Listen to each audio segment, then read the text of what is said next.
confidence and faith in our government. And that to me is a big part of why I'm here. If you didn't vote for Kevin Warsh, I can't imagine you'd vote for Pulte. And it almost sounded like the way you described not voting for Kevin Warsh was almost like a cumulative buildup of other things. Yeah. But I guess my point would be that the first time Kevin Warsh was confirmed, I think it wasn't quite Rubio, but he got almost everybody. Right. You can't get Democrats at this point to vote for anything or anybody. And you're bipartisan, you want to do both. But I think the Warsh, that signaled that there's going to be no détente in Washington. For me, I think, again, I'm clear with the people I talk to. I try to make sure that my middle name is Blunt. Like, I'm not going to, sugarcoat it. It is what it is. Right. However, I do think this housing bill is a perfect example of something that can give people confidence in the fact that we see you, we hear you, and we're fighting for you. And I think that's really important. But can we just go back? The reason why I started by saying that Kevin, I've covered Kevin for years. He is eminently qualified, meaning he has experience. I've seen this. I think it's hard to look at him and say he's not qualified to do this job. And so then the question is, look, you could disagree with his approach, whatever you want to do, but at some level, is it about political messaging when you vote against somebody like that? We could probably have a different debate about a Bill Pulte in terms of what his experience is in that category. Those are it's like different categories of people. But the public, you talk about this idea of bipartisan nature, being able to talk to both sides. I think when people look at a vote like that, they say, what's going on here? Just to circle back, to me, the issue it is about getting things done for people. And so my constituents aren't calling me up and saying, hey, I wish you had voted for Kevin Warsh. But they are saying, my gas prices are too high. They are saying my housing prices, my grocery prices are too high. And what can we do about it? So that's my main focus. As I mentioned, I had conversation with Kevin Warsh and shared with him. We will work together, waiting for his answers to my questions still. But, for me, it truly is about... You got one Republican, or no, I'm sorry, one Fetterman, right? Senator, we are out of time. I want to thank you for being on the broadcast very, very much. Thank you. Thank you for having me. It is now much after 7 a.m. on the East Coast. We're here in the Capitol. You're watching Squawk Box right here on CNBC Live in Washington, D.C.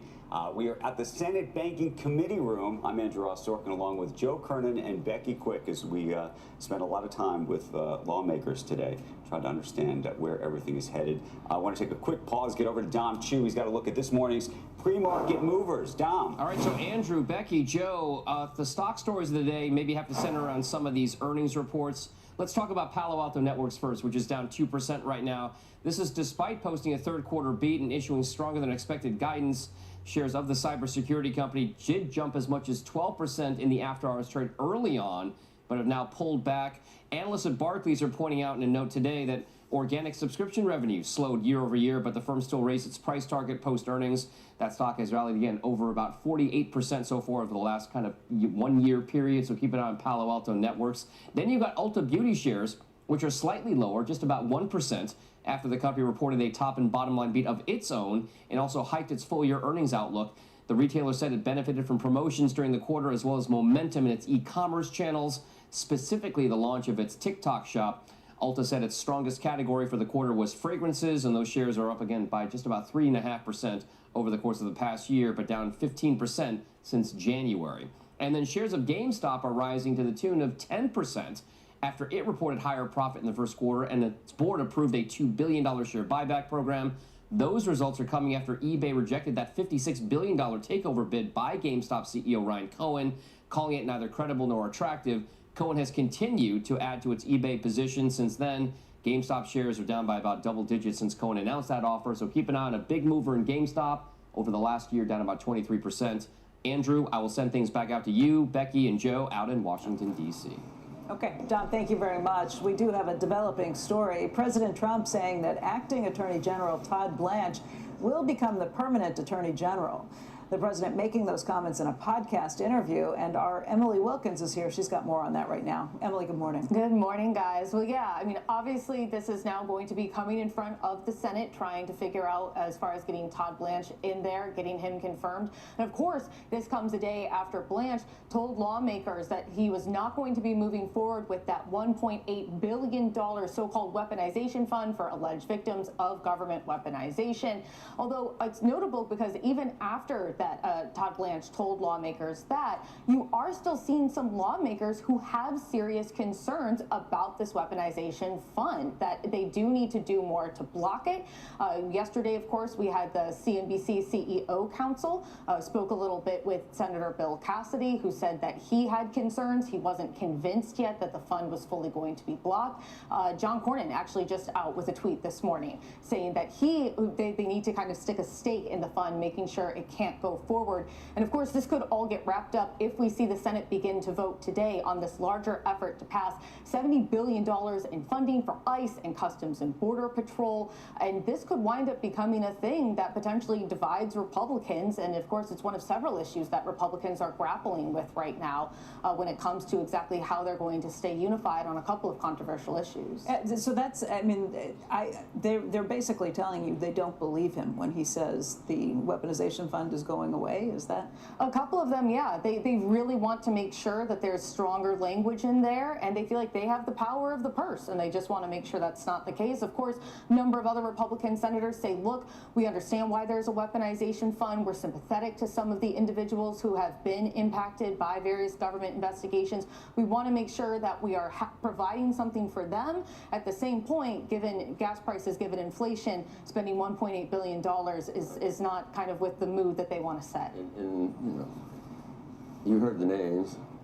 What do they have in common? You got Cornyn, you got Tillis, you didn't say Tillis, but Cornyn, Tillis, Cassidy, and you could say, at this point, are they free to vote their conscience? They don't have to worry about President Trump anymore, or they have an axe to grind at this point. And they're PO'd. It could be a little bit of both. All three of them are none of them. Those guys, we're not going to be saying their names in the next session. And of course, the big question is that as Trump has other priorities that he wants to get done, when does that block come out? Because it only takes 4. Right. Emily, thank you. Yeah, thank you, guys. All right, coming up, Senator Dave McCormick of Pennsylvania, a member of both the Banking and Foreign Relations committees. What a stratospheric move to these higher echelons for this gentleman. You are big time. He's right over here, and we love him. Foreign Relations committees. He's going to join us next. Handsome.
Welcome back to Squawk Box this morning. We are right here on Capitol Hill, and joining us now is Senator Dave McCormick of Pennsylvania. He's a member of the Banking and Foreign Relations Committees, and we've got like a million things to talk to you about. Yeah. Can we just go through the news, like headline?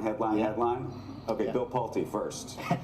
No, seriously. Well, listen, I just saw that announcement yesterday, obviously. I think that he's done a fine job in the role that he's in. He's obviously earned the president's trust. But we're at a time of war, and where the terrorist threat's growing. So this is a serious job. So if the president's going to nominate him to be the full-time, the permanent selection. Okay, but you used to be part of the military. Yeah. You know about intelligence. Yeah. Is he the right guy for that role? Well, listen, he'll have to go through a confirmation process if he's nominated, and I think I'll have lots of questions. Others will have lots of questions. This is a time where we have to have. I've got a lot of confidence in the national security team, John Ratcliffe, Pete Hegseth, and the team that we have. But right. we'd have to. Do you have any fear with his name specifically about this idea of political? We've talked about political weaponization on both sides now. I don't know if on both sides are in it by saying that. But in particular, do you look at him and some of the things around Lisa Cook and other things and have questions?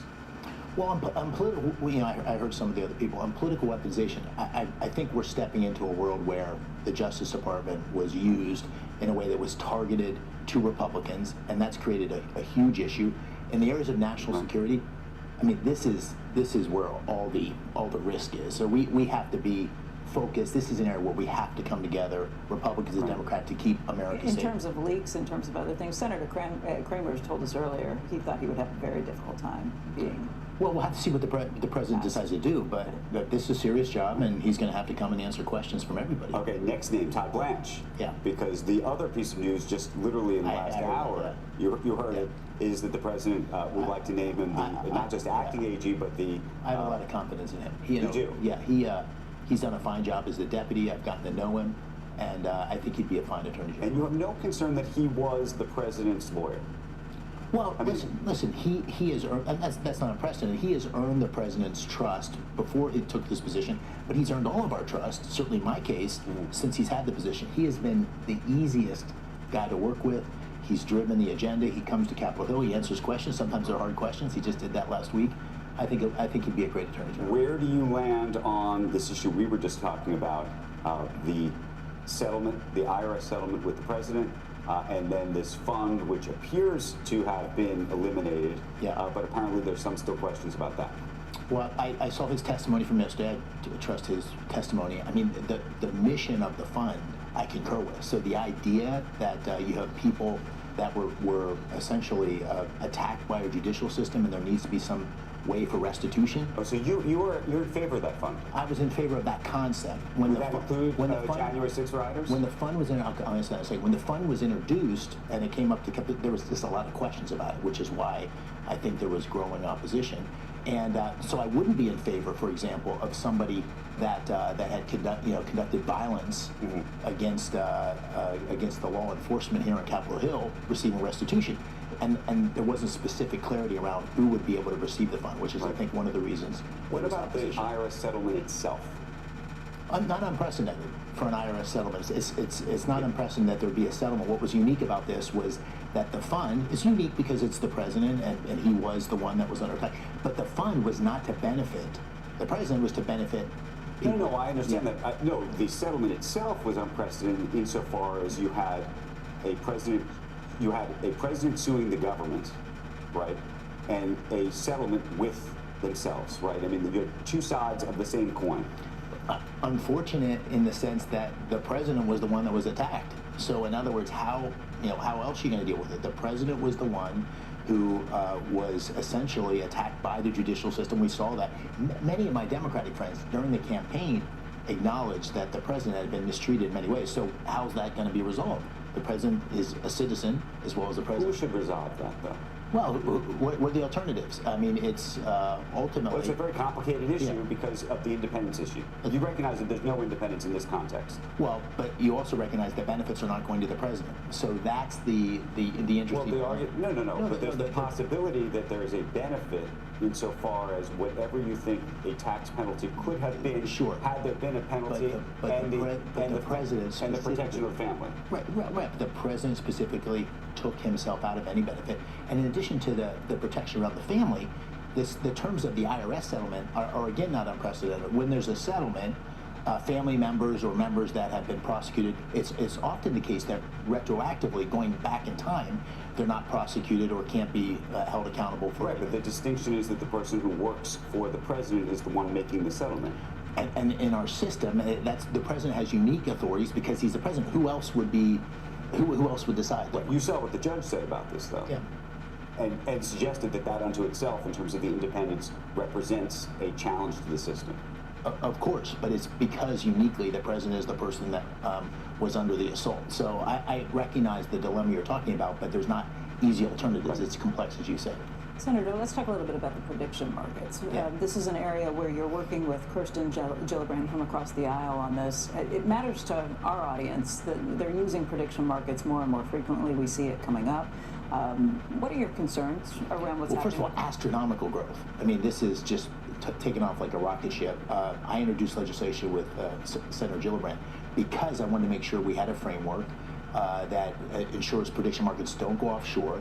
I think they offer real opportunity for the economy in terms of information, in terms of prediction, but that we need to have a regulatory framework. Because you think it's the Wild West. Yeah, it could be the Wild West. And it's like crypto in the sense that if we don't have regulation here, it'll move offshore and people will still take advantage of them. In terms of concerns, in prediction markets, I want to make sure that that concerns about public officials potentially having insight which they take advantage of. So our legislation restricts any members of Congress, any elected members, and also members of the administration above a certain level, Senate confirmed or elected, from participating in the prediction markets in any way.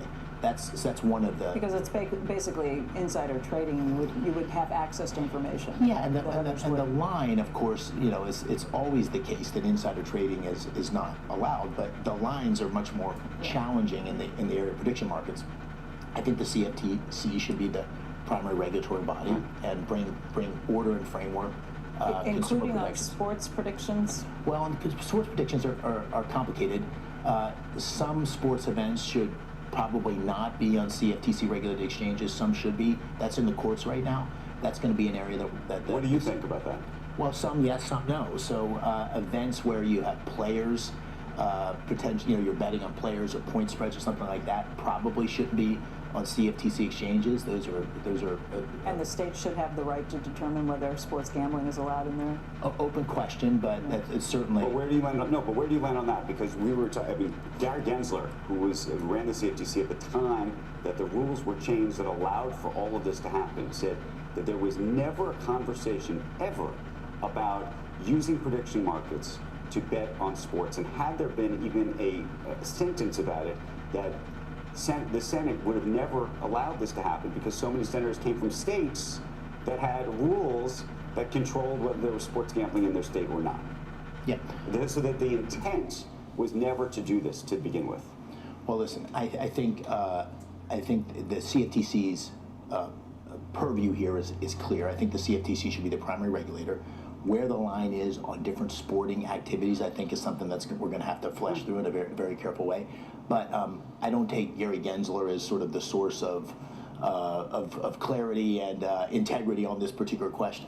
By the way, I reported on it at the time. Yeah. I can tell you there was no conversation about sports, and there was such a debate nationally at the time among various states about whether sports gambling could even happen in their states. Yeah, but take an it's example. hard to believe at the time. We just had the draft, the NFL draft in Pittsburgh. Right. It was a huge, multi-billion-dollar event. It had all sorts of dimensions on it. That's radically different than whether you're betting on a point spread in the game tonight. So is that an event? How should we think about that within the context? That's probably something that could be on a CFTC regulated exchange. So I think to say sports yes or no doesn't capture the nuances. There's a whole continuum of sporting activities. Some should probably fall under the CFTC, some probably not. Finally, this EO on AI, or executive order on AI. EO on AI. Yeah. On CFTC.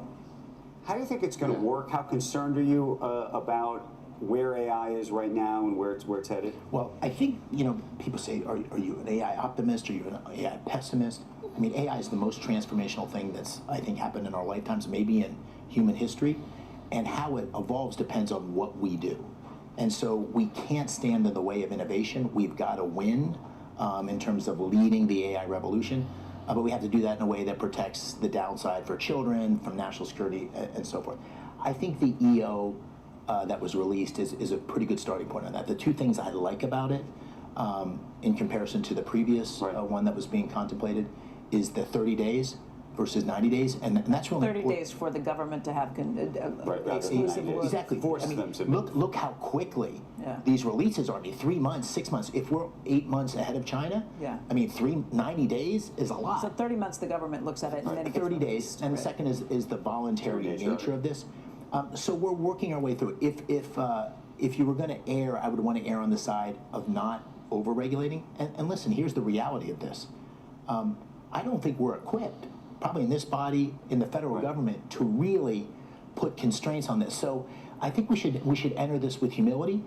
There's clearly risk and downside that we have to protect against, but there's enormous possibility for life sciences, for productivity. That's what I was going to ask. Are there employees in the government who can even look at this and understand what they're looking at? I'm sure there's some equipped, but you know, walking these halls as an example, I think we're pretty limited.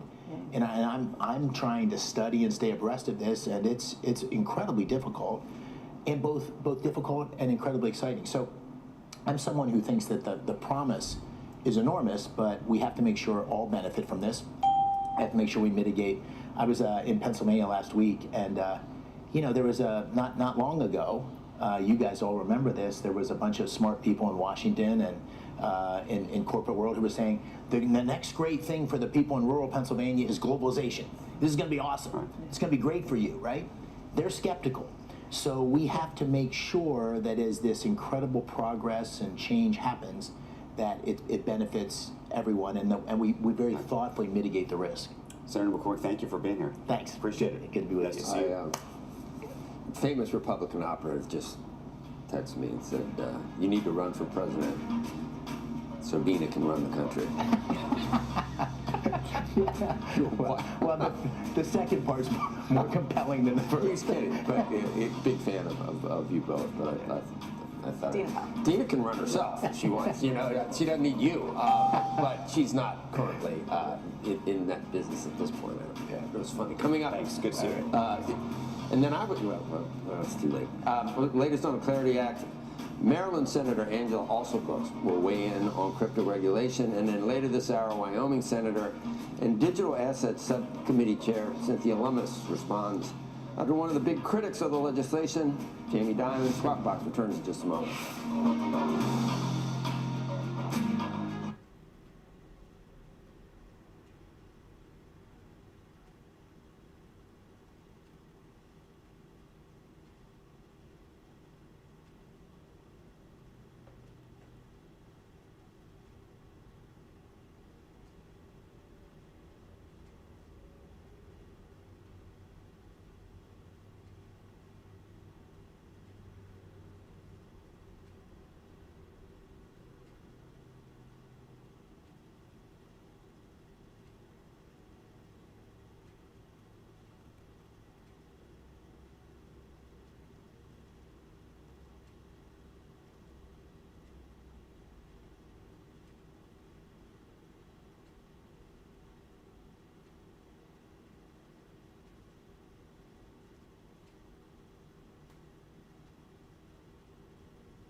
Our next guest serves on the Senate Banking, Housing, and Urban Affairs Committee. We want to bring in Senator Angela Alsobrooks of Maryland. And Senator, thank you for being with us. Thank you so much for having me. There are so many things, so many aspects of American business and American life that are impacted by this committee. And I'd like to kind of walk through some of them. I know the Clarity Act is one that you're very proud of the work that you've done on that. Why don't you talk a little bit about why you think that act is the right one? Because there's been a lot of opposition from banking, particularly and notably Jamie Dimon, but also even smaller credit unions and other banks that have been opposed to it. Well, you know, let me just take a step back and talk about why I became involved in digital assets in the first place.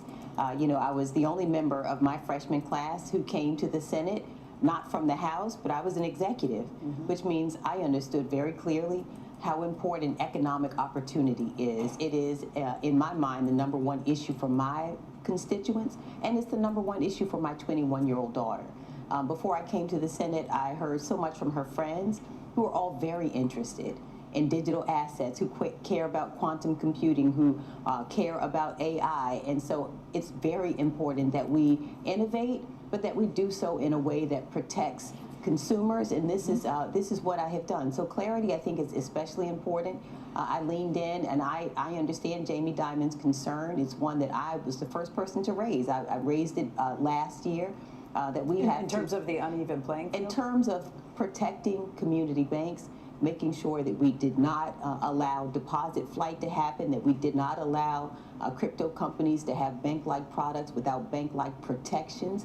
I was the first person to raise this issue and worked really hard to ensure that we had language in the bill that would prohibit the paying of yield on just solely on a balance, but that we required activity and that we did not allow, again, bank-like product to mimic a bank-like product without bank-like protections. And so this has been the work that we've done. But the complaint that they continue to have is that it does not hold any of the crypto stablecoin providers to the same levels of the Banking Secrecy Act for compliance, for legal protections as banks too. Well, you know what? I agree that we still have work to do. You know, my vote in this committee was to ensure that the negotiations could continue. Okay. We had done very, very, I think, good bipartisan work. I think we worked in good faith, but he's right that we're not there yet. That until we address illicit finance completely in a way that satisfies the concerns of the law enforcement community. I'm a former prosecutor, so I get it, you know, until we also address ethics. There are still some issues to be addressed. When does that get addressed and how? Well, it should be addressed now. You know, I think that we have, again, had many great discussions. Catherine Cortez Masto has led us on the illicit finance aspect of this. We've had a lot of great work that Ruben Gallego has done on ethics, along with Adam Schiff. So I think we're getting there. I think there have been really productive conversations. I have been at the table because I have the feeling that if you're not at the table, nothing happens. Yeah. And we don't have a right. I have an obligation to make sure that this is safe. Again, it's here. You know, we're in the midst of a digital revolution. We can't fold up and say it's not happening. It is, but I think my constituents expect not that we stop innovation, but that we ensure that the guardrails are there, that it's safe for people like my daughter and her peers to participate. In fact, after I voted in committee, the first call I got, it shocked me so much, was from my daughter, who said, I'm getting text messages from my friends who said to say thank you, that they're interested in this and they want to know that we're making it safe for them to participate, but we still have work to do. And, you know, quite frankly, I will not vote for a bill on the floor that does not address illicit finance and ethics. But again, we've had great bipartisan, I believe, conversation and work, and we're going to continue working and hopefully get across the finish line. You were saying off camera just before that behind the scenes, even though people represent different parties, they represent different viewpoints, behind the scenes, there's still a lot of collegiality here in the Senate. There is a lot of collegiality I have found here in the Senate. And again, it is my constituents expect me, you know, to fight against things that we don't agree with, but they expect me to get things done. And that is what I am here to do. People rely on the work that happens here to ensure that they have an opportunity to have their groceries paid for. They want to make sure that they have the funding to buy homes and to educate their children and to have health care. And that requires collaboration. It requires that I reach across the aisle and find some partners who can help me deliver some things for my constituents. And I'm here and I'm determined that I will do that. What else are your biggest issues that you're working on? We've talked about housing some today. Housing is a huge issue. Again, as I hear from my constituents, really at the top of the list. I think about my parents who married at 21 and 22, the car salesman and the receptionist who could afford a modest home within 5 years of their marriage. The average age of a first-time home buyer in our country now is close to 40 years old. So the road to home is... Where do you think the problems are with that, though? Because this is such an intractable problem, and sometimes the measures that we think might help end up boomeranging and not necessarily helping where we hope they will. Like, what do you think needs to happen? Well, I think that the road to home is the road to housing is addressing some of it. The supply is an issue. Yeah. I think that there are also issues in terms of having access to capital to repair your homes. You know, we find people whose homes fall into disrepair and they lose those homes, seniors we think about. So I think it is a multi-pronged issue, but I think everyone agrees that supply is part of the issue. And just also having access to capital to be able to make those down payments and to really be able to buy that first home. You do have a pretty unique view on the economy, and again, working together with Republicans on how to do that. How would you sum that up? You know, I think sometimes, and this is true for all of us, that we say we love poor people, we say we love working class people, but we operate like we don't know very many of them. And that means that most people, I think, are interested in wealth. They are not interested in living on the margins. You know, there are people who expect that I should be offended by wealth. I'm not. I just want more people to be wealthy. And I think we have an obligation to find as many on-ramps as possible to create that opportunity for people not to live on the margins, but to truly be able to pass on generational wealth. That happens with housing, having home ownership. That happens by making sure that we protect innovation and allow it to grow in our country in a way that gives access to people who have been left behind before. So I think these are the things we have to be thinking about, you know, not to be afraid of AI, to understand it is already here and to find a way to make sure that we are not just saying how does it work, but who does it benefit? How do we protect privacy and civil rights and cybersecurity and the other things, but do make it possible for people to participate and engage in a way that will create. Financial literacy, maybe even, I don't want to say it, the T word, Trump accounts? Trump accounts? Well, you know that I probably won't agree with you there, but you know, I do think. Shouldn't we start early, though, to learn how to do things for kids? We should. I think you're right. I think making investments for generational early, wealth and everything. Maybe we'll name them something else. The code word for Trump. But I get your point is that we should invest earlier. I think we invest early. And again, we give opportunity. That is what the average person expects. And you know what? And when we talk about Trump accounts, how about making people's health care affordable for them? So that they are not, you know, these are the fundamentals that I think really do cause families not to be able to afford. If you come up with a way to do that, let me know, for making health care available for everybody. Well, to make it affordable, I think we can do that. Health care for everybody. Yeah, we do that by not, for example, cutting, $800 billion in Medicaid and funding something else. We have money in this country to be able to make that won't make it more affordable. That'll just cover what we owe now. We need. I mean, it's a big issue, obviously. Yeah. Senator Alston-Brooks. But you got to work on it. Thank you. Thank you very much for joining us. Coming up in just a moment, much more on crypto regulations with Senator Cynthia Lummis. She is the chair of the subcommittee on digital assets. That's coming up in just a few minutes. And later this morning, Sarah Eisen is going to be sitting down with Israeli Prime Minister Benjamin Netanyahu in Israel for an exclusive interview. That's coming up at 10 a.m. Eastern Time on Squawk on the Street. We're coming right back.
Joining us now, Senator Cynthia Lummis of Wyoming, chair of the Senate Banking Subcommittee on Digital Assets, which oversees cryptocurrency policy, which we were just had a long discussion with our last guest about. Senator, do you have a path forward with clarity? Can you give us clarity on clarity? Absolutely. So with the successful markup in the Banking Committee, we now need to wrap the Clarity Act, which dealt with the SEC portion of jurisdiction, with the Agriculture Committee's product, which dealt with the Commodity Futures Trading Commission component of the digital asset industry, fold that in with ethics, and then some really nice work that both Senator Haggerty have done and Senator also Brooks, your last guest, and Tom Tillis did with regard to correcting what the banks see as unfavorable outcome for them with the Genius Act that we passed last summer. And then finally wrap it with some ethics legislation. So wrapping all of those into one product that's presented on the floor of the Senate and then needs 60 votes for cloture. I was just going to say, Senator also Brooks said she would not vote for it on the floor unless some of these issues are addressed. And we are addressing them. Yeah. So, for example, on DeFi, which Senator also Brooks mentioned, and others have as well. I continue to work with Senator Cortez Masto. She was the Attorney General in Nevada, dealt with some of the anti-money laundering issues that casinos see. So she has expertise in that area. So as she works with law enforcement to make sure that they're happy, I'm trying to work with some people in the digital asset industry to make sure we don't go too far. Case in point, people who write code for Bitcoin products, for example, don't know when they put their product out there who's using it. They don't know if it's being used for illicit purposes or legitimate purposes. So they should be protected from liability since they don't know who the user is. So we're trying to make those balances. Banks can say the same thing. But banks are told they have to track it and be responsible for it. And we have AML and BSA standards in this bill for digital assets, contrary to what the banks some of the banks are saying. Have you ever sat with Jamie Dimon on this issue? Not recently, but he's had some harsh words for all of us. You know? Oh yeah, it's really distasteful remarks, especially towards Brian Armstrong of Coinbase. I would say Jamie said he thought was full of. Yeah, exactly. Full of. So here's what. Rhymes with it. Yeah. Here's where Jamie Dimon is absolutely wrong. He either hasn't read the bill or he wants to mislead people. And let's put the best construction on this. He hasn't read the bill. AML, anti-money laundering provisions that apply to banks, and the Bank Secrecy Act provisions that apply to banks also apply into digital assets. It's in the bill. There's something like 16, 17 references in the bill to the application of those laws. I guess here's where I'm confused on it. You just said that they can't be expected to know who's using it and for what. This is the code writers. Okay. Okay. There's a difference between the person who is, for example, has a trust that is issued a digital asset. Let's say Ethereum. Mm-hmm. That person does have access. The person who wrote the code for Ethereum doesn't have access. Once they've written the code, it's out there. It's either open sourced or it's been written pursuant to a proprietary product, but they don't know who the end user is. So we have to protect the code writers but then apply the traditional banking laws to the actual trust companies. So you're saying the code writers are the equivalent of the printing presses at the Treasury? Well, they're not. They create the money and send it out. Well, they're not an equivalent. You know, these are very, very different venues for the store of value. I have a maybe hard one for you. Okay. There are folks in the banking business who are against this, who say that you collect a lot of donations and things from people in the crypto industry, and how we should think about that. Well, anybody who's on a committee that works with a certain legislative package Right. is going to receive contributions from people who are in the industries that are affected. Now, I put my own Bitcoin in a blind trust, truly blind. I don't even know if I still own it. And Hopefully not. no, actually, I'm in it for the long haul. But she also got it early, which, by the way, is the other argument that some people make about this, which is that you have a vested. I mean, this goes to the question of the economic vested interest that lawmakers may or may not have in whatever the legislation is that's being pursued, right? Yeah, I have no idea whether I still own Bitcoin, Right. because it's in a truly blind trust. But let me ask you this. Yeah. I'm also a rancher. I own cattle. Cattle are commodities. Yep. Should I be foreclosed from accepting a contribution from the National Cattlemen's Beef Association all of a sudden? I don't know. I'd be curious how many people on this committee are getting funding from the banks or lobbying from the banks as well. That's the other factor here. Who's received contributions from credit unions, from banks, Right. from GSIBs? Okay, now we're into a broader philosophical question. Do you think that people who sit in these chairs behind us should say that they are not going to accept any financial donations from anybody with a vested interest in the issue? I do not. Okay, because? I disagree, because the people that come here with expertise frequently got it because they came out of being a director in a bank. Oh, I'm not saying if you have experience in the past. I'm saying whether the financial donations that are made from fundraising perspective should be allowed from people who have a vested interest, because therefore the public says, oh my goodness, I see a debate happening between the crypto industry and the banking industry, and everybody who's making the decisions is being paid off by these people. Well, the contribution is based on a person's knowledge, advocacy, and so they're more apt to invest regardless of what the subject is. Your next guest is an expert on defense. Should he be foreclosed from Receiving money from the defense industry? It's a broad Maybe. question on money in politics, right? Yeah, I mean, and the Supreme Court has already decided I that. personally disagree with that, but it's a legitimate discussion that you can have with him as well. How do you feel about prediction markets? It's something new to me, Uh-huh. and I think that it's some of these innovations that are so new to us, we should be behind them.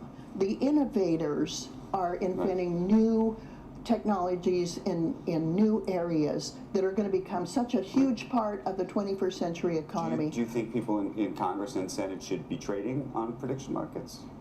Well, I don't think they do, but if they do, I think that that should also be subject to a blind trust. Okay. You know what you're going to do post Senate? Right now, I'm planning on going home to Wyoming. I want to wake up every day Worst in Wyoming. places to go. You know, my whole state is fabulous. Amazing I have a place. farm in Star Valley, which is on the western side. I have a ranch on the eastern side. And I like to wake up in a place where I can pull on my jeans and my boots and go out and get my hands dirty. That's my preferred lifestyle. Jackson Hole, one of the greatest Right. mountains in the country. Yeah, Senator, thank you. Thank and you. We'll see you again before then, hopefully. Thank you. All right. Thank you. Coming up, we've got another big hour with another 4 senators. Jack Reed of Rhode Island, North Carolina's Tom Tillis, Banking Committee Ranking Member Elizabeth Warren, and Chairman Tim Scott. Plus, the ADP Employment Report. It all comes up that at 8:15. We're coming right back from the Capitol after this.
is 8 a.m. in Washington, D.C., and you are watching Squawk Box right here on CNBC. I'm Becky Quick along with Joe Kernan and Andrew Ross Sorkin. We are on Capitol Hill today, coming to you from the Senate Banking Committee room.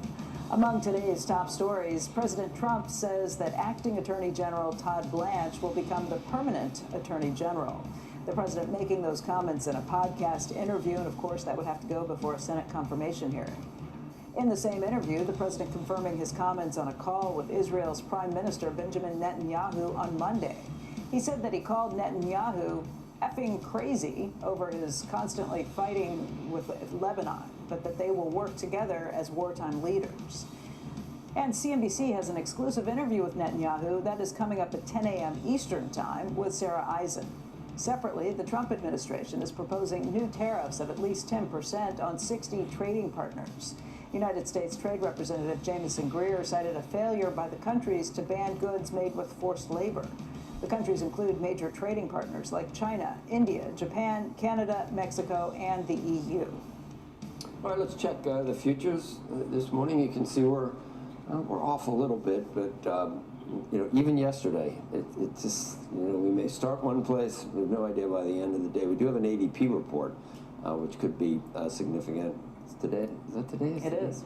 Today's one. Yeah, 15. we said it earlier. And that could make a difference because the big number, obviously, on Friday. We'll take a quick look at treasuries this morning, and then oil and Bitcoin. Not a lot happening. 448 on the 10-year. Oil up a little bit, all back above 95 on WTI. Bitcoin now below 67,000 this morning. Joining us right now is Democratic Senator from Rhode Island, Jack Reed. Senator Reed serves on the Banking Committee, the Armed Services Committee, the Appropriations Committee, and it's great to see you in person right now. And we've been sort of flying through so many headlines, which you just heard about, from the comments that the president made about Netanyahu to the idea that Todd Blanche is going to be is going to be the new AG. So I don't know where you want to start. What do you think of that? I want to start with the current AG. Permanent, yeah. Current issues. Well, the issue in the Middle East is that the president began at the urging of Netanyahu without a goal, without a real plan for extended warfare, and despite the advice of many advisors. And now we're in a situation where he is just trying to find some place to land. And so what do you want him to do? Well, I think the attack was wrong in the first place, but we have to deal with what's happened on the ground.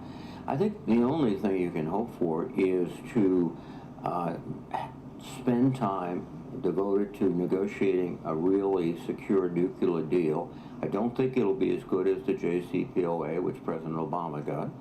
I think you've got to open up the strait immediately. There might have to be some type of quasi-jurisdictional sort of panel with no power between Iran, Oman, and others. But effectively, you have to open up the panel, and then the channel rather. And then I think the other factor is the Iranians will demand reparations or release of sanctions. So we'll be in a much worse place than we were. Maybe a cynical political question.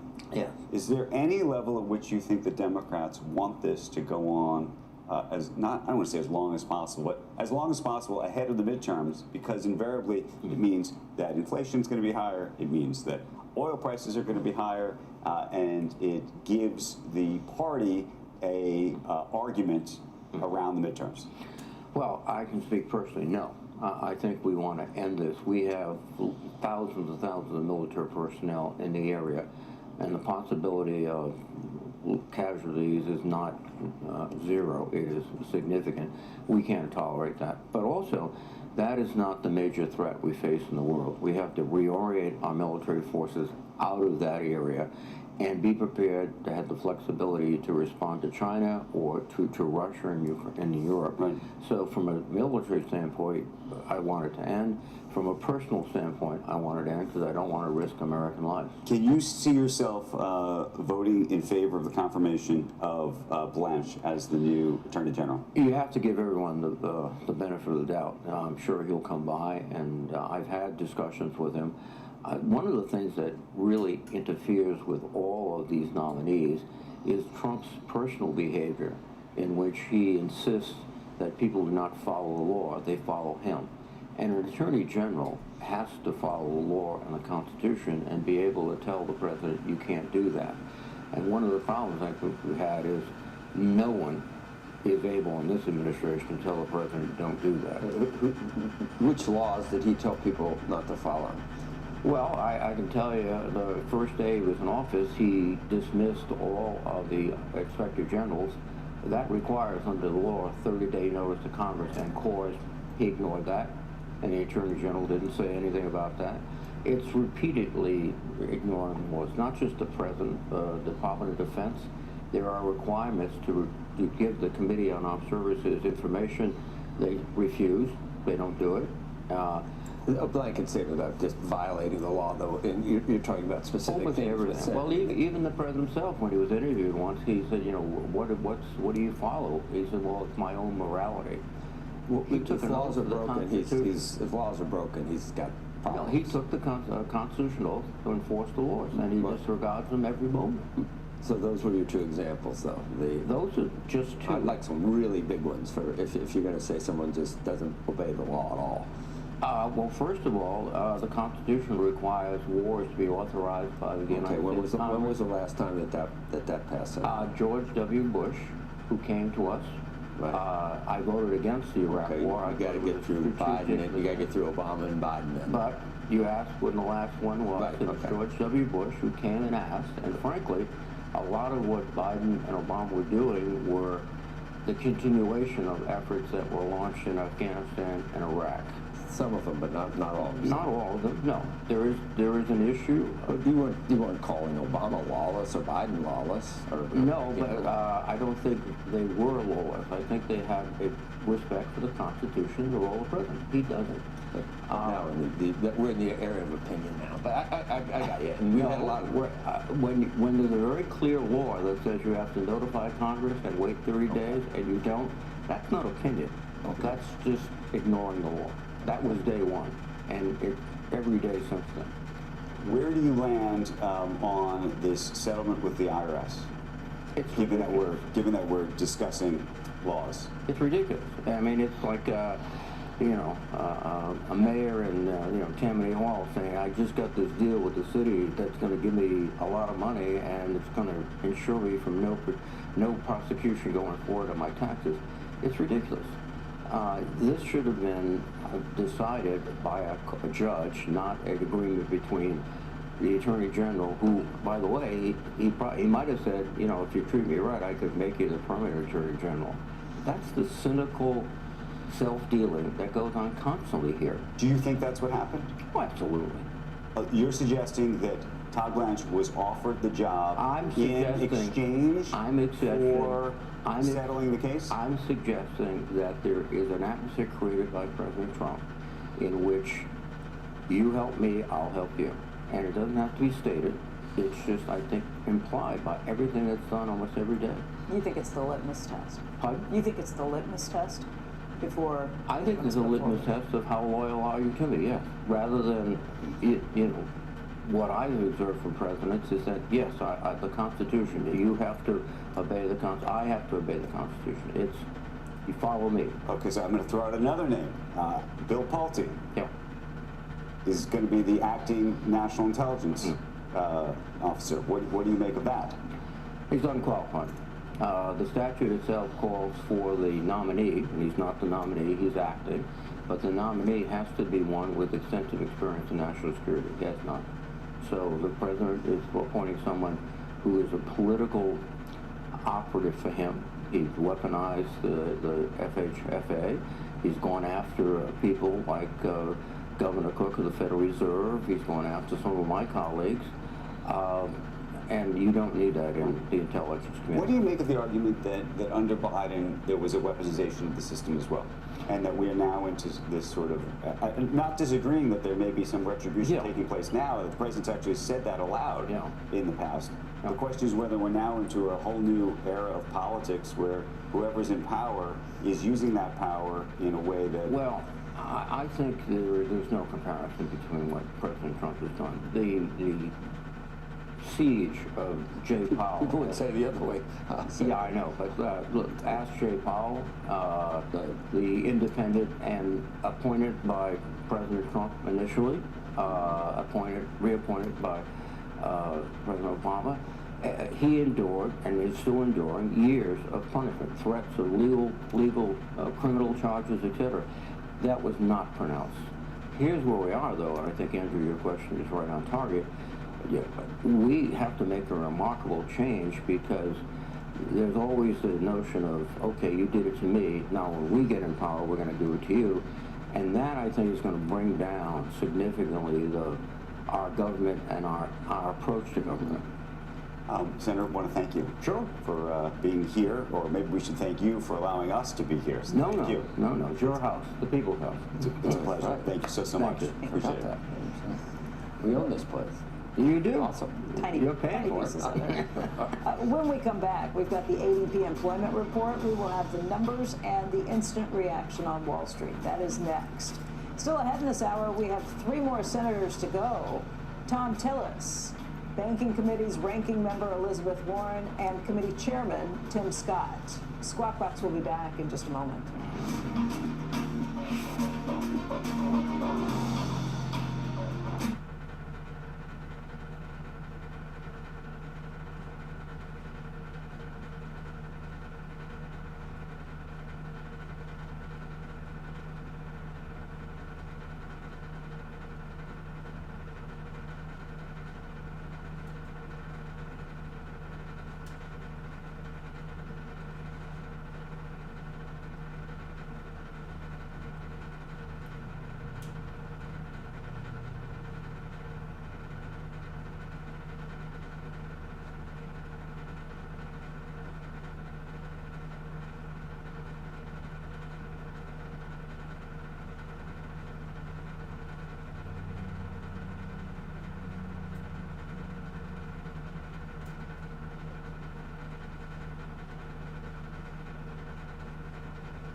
to Squawk Box, everybody. The futures this morning are showing the Dow off by about 120 points, S&P futures down by a couple of points, NASDAQ indicated up by 81, and remember, we closed at all-time highs once again for all three of these averages yesterday. Macy's out with quarterly results in the last hour. Those earnings came in at 13 cents a share. It was on revenue. Revenue on a net sales basis came in at $4.58 billion, and that did beat expectations. You had same-store sales up 3%. The company raising its full-year earnings and outlook, the stock up by 2.9%. The new payroll data from ADP just crossing, it shows an increase of, really? 122,000 private sector jobs versus an estimate of 110,000, driven mostly by services, with an increase of 114,000. And of course, you know what's happening on Friday. It comes ahead of the big government number on Friday, where the street is looking for 80,000 job gains. ADP said the hiring in May was more broad-based than we've seen in the last few years, with the biggest jumps coming from education and health services, alongside trade, transportation, and utilities. Leisure and hospitality also up 8,000 on wages. Those who stayed in their jobs saw their annual pay increase 4.4%, and for those who changed jobs, their pay increased 6.5%. That was down slightly from April. There's what's happening in the equity futures. I'll probably take a look at you know, at the yield curve or the 10-year. It's going to come up on the bottom of it. There it is right now. So 440, that has not changed. We might get more reaction based on the big number we get on Friday. Joining us right now to talk about what's happening in Washington, how that impacts business and beyond, is Republican Senator Thom Tillis. He, of course, is from North Carolina. He serves on the Banking Committee, the Finance Committee, and the Judiciary Committee. And Senator, there are a lot of things happening in all of those committees that we've been seeing headlines on today. Thanks for having me. Thanks for being here. We appreciate it. And maybe we should start with your perspective of Judiciary, what's happening, and then Attorney General news that we've gotten today, that Todd Blanche is going to be the president's pick for permanent Attorney General. Well, Todd's a good guy. He was, I think, a very important figure in us trying to get an off-ramp for the Warsh nomination, and I think he showed great leadership there. He's going to have to overcome some serious questions in the Judiciary Committee. You know me, I'm just binary when it comes to any January 6th equivocation. To this point, I don't see anything, but we'll be digging into the record to make sure that under no circumstances that he condone the events of January the 6th. That's a circuit breaker for me. It's not a matter of navigating into the gray. I think Scott did a good job yesterday of indicating that this bogus payout pot is gone. The anti-weaponization. Yeah, I think that was absurd. It was timing and politically tone deaf. And there is a way for people who have been inappropriately prosecuted to seek restitution. They should use those channels. If we need to plus that up or make it easier to do, fine. But creating this that fund was a bad idea. I'm glad that Todd distanced himself from it. But we got more work to do. Bill Pulte yesterday was... I don't think he has a prayer being confirmed by the U.S. Senate. How long can he be acting? Don't know. You know, the Biden administration created a way for people to be acting for almost ever. So it is very possible that Pulte could be an acting DNI and work in his current position. How do you do it? You don't. No, I mean, but you know, to be honest with you, how do you do a job you have no qualifications No, for? I just wondered, what are you recess, or how did Biden get a... Oh, Biden, they just, they recycle it. It's sort of, they'll go to the letter of the law, but there is a way that they could keep him in that position. But look, it's bad optics. Number one, Pulte is an attack dog. I mean, the guy got removed from his family board the moment the family no longer owned 51% of the family board. He goes on to criticize his grandfather's wife about insider trading, and then he goes on to make a tax statement, so much so that his father and aunt disavowed him having any association with their family trust. Why do I bring that up? I bring it up because it suggests a temperament that's probably not right for the DNI role. If anything, I'd like to see the whole department scrapped. It came in after 9/11 because we had serious lapses. But my gosh, a quarter century later, we haven't figured out how to connect all these intelligence agencies. I told Gabbard. A director of directors. I told Gabbard, I said, look, I would vote for you in a minute. I ended up voting for it, but I'd vote for you in a heartbeat if you said that your objective is to eliminate this this additional government agency. We're all talking about DOJ. This is a duplicative agency that should go away anyway. Was Condoleezza So maybe Pulte could get my vote if he said his goal was to eliminate the agency. But look, I'm sure he seems to be doing okay in the current role. I don't believe he's ever had a security clearance. He clearly has no experience in intelligence. He has no geopolitical experience, no international connections, the sorts of things you would look for. He's a far cry from Dan Coates, but he's got a structural problem. He simply doesn't have 51 votes on the Senate floor, and he may not even have the votes in Intel Committee, and we just need to tell the president that clearly. Now, we'll also tell you, whoever told the president to go ahead and commit to this publicly before vetting it should lose their jobs, because they should know that the math just works against Pulte being confirmed. Someone could have told the president that. What's that? Someone could have told the president that, and it still happened. That may be true, but then it's on the president. But hopefully somebody was out there saying, look, boss, we've done the math. He doesn't have a path. He may not even have a path through the committee, let alone any one vote. But they'll do the acting thing. I don't think they care.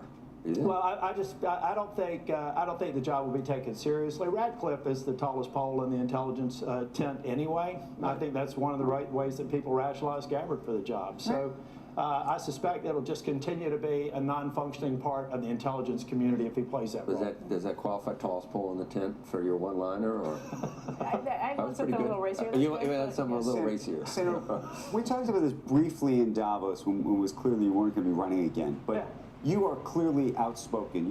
You are speaking your mind. Yeah. I think you're speaking your conscience. You were debating whether it was your conscience or whether it was retribution or something else. You know, here's the first thing.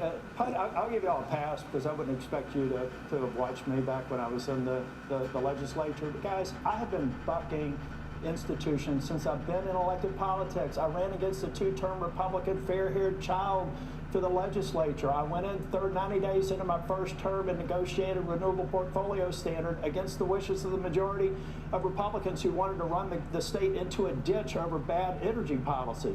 I mean, how many times I've disagreed with the president on the Mueller bill? How many times do I have to go back and tell you all? I told him that Gates should be AG, blah, blah, blah, blah, blah. Do your homework. I will also those who say it. I'm not accusing you all. I'm just saying those who draw that conclusion should probably do their homework. Look, you are not somebody who says that you are opposed to everything that the president does. Which you is just bullshit. said that, no. I said you're not. I said you are somebody. You are somebody who says that you just mentioned that you'd be in favor of Todd Blanche. I have supported the vast majority of the president's proposals. Yeah. What I have tried to do is steer the president away from things that I believe are going to damage his legacy and damage his ability to get things through Congress. Yeah.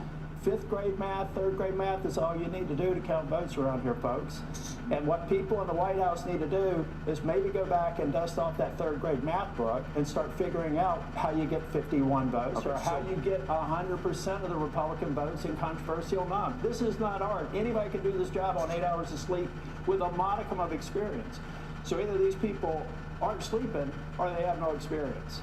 Oh, so, but here's the political question. I think a lot of your peers say a lot of the things that you say privately, but don't say publicly because they fear, and by the way, maybe rightly, that they will get primary. I don't begrudge them for that. Look, once you get, who won the Super Bowl this year? Who won the Super Bowl this year? Now I'm Seattle. Oh, Seattle. Sorry. What was the score? A lot to a little. Right. Nobody remembers the score. It's a win or loss sort of scenario, right? But it was a blowout. So after you get enough votes to hold something, why would you run up the score and potentially expose people who may want to run again? You know, so the point is, anybody here, we were going to talk about the Clarity Act. When we were in negotiations, I know Alston Brooks was here, a great person to work with. I had some member on the other side of the aisle who was negotiating. He said, you're not going to get 70 votes if you do that. I said, I stopped trying after 60.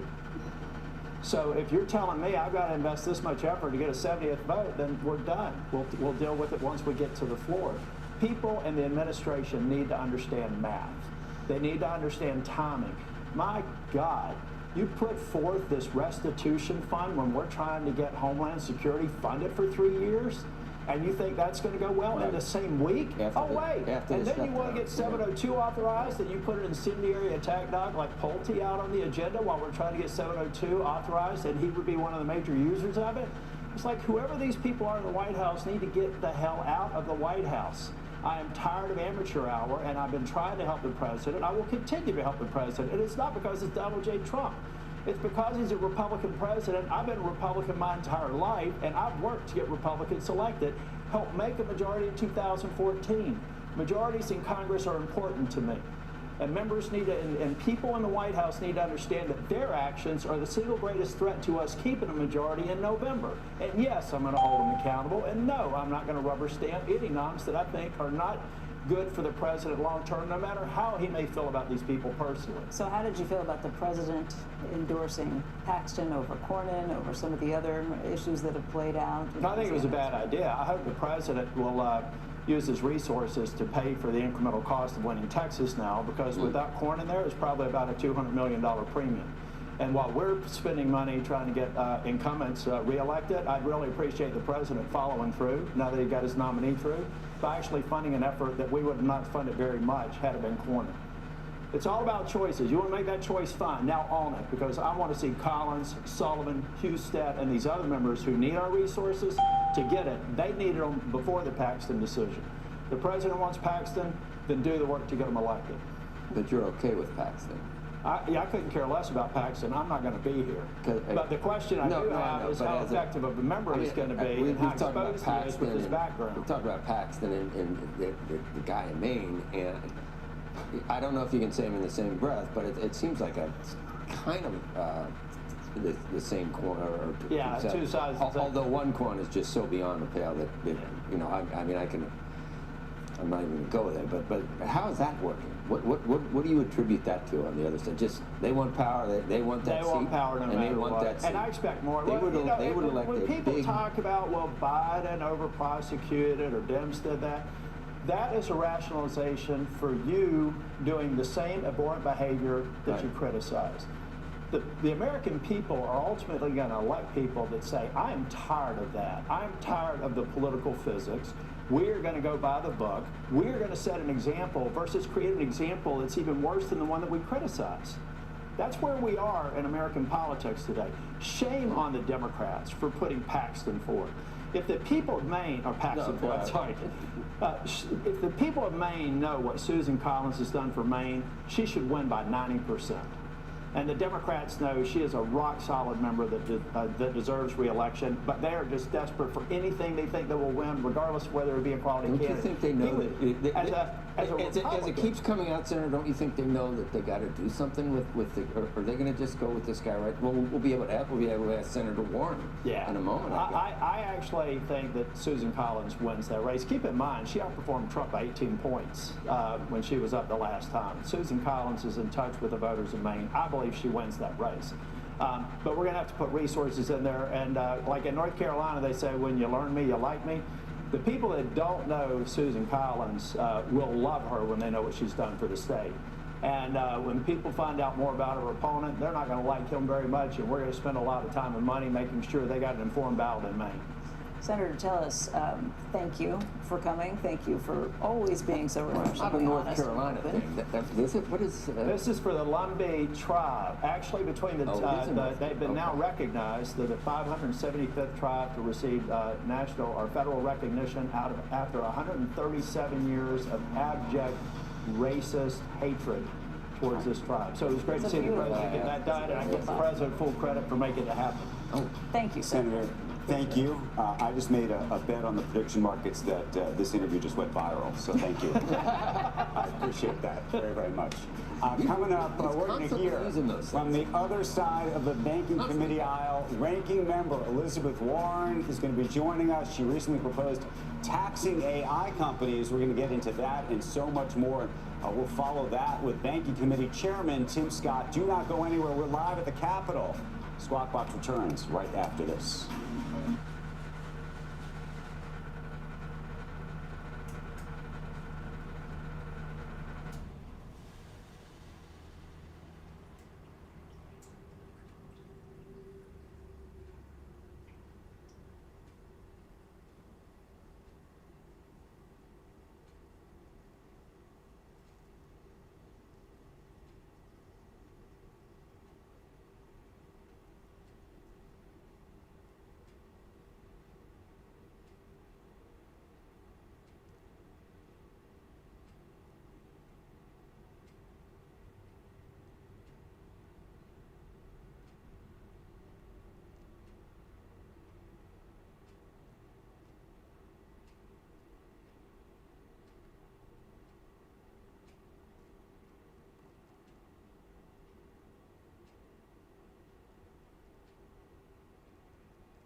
Welcome back to Squawk Box. Joining us right now is the ranking member of the Banking Committee, Senator Elizabeth Warren of Massachusetts. We have so many things to talk about, headlines.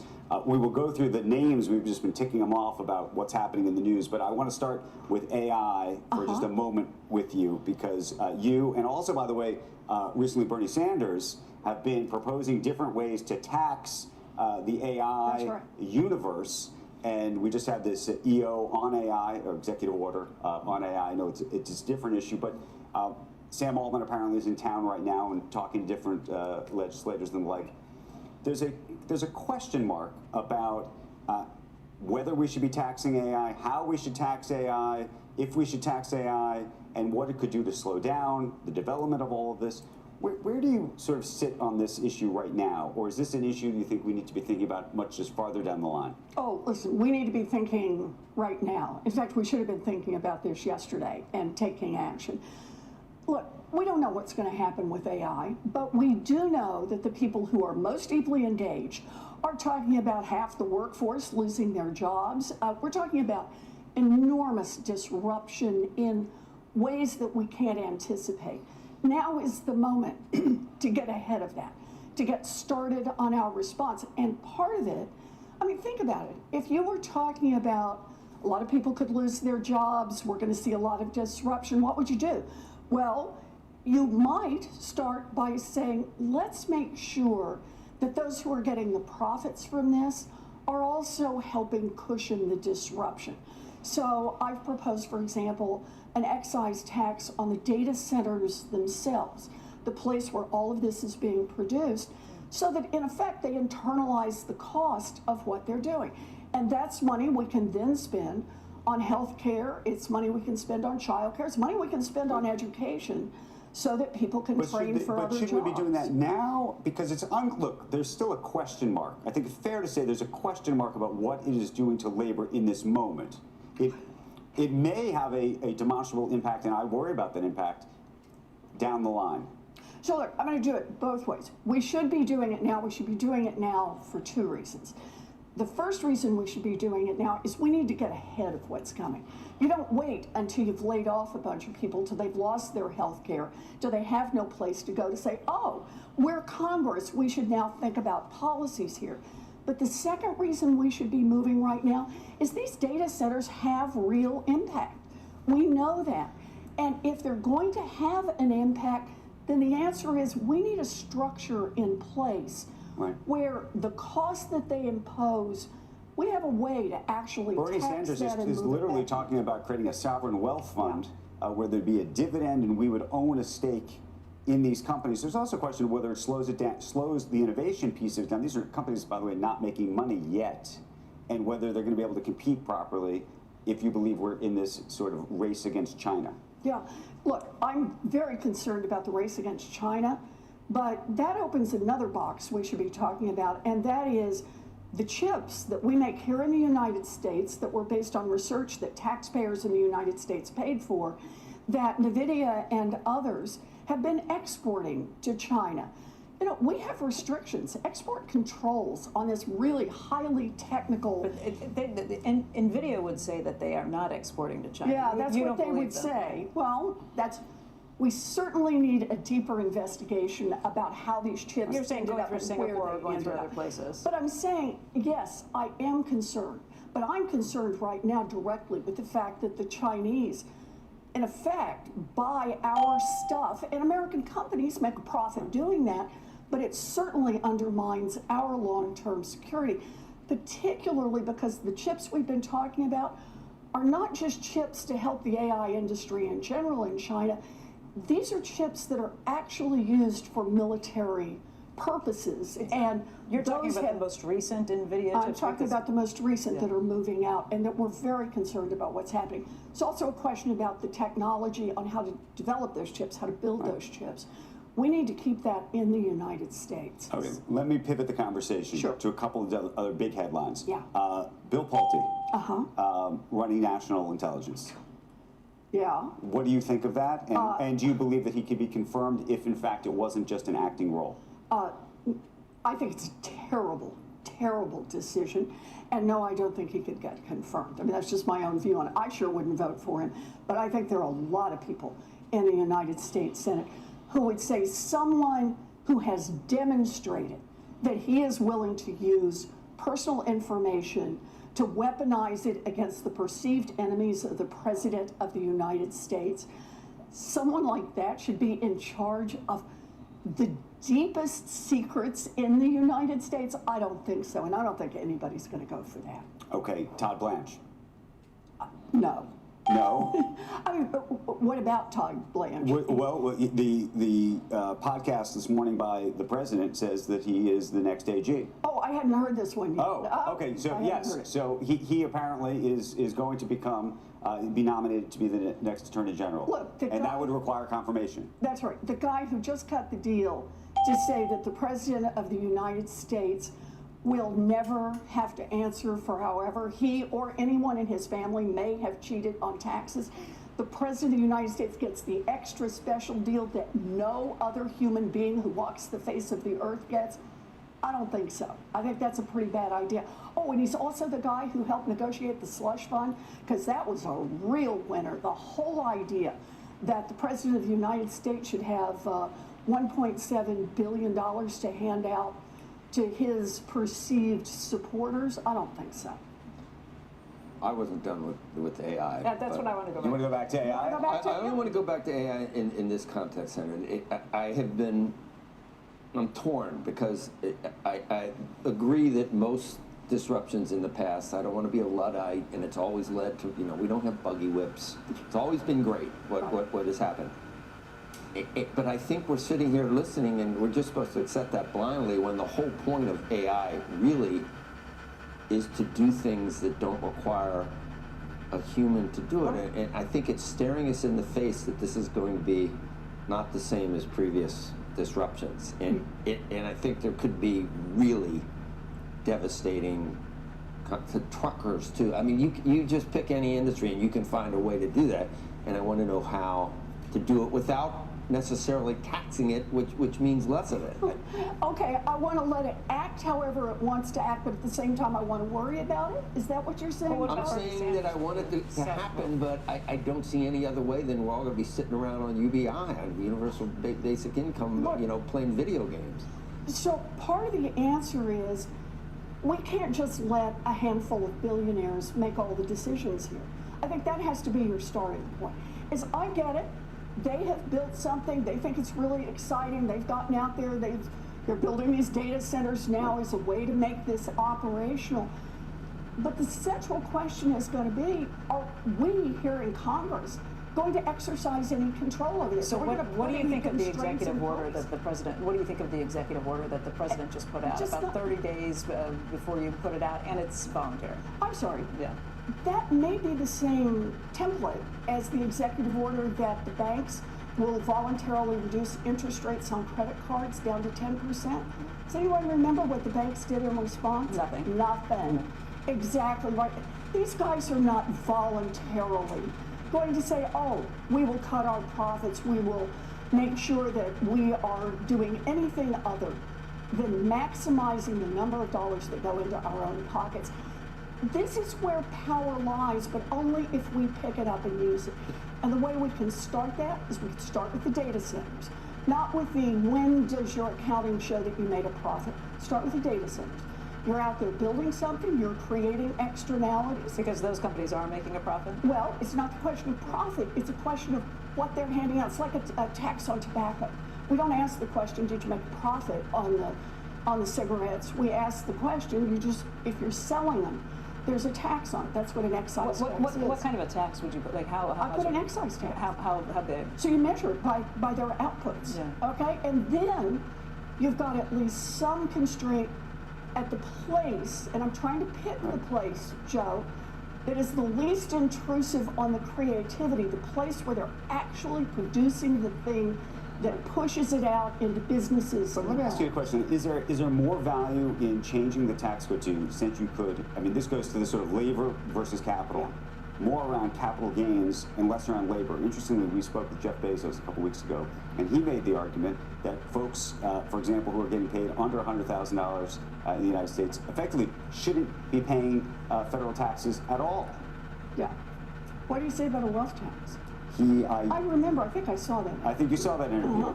Because I think I saw a social post that you might have been involved in on the other end of this. Yeah, because his view is he's on his way to being a trillionaire, and please nobody get in his way. I think his argument was that he's open to a debate. I actually think he would have a debate with you and a conversation about whether there should be higher taxes on the other end. I think his bigger argument was that that was not going to fill the larger hole that would have. Right, and that's that was my question, the two Senator. We tax the hell out of these billionaires. Let's say we do. It's a finite number. Does there ever come a point with 40 trillion in debt where you're not just thinking about taxing more to spend more on whatever you want to do to try to fix the world? Does it ever get to the point where right now we're at 24% of what we spend, and we're still raising 18%, but can we get it back down? Can I just invert that question and ask it of our Republican friends here? And that is there ever a point where you will stop cutting taxes for billionaires? Because that is exactly why we have this dislocation. But I gave right you that. now. I gave you that we're going to tax them. Then, but that's still not going to be enough. Who else? So, but let's start with a wealth tax. Actually, is an astonishing amount of money from a handful of people because they have so much. You put a 2-cent wealth tax on all of the value.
So we got yesterday after hours low for support, triple bottom right now on SPY.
We got 3 black crows. Get ready.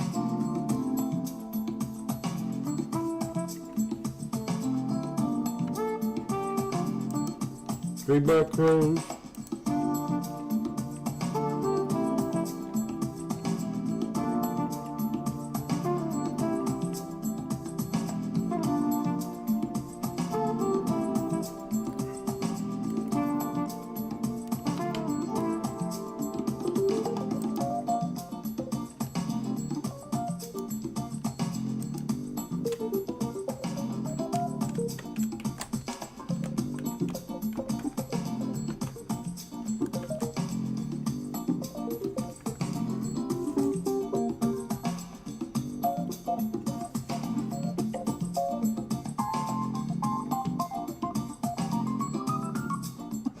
News, I help you read between the lines from what's moving markets to what's next with sharp takes and market know-how. Follow me on all social media platforms at Diane King Hall and connect with me on LinkedIn for more. I'm connecting right now. 7:59s. Kick off the morning with the data and the decisions moving markets. Morning Trade Live breaks down the macro moves driving the price action, from Fed policy to global growth to inflation prints and geopolitical risk. Smart, fast and always live from Wall Street to your screen. Morning Trade Live, where the markets meet the macro, weekdays at 10 a.m. Eastern on Schwab Network. That's right, baby. Live insights, actionable data, and market-moving analysis. Schwab Network connects the headlines to the why in real time. Watch free 24/7 at schwabnetwork.com. Welcome back to Opening Bells. Time for the very latest here on the floor of the New York Stock Exchange. Stocks are lower after records yesterday and 9 days of gains for the S&P 500, 9 weeks of gains. We'll see what today brings. In the meantime, for so we're going to have a day of correction? CEO and portfolio manager, Howard Capital Management, joining me right now. I wanted to get some of your thoughts on the recent rally we've seen. Does it continue? Are there catalysts to Friday's low right here. Well, I think that you've got so much cash on the sideline, almost what, $8-9 trillion worth of money markets. So you got a tremendous amount of buying yesterday. power. And I think what's happening, Nicole, is you're starting to see FOMO. You're starting to see people feel like they're missing out because the market really ran over the past 6-7 weeks. A pullback is probably due as far as a little bit of consolidation, especially in tech and AI, different stocks. But other than that, I'd sure be a buyer on any pullback. The HCM buy line, our indicator's up. As long as it's up, we buy on every pullback. So you're buying on pullbacks, and you expect more pullbacks? Well, I mean, to the tune of what, 10%? We hope to have one. Okay. At the rate we're going, there might never be another one again. Okay. So what are you buying on pullbacks? Well, I like all the Mag 7. You know, I like NVIDIA down here. And we're using a lot of technicals, not very much fundamentals is what we're buying.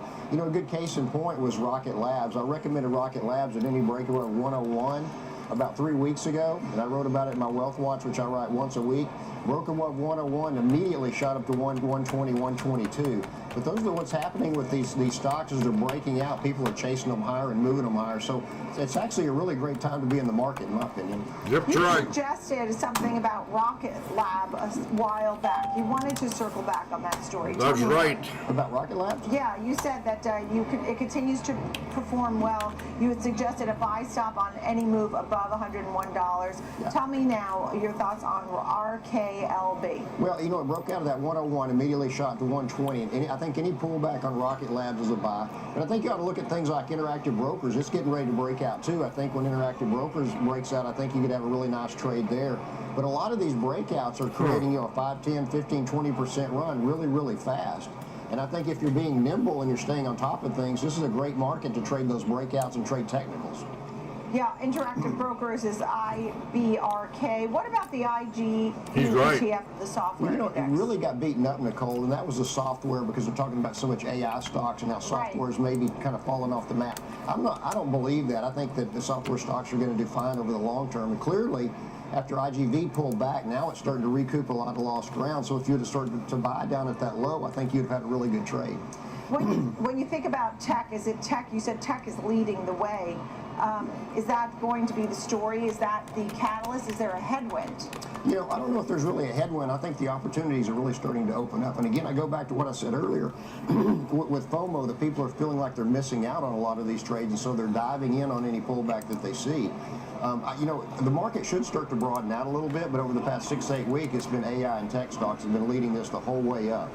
You wanted to mention some of the Howard Capital Management ETFs. Feel free to do so that our viewers can learn a little bit about why those might be opportunities or maybe good investments. You tell us. Well, you know, you look at QQH, which is sort of mirrors the NASDAQ 100, except it's actively traded, and we can actually trade 20% of other ETFs inside of that actively traded ETF, and it's doing quite well this year. But it also has stop-loss protection, Nicole, so if the market goes south, we can actually scale out of that trade and reduce exposure to equities, and if the market moves back up, we can increase exposure to equities. So it's an actively traded ETF. And then when it comes to Iran, your thoughts on, look, now we're hearing from President Trump, this could go through to Labor Day. Beth Hammock from the Fed has didn't want noted that there to is happen. concern about inflation going forward, may even see a hike if necessary. More concern about inflation than the jobs picture at this point. Your thoughts on the Iran story and how it affects investors? Well, you know, last week inflation ticked up just a little bit, which was actually less than what we thought. We In didn't fact, want the oil that to prices are happen. running up quite a bit due to the conflict in Iran. But you know, one deal, and you can see oil prices drop 10% in a matter of minutes. Just one deal. So, and I think it's probably closer to that than what people think. I think they're still working their way towards a deal at a reasonably good clip. But you know, even with oil prices being high, inflation still hasn't We did not want that to high happen. it just hasn't run rampant. It hasn't been out of control yet. So I think everything's reasonably contained. I see the market moving up to 8,000 by this year, and I think the last We time did you not and I want spoke, that you to were kind happen. of surprised how bullish I was over the next 10 years. I think the S&P is going to be 3 times higher than it is right now, around 20,000 in 10 years. I think that's where this market's going. Wow, 20,000 in 10 years and 8,000 by the end of this year. You also talked about real incomes, and I think about the jobs picture. We've got Jimmy. job openings. ADP came in, and that was 122,000. That was 118,000. So more jobs there. We did not want that to happen. And we have a payrolls picture on Friday.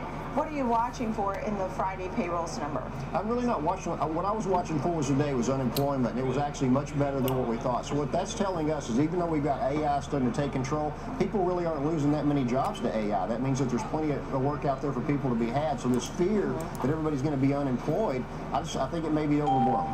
All right. Vance Howard, Howard Capital Management. Great to see you. Thank you so much for being here with us. And folks, coming up, stand by because Well, I the got CEO of 755.64 joining me next. right here at the desk for the company's IPO. It's roll both the defense and space industries. Opening bell. We'll be right back.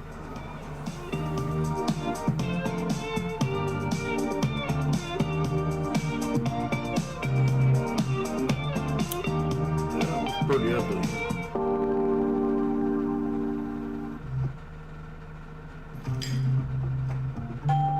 Sometimes, you know, you could have done Sometimes, you know, it just doesn't work that way. Same goes for where you invest.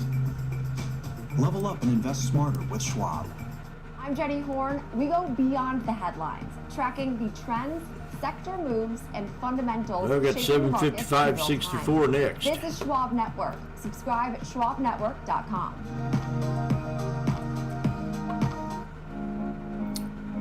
Have you ever watched an interview and thought, I wish they had 5 more minutes, or I want to know how they discovered that hidden gem? That's exactly where Market Matters comes in. I'm Marley Caden, and our podcast is slowing things down. We're going beyond the earnings to get to the heart of the people and companies driving the global economy. If you want the full story, not just the headlines, Market Matters is for you. Subscribe wherever you get your podcasts. Well, I can't wait.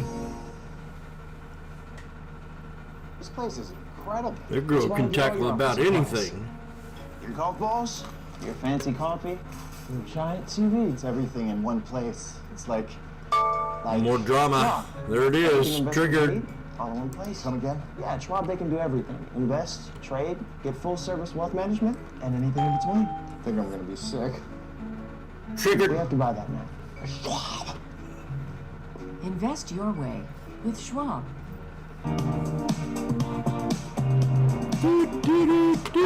Opening bell. It's time for our CEO Spotlight. Applied Aerospace and Defense set to go public today via an IPO right here on the floor of the New York Stock Exchange. The company rang the opening bell here. Very exciting moment for the team. The company's CEO, Trip Ferguson, joins me now.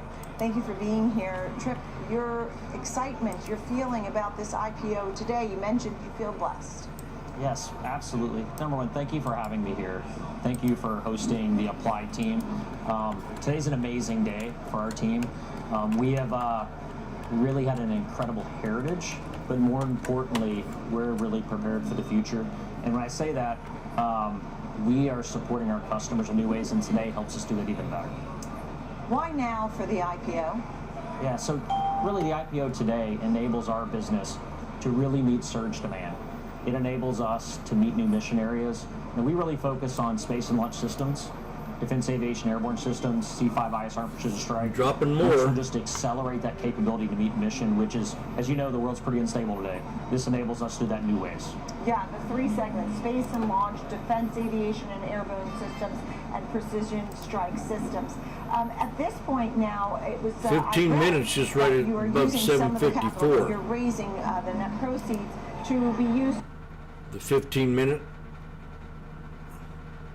megaphone. Randy. 5-day, 15-minute on the spy shows a possible megaphone pattern. A 1, 2, 3, 4.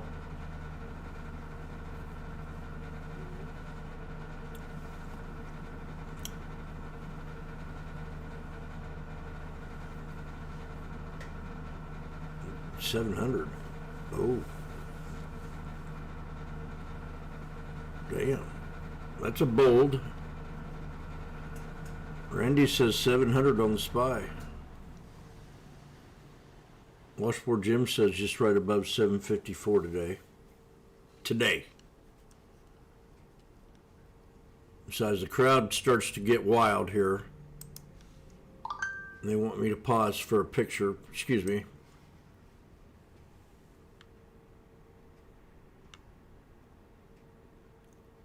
Fox News is here to take my picture.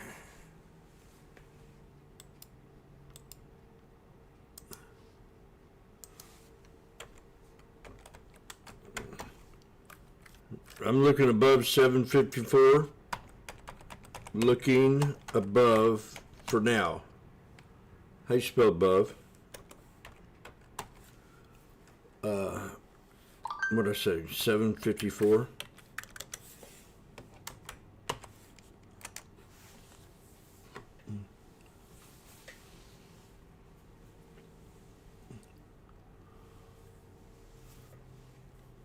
The crowd's going wild here at the sports arena.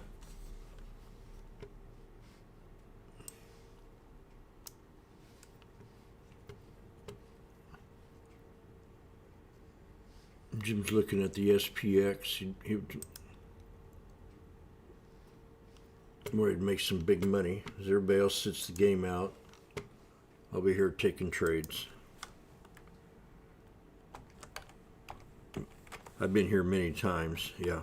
They get like deer in the headlights kind of action. And I get that look like I haven't ate in 3 days kind of look.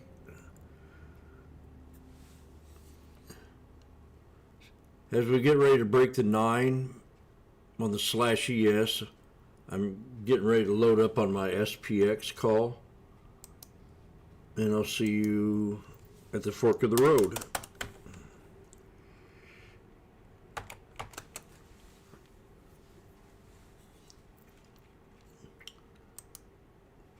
Third, oh God,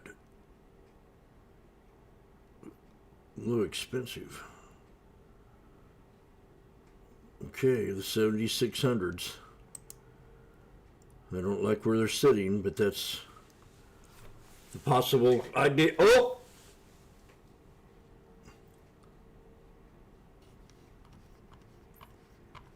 Okay. As you can see, we broke the 9.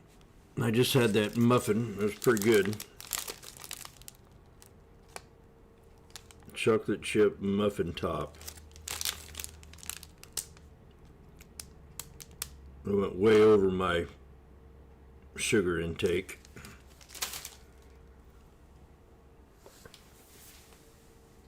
That's not going to be good for me.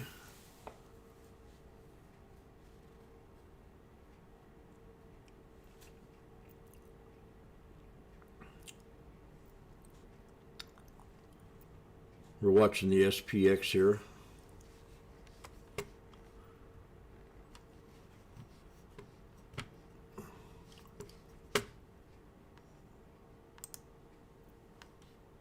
We just broke the 9.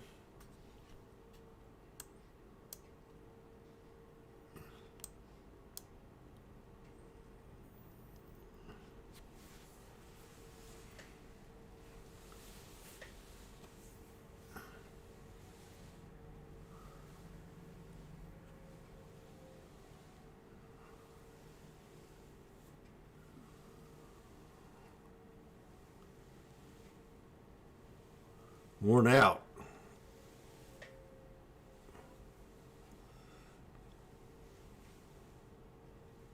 Worn out.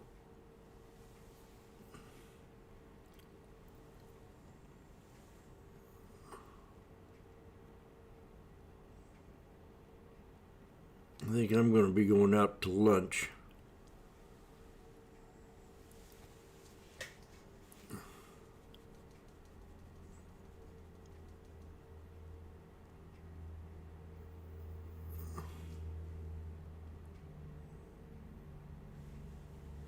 This PX are now at 440.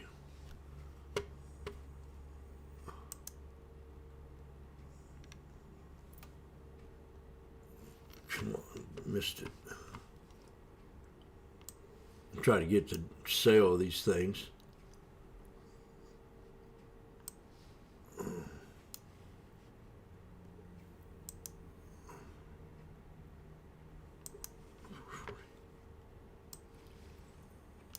$5. Come on.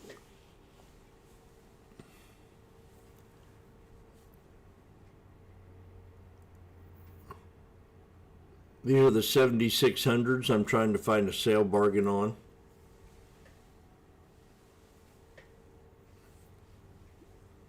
I could say, okay, Jim, you're on sale. You can get one under 5.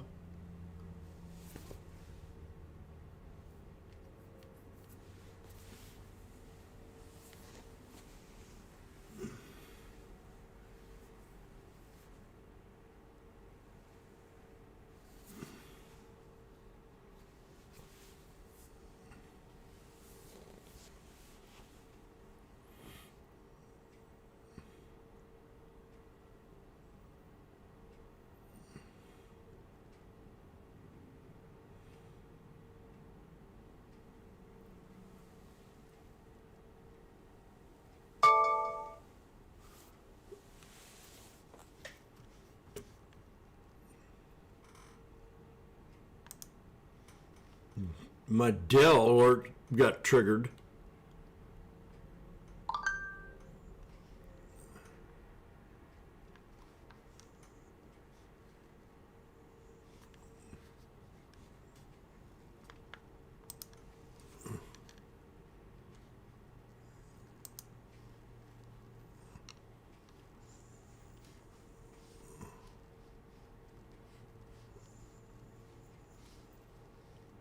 Where in the frick are you?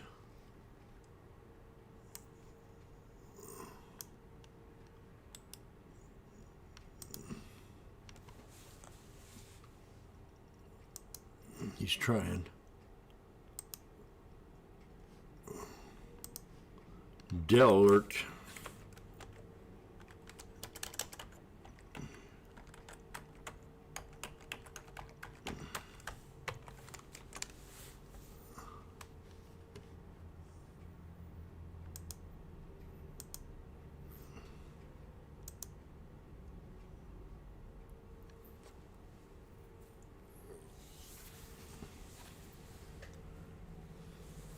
Come on, baby.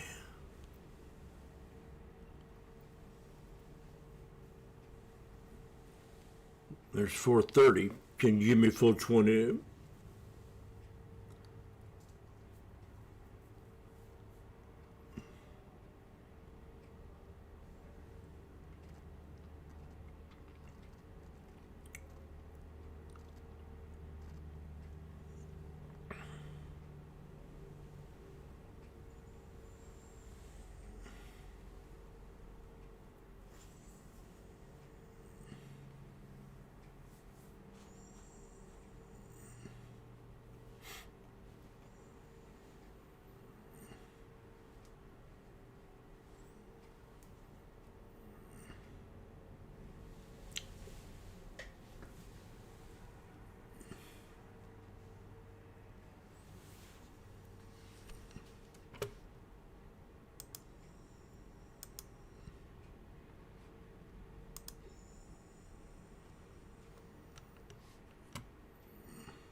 Getting ready to try.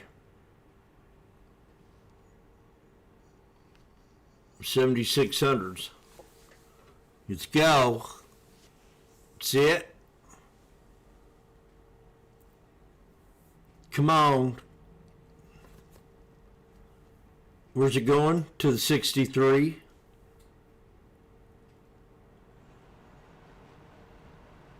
He's unbelievable.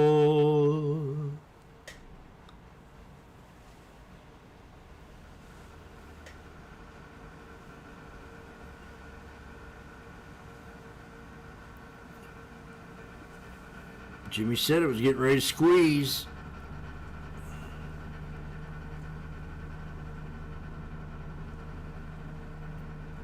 Now,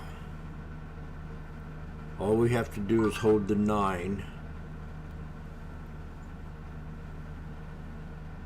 Or even have one big old fat candle right here and get it up to $7. The 7600.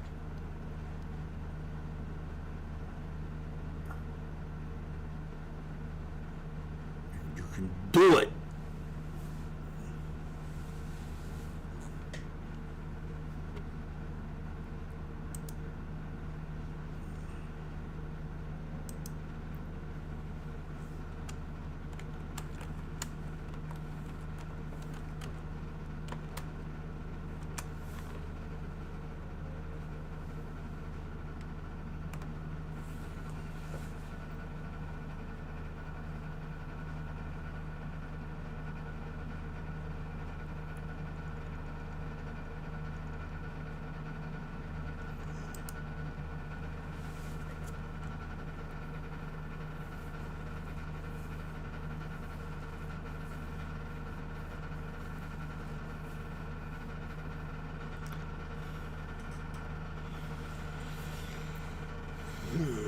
yes, yes, yes, yes, yes, yes. Stay bullish. We're at the 7600s now, are at $5.40. They were called at $4.20 and 30. He has a target of the 63 EMA on the 1 minute time frame. Again, repeat. These are the 7600 strikes called Lotto. They were alerted at $4.20 to 5.30. They are now at $5.25, $5.10. I think we're going to go higher on this trade. As long as we stay above the 9 EMA on the 1 minute time frame. Our target is a 63 on the /ES, and that price is at 75.9808 cents to the penny. Now that will move back and forth. That'll move back and forth. So you have to keep your eye on the resistance. You want to try to sell before it hits the 63. Do you understand? 759811 now. They were at 12 just a second ago. Unless you're happy with your profit right now, you can always scale out.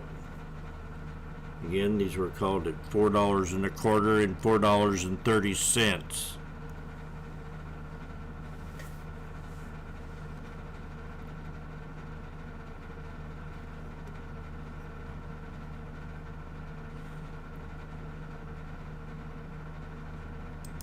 Driven by some of these more AI specific memory storage as well as hardware and software specific names. I mean, that really. Does anybody believe that Jenny Horney needs to put on at least 5 pounds? Jenny Horney. Necessarily defer you because it's probably a healthy sign that we are seeing a bit more modest price performance today. As you said, we are still pretty much at these record highs, but earnings have been also consistently strong. We also have seen upside surprises and rising forward estimates that help justify this recent rally. But the rally is also, again, narrowly led with a lot of these small mega cap names as well as AI-linked names doing a lot of this heavy lifting. Stocks have been able to somehow shrug very well off any sort of negative headlines, whether it's relating to the consumer, relating to rising oil prices, or just overall higher rate expectations and some fading hopes that we're seeing for the Fed.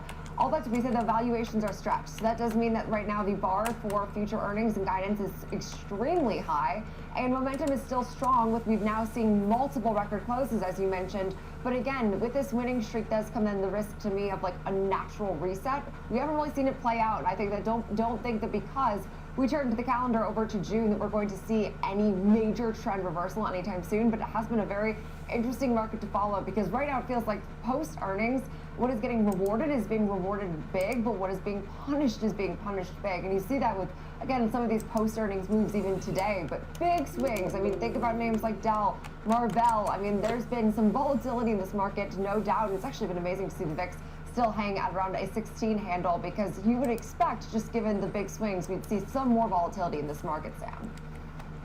Right, and so it has really been the earnings that has been driving this momentum. I'm going to be talking to Lizanne Saunders about that later in the program, but it's also been the data which has been holding up pretty well. 7600s are now at $4.90, $5. Expected off the back of a stronger or at least a stabilizer jolts up.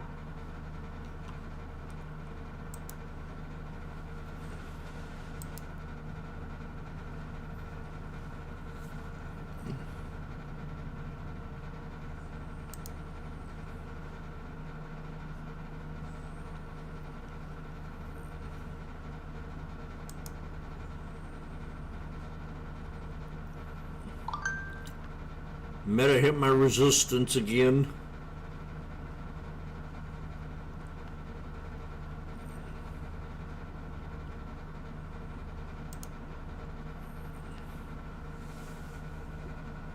Hey June, where are you now?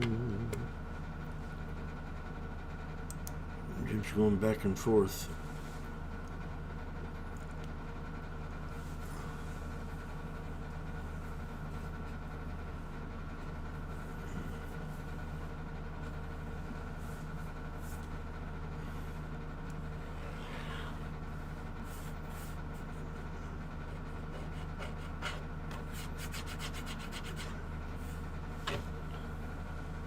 Oh.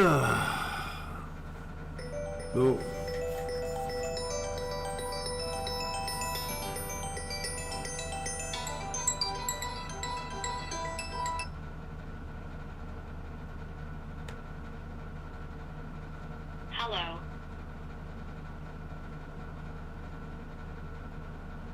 Are you still here?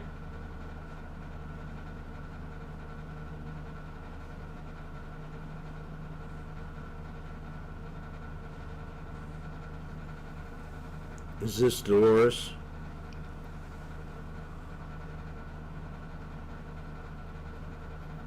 Dolores? Are you here?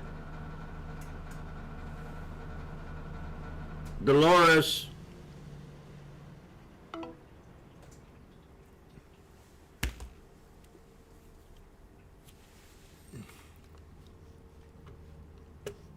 That'll probably be the last time I'll ever get to speak to Dolores. Tesla?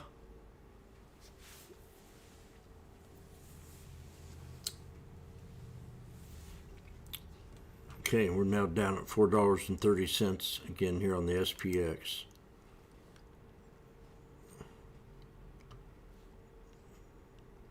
Now watch this real closely. This is going to be getting you right here. Prepare ye in the name of the Lord.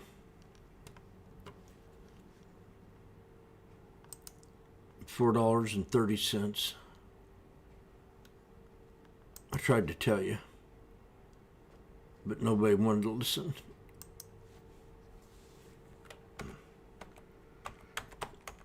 SPX calls, scalping, lotto,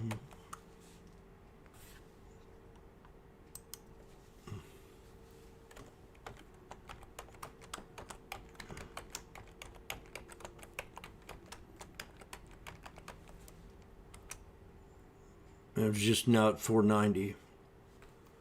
The strike, yeah, I said it's 7,600 at $4.30. Now let's see what's going to go down here on Main Street. We want it to boom. Blink it.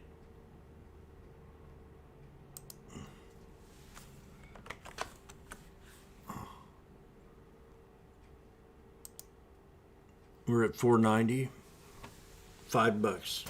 Now you could get out of this trade with $60 a contract. But wouldn't it be happier if I got $6 instead of $5?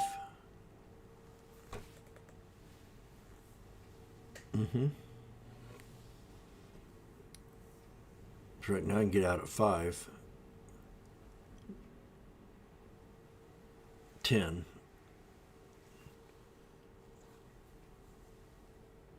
And that would be the old Jimmy's route. That'll sell 2 and keep 1.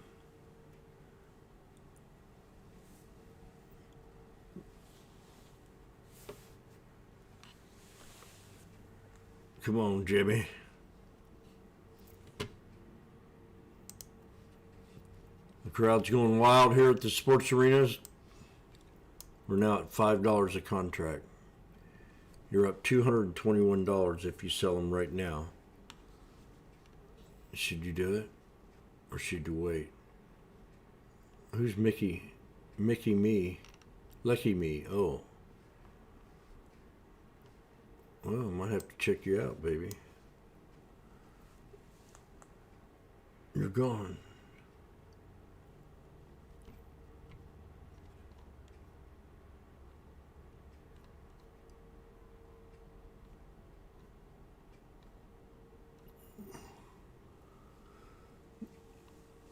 They're now at $5.10. You're up. You're really looking good here, Jimmy.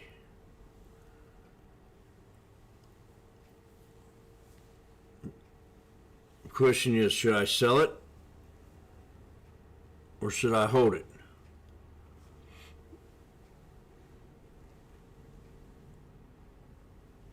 He's bobbing right and left. I mean,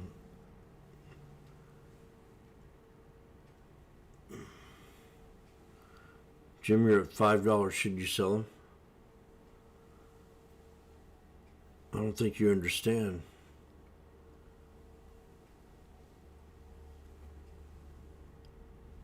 $5.20. I mean, that's hard to say no.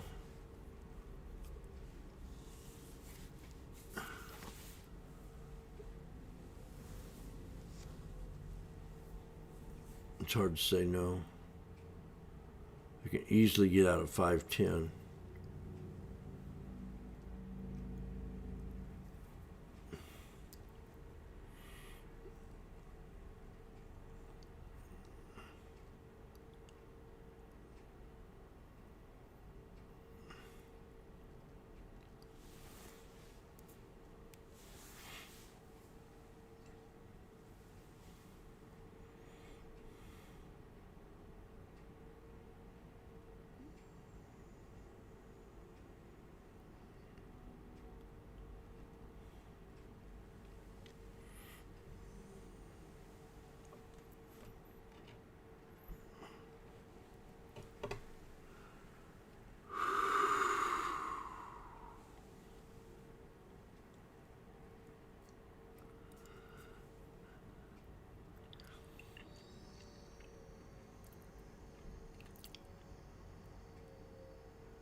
Break it. If you're an amateur and you're still in the trade, spank.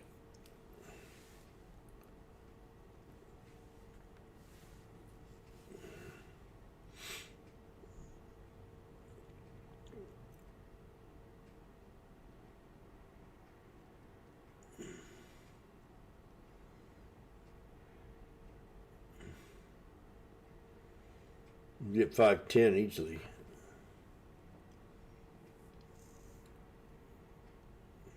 Now we're above the 50.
Ooh.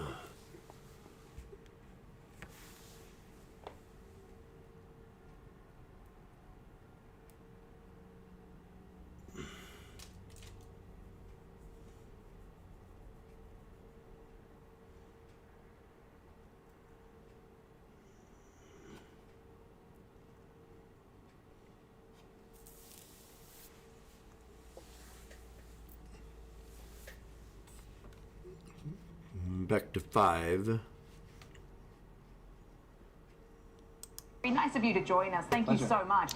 Hey, look, we just got that ISM Services PMI coming out, and I know that these are sentiment-based reports, but they are good indicators, particularly when you sort of peel back the onion. I was listening, or at least looking at the inventory build-up in the highest ever. I'm just wondering, at a headline level, everything looks like it's pretty hunky-dory, but I feel like it's a lot more nuanced under the surface when you take a look at JOLTS, you take a look at ADP, which we got this morning, and some of these PMIs. How are you tying it all together? Yeah, I wouldn't necessarily describe the economy as being hunky-dory overall. We are seeing some encouraging signs in terms of the resilience of economic activity, and yes, some of the sentiment gauges like the ISM manufacturing, the ISM services indices are indeed pointing to resilient economic activity. But if you lift the hood, you can start to see some signs of a slowdown in terms of consumer spending activity, in main part because income is under pressure.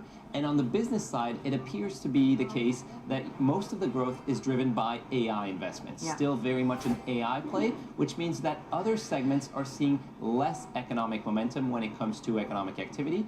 And if you look at housing, if you look at construction, and you adjust for higher inflation, those are sectors that are under increasing pressure.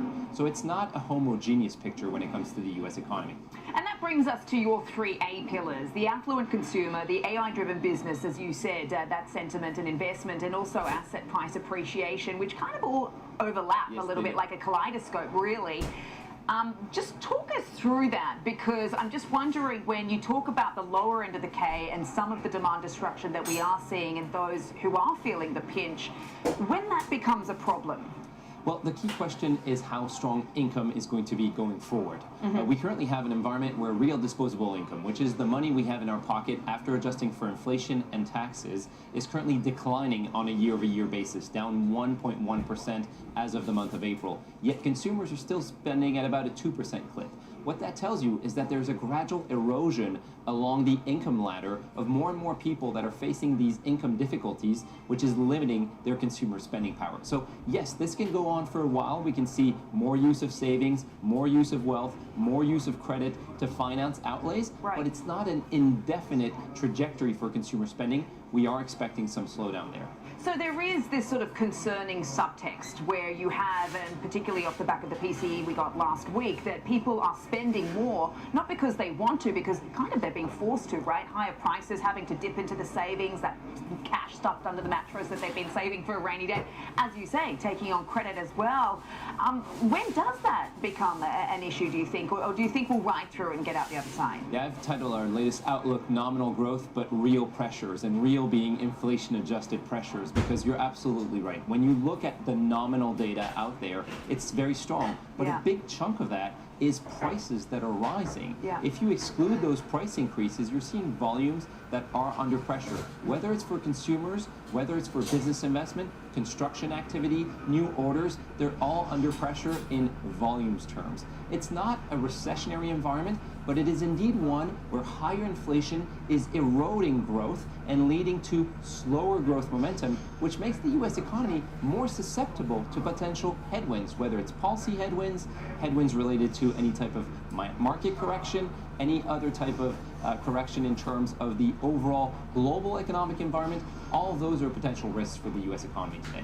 Yeah, and there's a huge debate going on in this economy right now. I mean, the Dr. Ed Yardenis of the world would argue that it looks so strong that the Fed would be able to hike, say, come next month. The other side would say, hey, look, no, the internals look weak, as you and I have been discussing some of the nuance in the data, and that the bond vigilantes would be able to do the Fed's job for it, for allowed to sort of sit on their hands and ride it out for the rest of the year. What's your take on all of that? What's the House view? I think most policymakers at the Fed are of the view that inflation is rising once again and risks being more persistent. They remember the 21-22 period where they were late to the game in terms of tightening monetary policy, so they're likely to err on the side of caution. What that means in terms of policy is that the next policy statement will likely have a dual-sided statement, acknowledging that rate hikes are on the table should there be more persistence in inflation.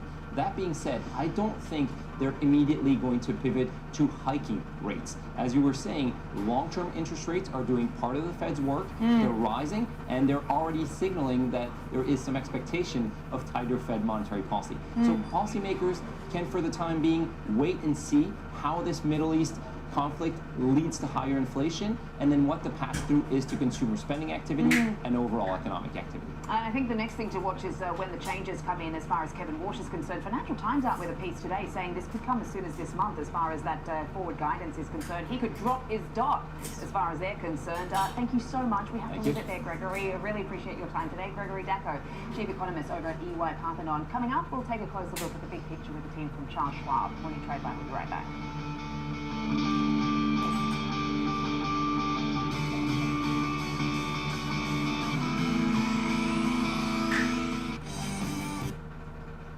Whether you're a bull or a bear, you'll want to catch the latest market action on Morning Movers with me, Diane King Hall, live from the floor of the New York Stock Exchange, only on Schwab Network.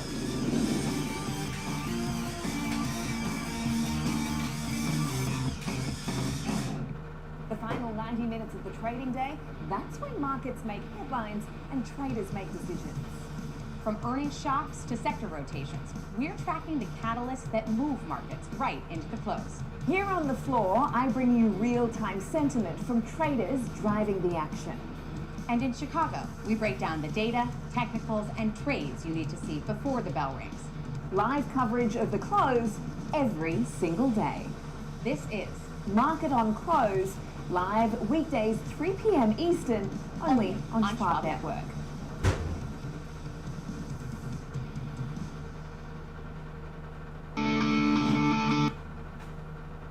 About the morning trade live, shares of GitLab are low after the company reported its quarterly results yesterday afternoon. The company also announced it was cutting 14% of its workforce and expects to exit 22 countries, which could reduce its geographic footprint by 37%. We're seeing shares under pressure to the tune of 5% right now. It has come off the highs. It's trying to recover, but is back down again today, trading at $30 and change right now for GitLab.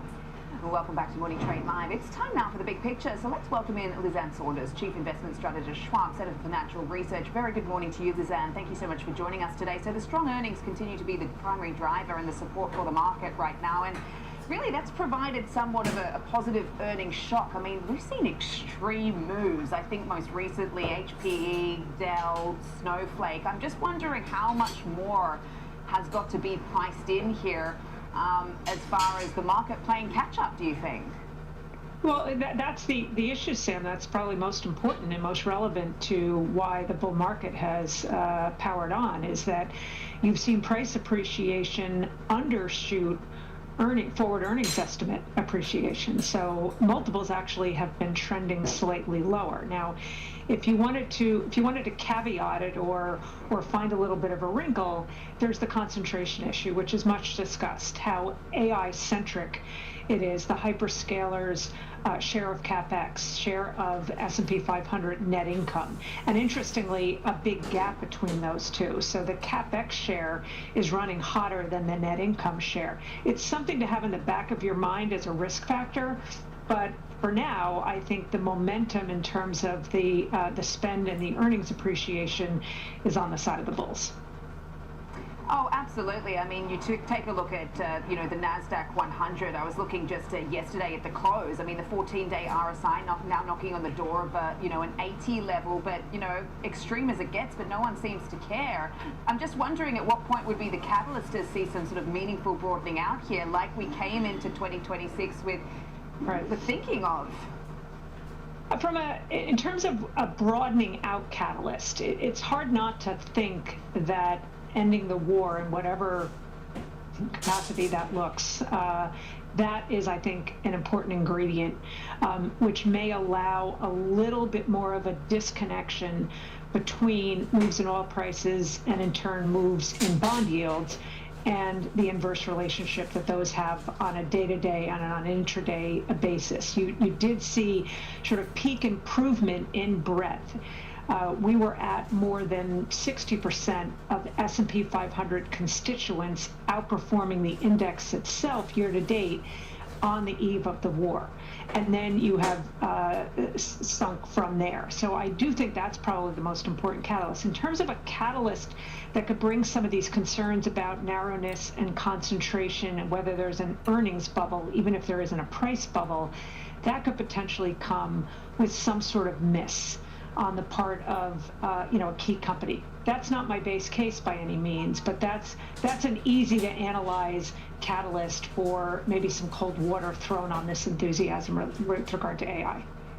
Understood. And then by which point we could see perhaps some degree of rotation. I mean, we've already started to see it out of these sort of big AI, Mag 7, hyperscaler, big spenders into more of the kind of bottleneck type of parts of the AI trade with your infrastructure, with your memory, with your cooling, for instance. What have you made of some of these extreme moves we've seen, you know, in names like Micron, for instance, another price target hike here from Morgan Stanley this morning. I mean, is this just AI hype? Is this just tech mania? Because I asked another guest about this yesterday, and they pointed to something that you've been talking about a lot, Lizanne, and that is that casino-like kind of feel in this market, that short-term money kind of sloshing around, short-term attention span. I mean, is that the case, or is it a bit more meaningful than that as far as what we're seeing in tech right now? Well, Sam, I'd say it's both. You know, there is fundamental support provided by the continuation of this surge in forward earnings estimates for many of those companies. But when you see the parabolic nature of the moves, there's no question that there is short attention span money that is purely speculative that is driving the moves in these stocks, which is, I think, why, you know, risk management strategies need to come into play, inclusive of rebalancing, which we often think of as sort of the overarching portfolio discipline around asset classes. But that rebalancing process needs to be at the individual stock level too, going back to the, you know, oft-expressed phrase of no one ever went broke taking profit. So I think the risk management piece from a discipline perspective is really paramount when you see these parabolic moves. Yeah, interesting piece in the Financial Times. Just switching over to the macro, Lizanne, Kevin Walsh could start revamping the guidance as soon as this month and could actually drop his dot. They could also try to remove the language which hints at the Fed's next move, and I'm talking about that easing versus that tightening bias.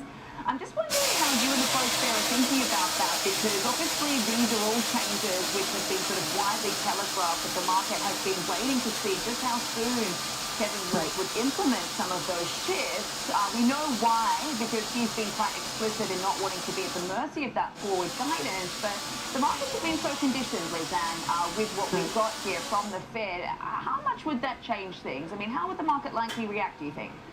Well, you know, Sam, the short answer is I don't know, but I'll give you a longer answer than that. I think the first step is probably going to be dropping that forward-looking language that suggests more of a bias toward the easing side. I would also guess that if Walsh is really planning on changing some of these, at times, market-moving components of what the Fed offers, including the dots plot or the summary of economic projections, or how rampant the Federal Open Mouth Committee is, and I don't say that in a derogatory way, but since Bernanke, a greater allowance for lots of voices out in the public domain, I would expect there to be telegraphing of that initially, particularly in the press conference, or if there is going to be a change to the periodicity associated with press conferences. It'd be surprising to me if Walsh just decided to sort of drop that on everybody. Here's what we're doing with the dots plot. Here's what we're doing with periodicity in terms of press conferences. I think there would be telegraphing of that, possibly some of which could occur at the next meeting. Yeah, just a couple of weeks away. Lizanne, always appreciate it. Thank you so much for joining us today. Lizanne Saunders, their Chief Investment Strategist, Schwab Center for Financial Research. All right, coming up, it's time for the morning trade. We'll get a closer look at Palo Alto Networks after reporting earnings yesterday and receiving some pretty good price target news as a result. Shares are down, though. We'll discuss why. Morning Trade Live. We'll be right back.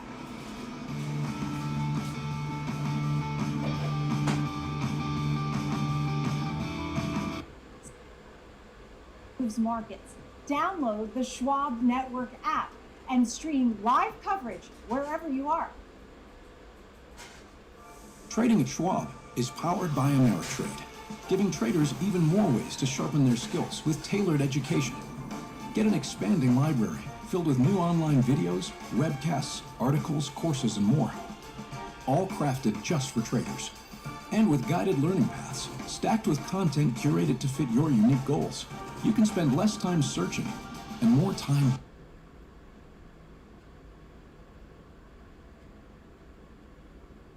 From the most iconic trading floor in the world, this is Opening Bell with Nicole Petalides, live on the floor of the New York Stock Exchange, the countdown, the setups, the stories that make markets move. Minute-by-minute breakdown of the biggest headlines, earnings, and global movers, just the trades that matter. As the bell hits and the markets react in real time, Opening Bell, live at the NYSE, right when it counts. While others recap the news, I help you read between the lines from what's moving markets to what's next with sharp takes and market know-how. Follow me on all social media platforms at Diane King Hall and connect with me on LinkedIn for more.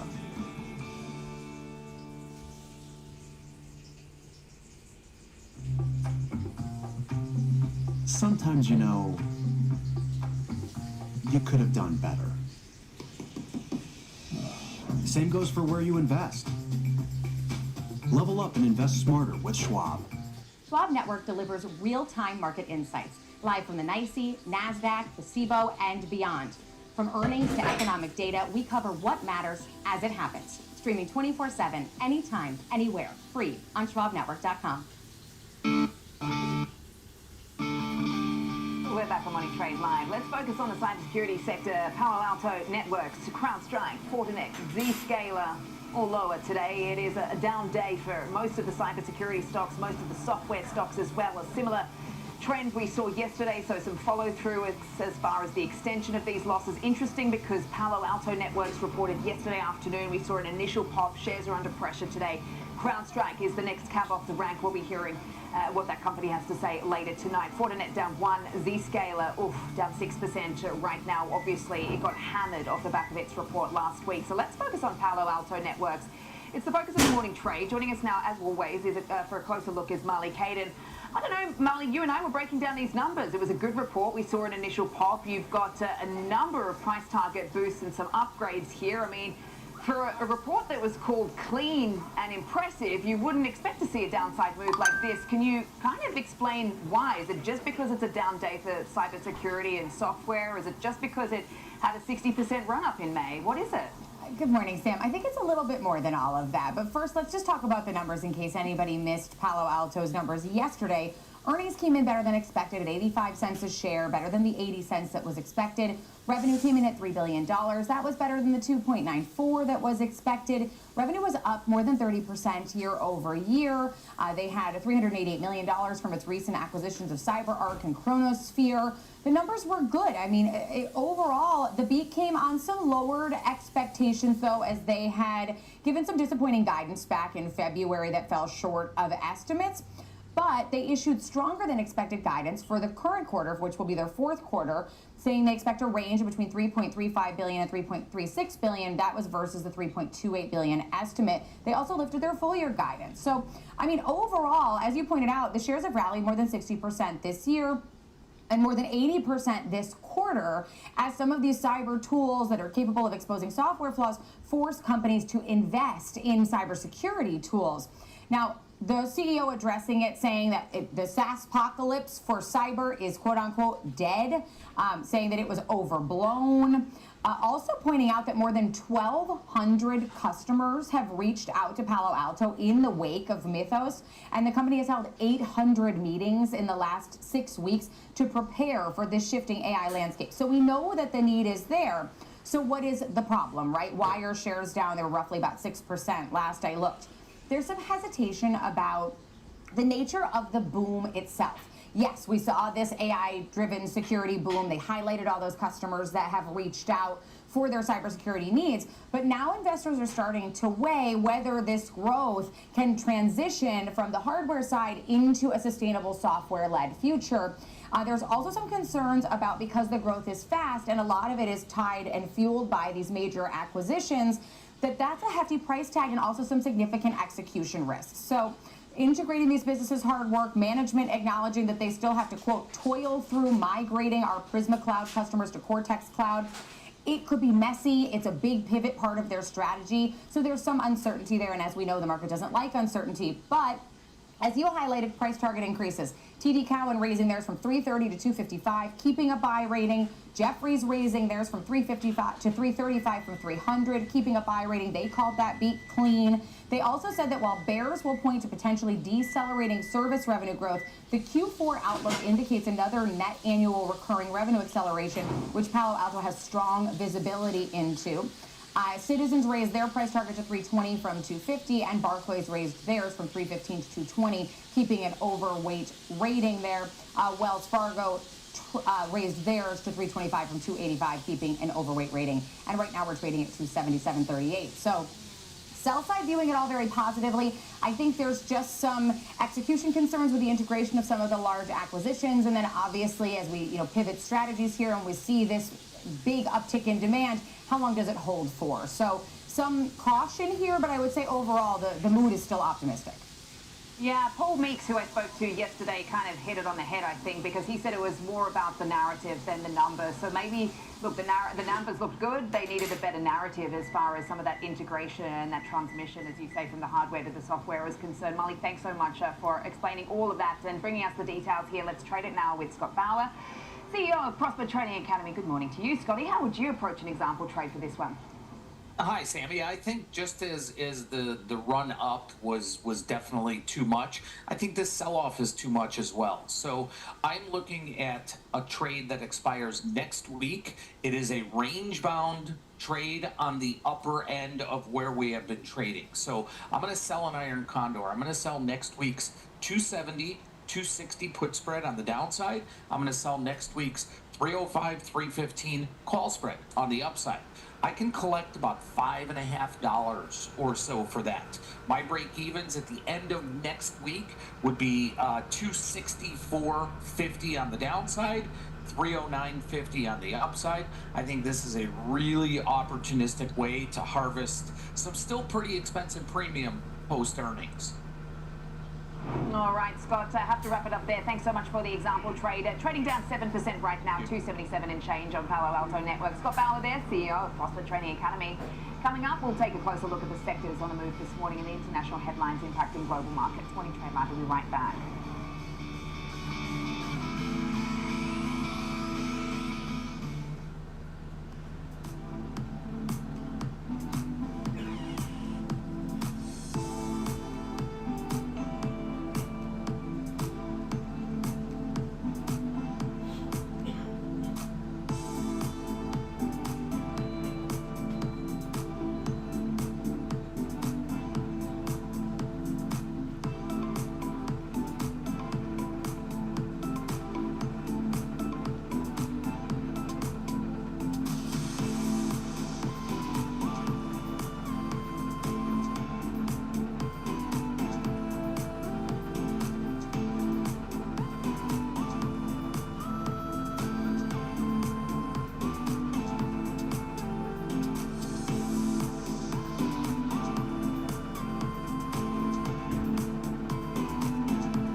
Morning. Find out what's shaping early market action. Tech check, options corner, futures focus, technical analysis. Morning Movers covers it all. Grab your coffee and tune in every trading day at 8 a.m. Eastern, only on Schwab Network. Stay connected to what moves the market. Download the Schwab Network app and stream anytime wherever you are.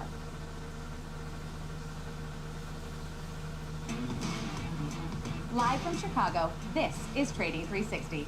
I'm Marley Caden. We track macro forces, market trends, and company news that shape investor decisions, all with expert analysis and actionable context. From inflation data to sector rotations, earnings to policy, it's a comprehensive view of the market every trading day. Trading 360, in-depth market coverage straight from Chicago.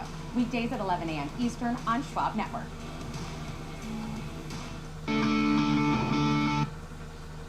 Back to Morning Trade Live. I'm Sam Bardas coming to you live from the New York Stock Exchange. It's time now to take a look at sectors that are moving markets this morning. We're joined by Alex Coffey over in Chicago. Good morning to you, Alex. What stands out just over an hour into trade?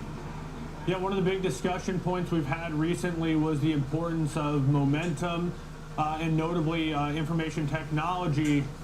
So not a surprise today that this is a good illustration of that discussion. You have basically all but three of the sectors higher. You have over half the names in the S&P 500 green, but IT is down over 1%, and you see the index down about 1/3%. One way to measure this discussion is dispersion. We've talked about dispersion quite a bit. The SIBO actually puts out an index that is seeking to measure this, and effectively this is looking at the difference between single stock vol versus the index vol, and that continues to climb. as the movement of the surface is far, far greater, Sam, on a daily basis than what we're seeing at the index level. Oh, for sure. I mean, just walk us through what we're seeing as far as a bit of a drag today. And I do see that that is NVIDIA and Microsoft, largely software's under some pressure as well. Just walk us through what you're noticing there. Yeah, even within IT, the story is mixed, Sam, but you have NVIDIA under pressure quite a bit, down 3 full percentage points. If you were to look at in real time the impact that that particular move has on the S&P 500, it's tremendous. It's the biggest contributor to the downside by a wide margin. It contributes 20 points to the downside for the SPX. Following behind it in second place, though, is Microsoft. Microsoft's contributing 11 points of downside. So right now, the S&P 500 in real time is down about 26 points. Just Microsoft and NVIDIA combined are contributing over 31 points. So that's the move right there. You throw in Oracle, Palantir, Palo Alto Networks post earnings, CrowdStrike ahead of earnings.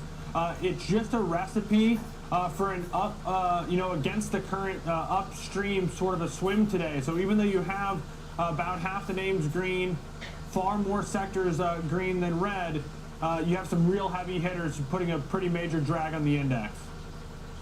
Anything else sort of stand out? I mean, as you say, we are seeing a broadening out, as far as sector strength is concerned, but it's just tech that continues to sort of drag down here. What sort of catches your eye this morning as far as some of that rotation out of the sort of high flies into the other parts of the market? Yeah, that if you're invested in the cap-weighted index or, in some of these momentum names, it's not the best day yet, but for the most part, you're seeing a bounce back in some stuff that's struggled. So Meta is one that stands out to me. It's doing its best to try to, boost the index. It's contributing about 5 points of upside. And then you still have areas like Intel and AMD and Broadcom that apparently didn't get the message that it was supposed to be a tech week day, because those names are all doing quite okay. Yeah, absolutely. I was literally just looking at a chart of Broadcom before I went into this, given that they're reporting earnings. It feels like a straggler as far as the earnings season is concerned. You almost forget about it, but certainly not a straggler with 40% year to date. Alex, thank you so much for that. Appreciate it as always. Turning to the overseas price action now. Japan's Nikkei 225 hitting another record overnight, tracking the all-time highs on Wall Street. The index topped 68,000 for the first time ever, largely driven by the strength in technology stocks. And it came as dollar-yen hit the economically and politically sensitive 160 mark overnight. That prompted verbal warnings from Japanese officials. Traders are now on intervention watch, as that 160 level is where authorities have previously stepped in to support the currency. Tokyo spent $73 billion on yen intervention in recent months, but the yen has since erased the short-term gains that provided, as you can see on that chart here. China's AI startup DeepSeek reportedly getting close to a deal to raise about $7.5 billion from the likes of Tencent, JD's, Chinese battery giant Contemporary Amperex or CATL. This would reportedly value the company at between $52 and $59 billion, and that funding round is expected to be finalized in the next couple of weeks. And tariffs, yep, they're back in the headlines. The USTR has proposed additional duties of up to 12.5% on imports from 60 countries.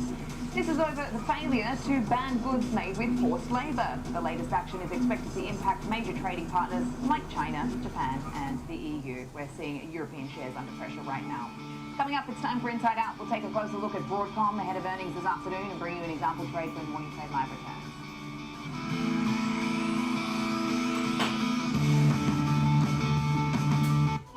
You know the market moves, and Schwab is here to help you move with it. So, whether you're buying, selling, holding, or planning, whether you're ETFing or 401k'ing, saving, spending, or even retiring, you can count on Schwab for market insights, live support, powerful trading platforms, and 400 branches. All at your service, all so you can invest your way. Sounds nice, right? I'm Alex Coffey. And I'm Jenny Horn. This is Next Gen Investing, where we track the trends shaping tomorrow's markets. From tech to energy, crypto to consumer, we focus on what's driving investor sentiment right now. Clear analysis and forward-looking market coverage every trading day. This is a make or break level for this stock. And that could certainly be a short to near-term catalyst. Well, here we go again. 1 p.m. It's 10:46 Eastern Time.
Tesla's back up my resistance level, 430.86. Tesla.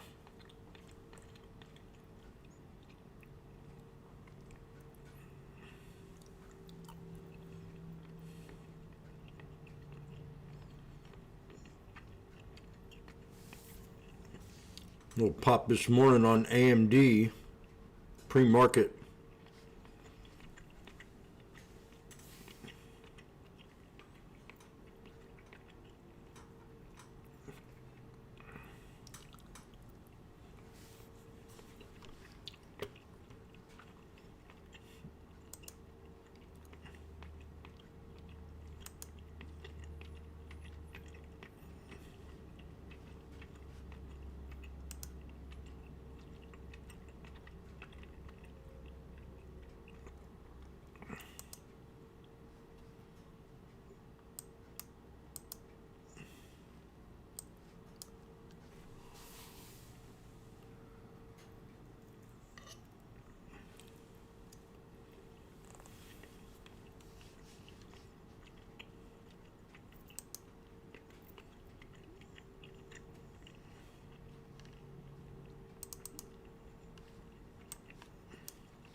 Well, SPY ain't looking too good either.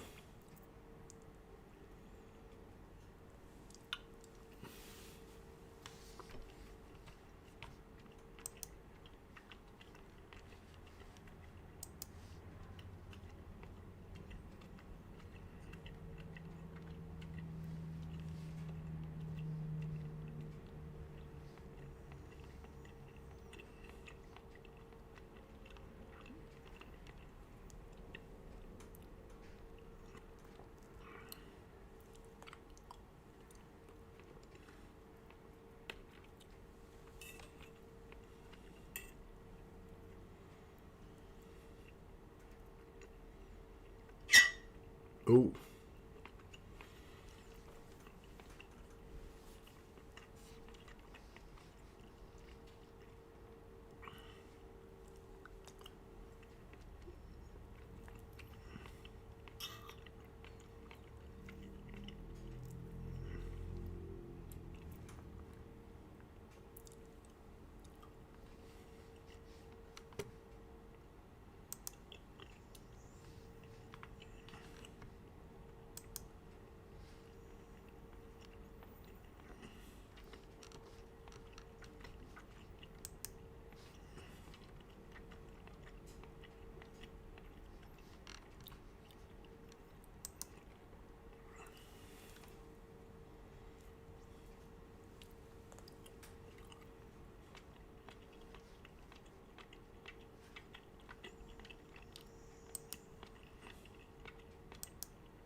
Not one of them days. I think I could get it right here. Scalp it.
Yeah, well.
I made some good sauce there. Yum, yum, yum, yum, yum, yum, yum, yum. I'm so gone.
Although $400 million or $400 billion rather in annual revenue, that's more than doubled since 2020. Things are certainly doing well, and explains why this chart has generally moved up, even though a little bit of a move lower yesterday. Yeah, I mean, some unexpected information there in that investor presentation when they were disclosing this, but, you know, certainly a welcome day to have it when we're on a down day for the market. There's sort of keeping themselves afloat as close to the unchanged line as they can with that positive news. Alex, thanks for breaking all of that down for us. On Alphabet, trading about 0.4 lower today, but down with the overall markets. Want to welcome in our next guest, though, take a broader look at how things are performing so far this month. Joining us, Tony Zabagala, the Chief Operations Officer at Strategic Wealth Partners. Tony, great to have you on the show. Now, we've basically wrapped up our earnings season. We have a couple stragglers left, but we're pretty much done. S&P earnings growth approaching 29% year over year. I was reading an article yesterday afternoon about how unusual that is. Particularly in April and May, we had a 16% move to the upside in the S&P, and it was citing that historically, the only time that's ever happened since World War II was either post-recession recovery or immediately preceding Black Monday in 1987. So I want to get your thoughts on how relevant that historical data is and what your takeaways are from this earnings season and this massive growth that we've seen. Yeah, I mean, it was stellar. The earnings season was fantastic. Like you mentioned, 30% growth. That's more than double than what was expected. And typically, these are, like you mentioned, this is what you expect coming out of a recession, not mid-cycle. You know, and furthermore, forecasts are projecting over 20% for the rest of the year. 2027, looking even further down the road, we're looking at 15% growth. These are phenomenal numbers. And we're in an election year. You know, I believe I said it before on the show where, you know, a typical inter-year correction is somewhere around 15%, right? In an election year, it's closer to 19%. We haven't even sniffed anything like that. However, you know, what could derail this train? That would be the biggest question. And inflation is continuing to accelerate higher. You know, filling up my gas tank has been extraordinarily painful the last few months, I'm sure with other people. And the biggest clog in this is the Iran, you know, the Iran situation. A resolution is looking bleak in the near term. And, you know, this is obviously why, you know, the energy is very high for us, causing most of the inflation. Global yields are continuing to go higher. And eventually, those higher yields can be a headwind to stocks. So the big key here is, you know, a resolution for the Iranian conflict. I feel the market, we can endure maybe another 3 months of this until we might need to re-script 2027 market growth. Oh, Tony, you said gas. I mean, I'm paying close to $6 a gallon right now here in Chicago to fill up my car. So I feel your pain deep in my core every time I have to hit the gas station. But it's our biggest risk. Inflation and these energy prices sort of creeping their way and ticking things upward here as we still don't have any seeming end to this ongoing situation in Iran, although we've priced it in now more times than I can keep track of. As you're looking at, you said the next 3 months, you think we've got legs here. If we get a resolution in that time frame, do you expect a correction in the fall or in the winter, or might we avoid a correction altogether? I mean, the way the market has been melting up, it's very hard to find, you know, like what those black swan events are going to be. You know, it could be something that's not on the table right now. We got other geopolitical risks. We got China, you know, Cuba's popping in here as a potential issue. The Ukraine-Russian war is still going on that, you know, has fallen on, has fallen in the news line. So, you know, it's just kind of looking at history, but there's been so much hype, specifically around like AI and all these new IPOs coming out. I mean, you can like even see Bitcoin selling off. I think people are trying to get liquid so that they can get involved with SpaceX when it comes out soon, right? So it's very hard to find an identifying reason why we're going to see a pullback. But just looking at historic data, you know, we haven't sniffed where we should have been, you know, again, like a mid-teen pullback yet.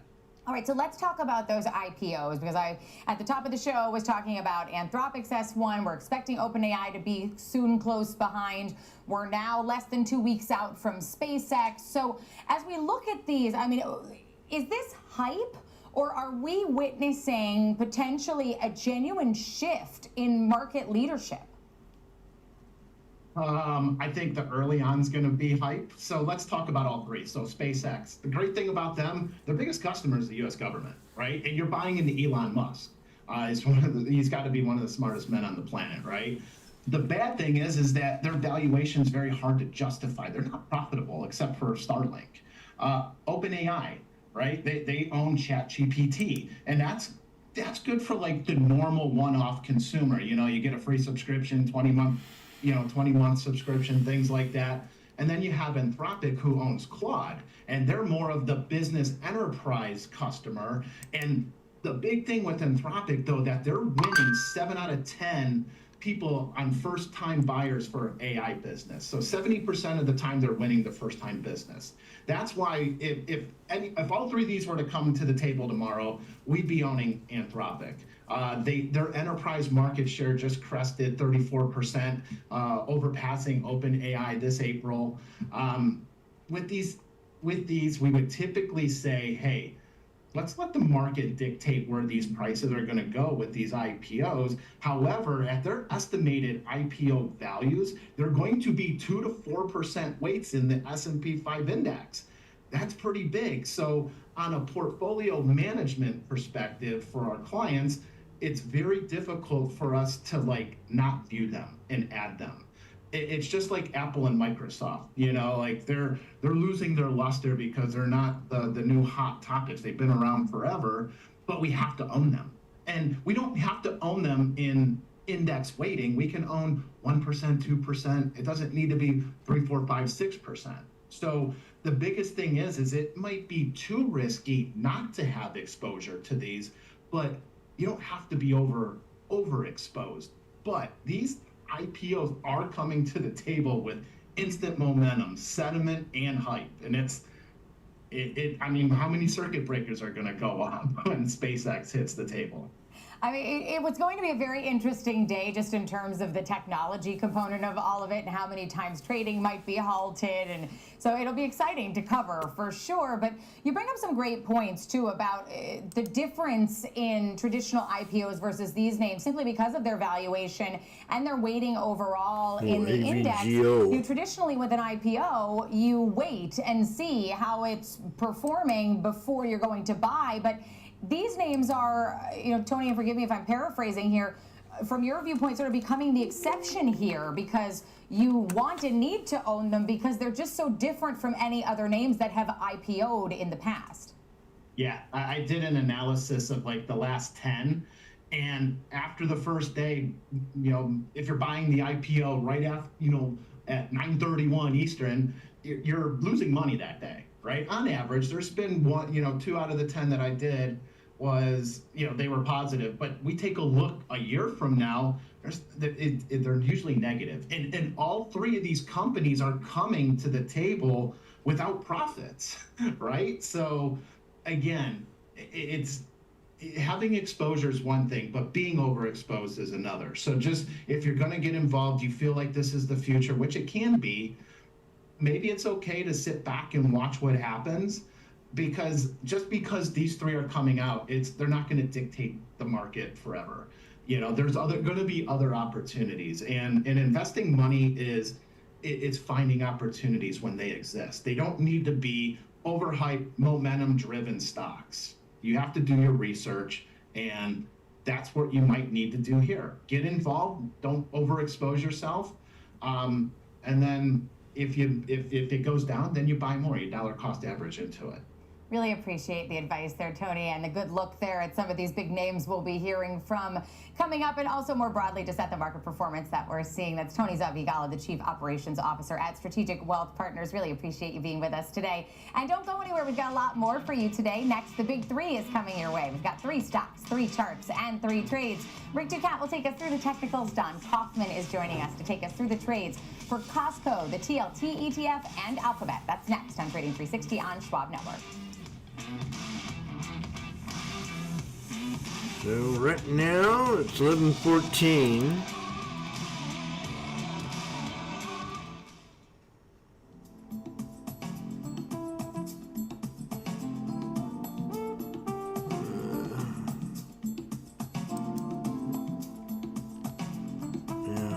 jumped in that one maybe this morning. AVGO. Boom, boom. A little knife on Apple.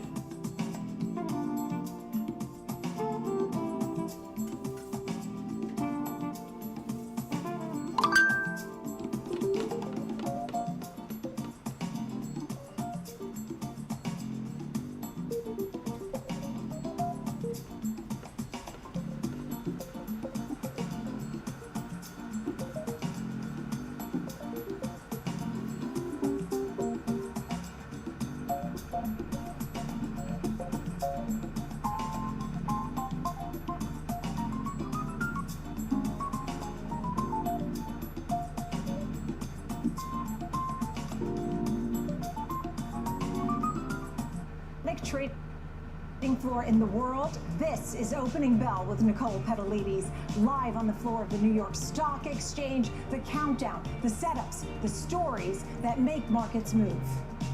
Minute by minute breakdown of the biggest headlines, earnings, and global movers. Just the trades that matter. As the bell hits and the markets react in real time, Opening Bell, live at the NYSE, right when it counts. Aw, she's got your smile. Carl. Yep, your #1 broker's here to welcome your new little dependent. Actually, we invest with Schwab now. They have everything we need all in one place. I can set up her college fund. I've been learning about trading strategies. Schwab helps me generate retirement income. All this Schwab is everything you need is making me cranky. Does somebody need a match? Schwab! Invest your way with Schwab. It's funny. Welcome back to Trading 360. I'm Marley Caden. It's time for the big three. We've got 3 stocks, 3 charts, and 3 trades for you. Rick Ducat, of course, will take us through the charts. Here to take us through the trades, Don Kaufman, the co-founder of Theo Trade. Don, great to have you on the show. You know, we got a red day overall. We've got yields ticking higher. We've got the price of a barrel of oil ticking higher. We're not pricing in peace today. So what are your thoughts? It's my kind of trading session, right? So, you know, one of the things that's probably not being looked at too extensively by retail traders right now is it's a very interesting kind of dichotomy between equity implied volatility, meaning stock volatility, that is the option volatility on stocks, and index volatility. There is a huge gaping hole. It's actually what we often term like the dispersion trade. What you've got is when you start looking at some of the big tech stocks, even Microsoft, huge moves, outsized moves.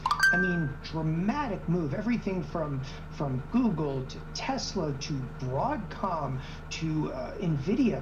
Look at the outsized moves in these equity products. Then go take a look over at VIX, and it's dead. We're not pricing in right now any macro risk. We're not pricing in movement for the full S&P. We're only pricing in risk right now for a couple of tech stocks. And it's, again, you know, if you look at this objectively, what's wrong with this picture?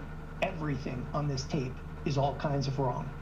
All right, so as we have an all kinds of wrong backdrop here, you've got Costco as your first pick in the big three. Take us through why Costco's in the big three today and how you're going to take advantage of this messed up backdrop we've got. Yeah, so I'm looking for a nice short-term bullish move inside of Costco. For those of you that haven't looked at Costco or Walmart in the last couple of trading sessions, they've been getting rather decimated. And it feels like this, again, this gigantic rotation. Let's get out of Costco. Let's get out of Walmart. Let's put everything in towards, well, we're going to talk about in a couple of moments, stuff like Google. Look, it's a rotation. Now we're going to look for a counter rotation. And here again, this is a rotation for all the wrong reasons. Nobody cares about fundamentals here. All they care about is, again, the school of what's working right now. What's going to work right now is I think we're going to move back into Costco. This is going to be a rotation. It's going to be very short duration. I'm not a long-term investor over here. I'm looking for a nice, solid pop to the upside.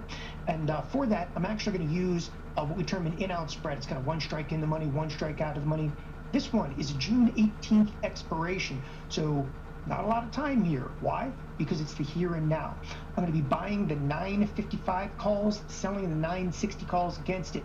I like a nice, clean, tight $5 wide call spread. This one is done for a $2.30 debit. Again, a nice sharp move in the near term is what I'm kind of looking for this trade to play out. All right, and as we look at the technical setup here over the last month, we are trading about 5% lower for Costco. Rick, so what are you seeing here? Yeah, so here we have a more of a sideways type of movement. You could draw a very kind of mild wedge type shape here, but really I would probably say more of a range here. So we have a lower boundary near 967, an upper boundary here near about 1028. We had this big push to the upside that dissipated very quickly. It actually took us below that original 967 floor. So now today's upward swing has paused at that level. That represents roughly our highs for the day.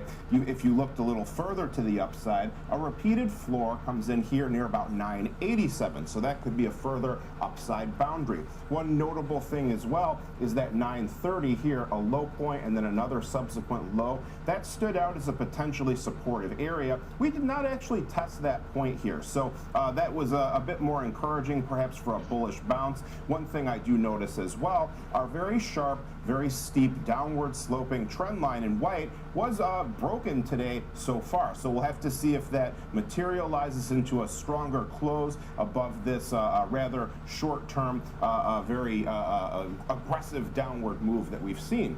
When we think about our moving averages, we have an interesting confluence here. Our shortest EMA, our 5-day EMA in dark blue representing 1 week, and our longest, our 251 in orange representing 1 year, quite close together between about 964 to 967 roughly. So this, when we have our moving averages aligning with each other, it lends greater weight to this as a potential area of resistance, or if price was above it as a supportive area. We can also see that RSI has broken through our downward sloping red trend line. We are below the 50 midline, giving us more of a bearish tilt, but we are above the oversold area and starting to rise to the upside here. So look for it to continue making corresponding highs along with price. If we do look a little bit further to the upside too, our volume profile study shows the most sizable node between about 933 to 952 with our, 972 to 1015 rather, with our point of control coming in near 978. Meanwhile, to the downside is that node that I mentioned, 933 to 952 as a supportive area. Yeah, right now Costco's at 959.78, is trading about 0.5% higher today, so outperforming the more broad market. But at the top of the show, I did mention that we were seeing rates tick higher as well too, and that's a good setup for your second play today. We've got the 20-plus year Treasury ETF TLT, and Don, if I know you at this point, you never bring more than one bullish trade, so I'm guessing we're bearish here. It can happen from time to time, but not today. Yeah, there's no question about it right now. I want to bear up inside of the bond market, and I'm using the most recent kind of lift in the bonds. The bonds have rallied just a bit. For retail traders, I really like using the TLT over the ZB. The ZB, you know, the futures contract can be a little bit confusing, a little bit more risks. The TLT is probably the likely way to take advantage of this. But look, it's sticky inflation still with us. We still have, you know, oil trading in and around the 95, you know, range right now, and I would have anticipations that's probably going to go higher before it goes lower.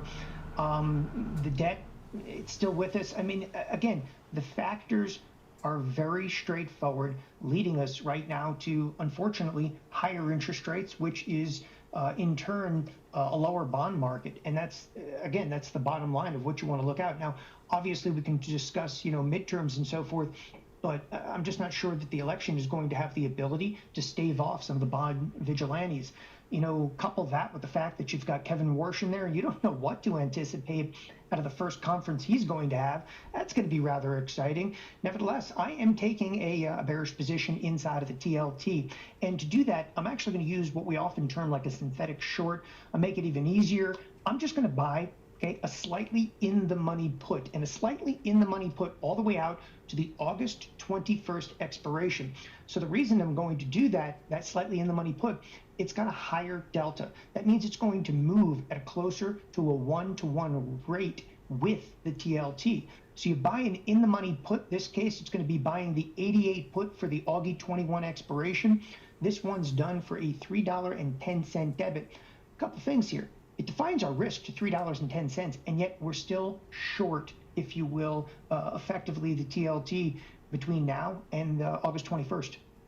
All right, Rick, so as we look at the TLT here and what could potentially happen between now and August, what is the setup that the chart is showing you? Quick comment too, as a longtime futures trader, futures and confusing and risky are not three words that you want to go together when you're trading here, so I totally get that perspective here. So recent low 82.77 has transitioned into an upward sloping channel type shape. We also had a downside breakout from our falling wedge here that we had between our two blue lines converging down toward each other. We had this supportive area here that has marked stopping points for price several times near 84.75.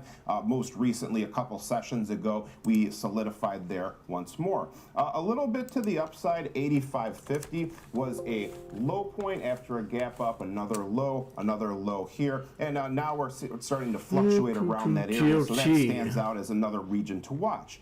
86.29 also was a relative high that we saw recently, so that could be another area to look out for in your trading. So again, a bit of a confluence of our moving averages here. Our 5-day and 21-day coming together right around 85, a bit above 85 here. So that's an area to look out for, especially because it lines up pretty closely with our trend line from our channel. To the upside, 63-day EMA in gold Very interesting. at about 86. RSI trending lower, starting to drift below that 50 midline as well, so that is typically more of a bearish type of signal.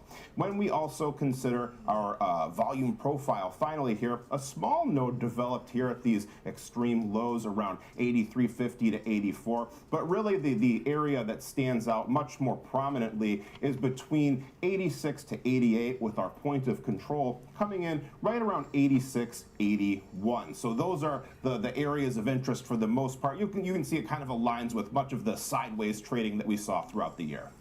All right, and right now we are looking at TLT at 85.27. This last name we've been talking about quite a bit over the last 48 hours. We're talking about Alphabet or Google, pick your poison there on what you like to call it. Trading slightly lower today, but just sort of down more broadly with the market. Researches it out. Walk me through your thoughts here on their recent stock sale here to raise this money, and it ended up being a little bit more than planned. Yeah, you know what? Normally I come in and I'm very objective and I'll just take a very defined risk position. This will be a defined risk position, but I step back and I look at this, and this must have been a wild boardroom conversation, because effectively, what has Alphabet done? Sold stock at or near all-time highs. So you've got to decide as a trader or an investor, is this a mad dash for cash? Because just in the last, week, we've announced Anthropic did a Series H at $65 billion. You've actually had, obviously the SpaceX IPO coming next week, $75 billion. Did Google just want in on it? That last grasp, if you will, for cash, and again, like a little bit of a smash and, grab job over here? Or is this, capital they really needed, for the AI craze? Either way you want to look at that, I don't see it as being positive. To get in on money that we need right now.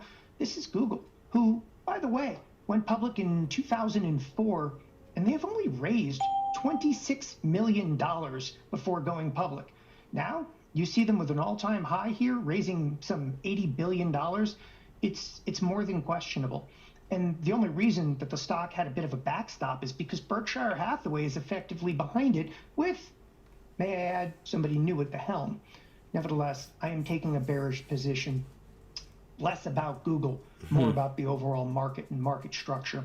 Again, 80 billion reasons to look for sell-side activity. This trade is going all the way out to the July 17th expiration.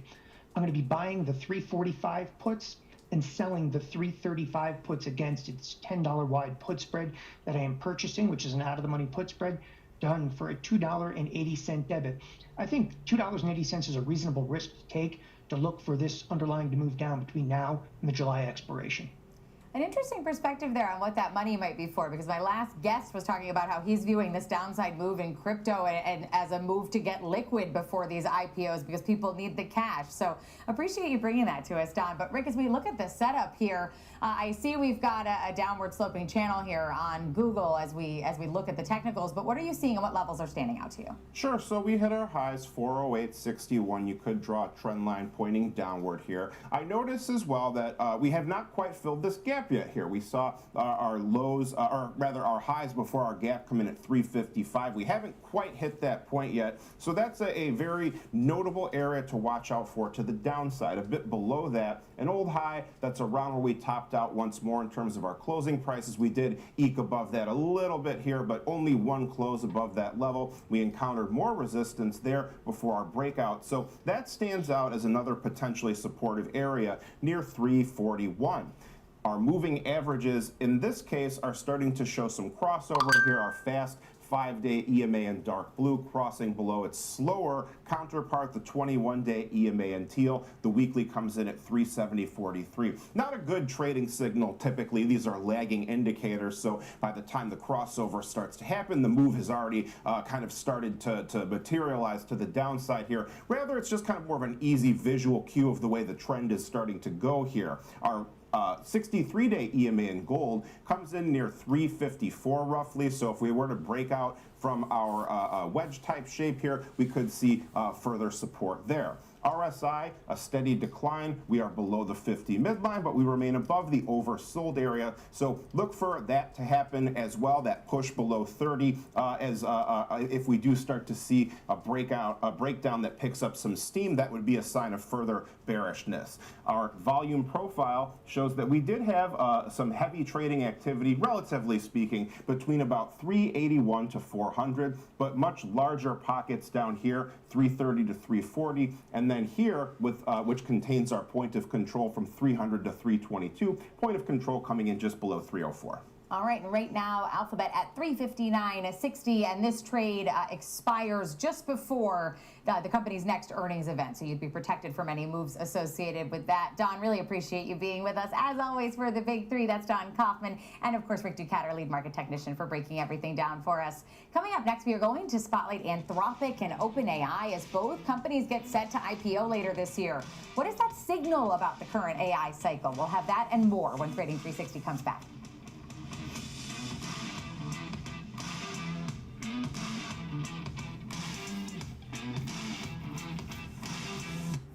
Moves markets. Download the Schwab Network app and get live coverage wherever you are.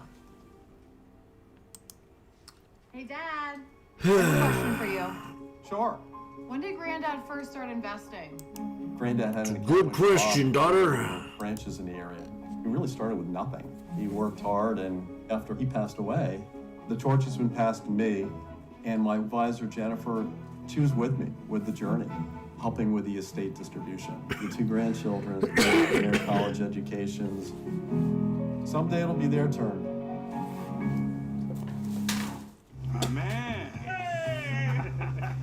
Sometimes, you know, you could have done better. Yep. Same goes for where you invest. Level up and invest smarter with Schwab. Morning movers, be the first to find out what's shaping early market action. Tech Check, Options Corner, Futures Focus, Technical Analysis. Morning Movers covers it all. Grab your coffee and tune in every trading day at 8 a.m. Eastern, only on Schwab Network. Schwab coaching is concepts brought to life in the real world. It's absolutely world class. We have coaches who have been in the industry and around the industry for a long time. We have different formats because people learn differently at different times. We have webcasts running through YouTube all day, every trading day. We've got events that are making their way around the country. So you get that opportunity to share experiences and knowledge with other traders. How incredible is that? And it's free.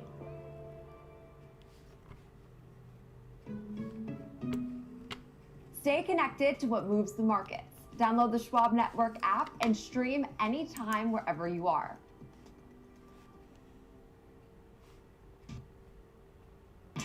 I won the poll. Welcome back to Trading 360. I'm Marley Caden, live in our Chicago headquarters. It's time to spotlight the AI trade and the upcoming IPOs for Anthropic and OpenAI. Joining us now to take a closer look.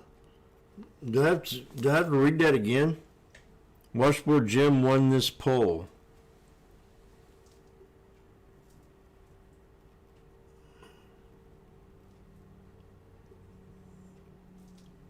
Thank you very much.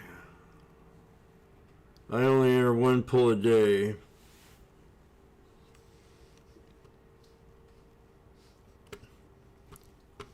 I just do one poll a day.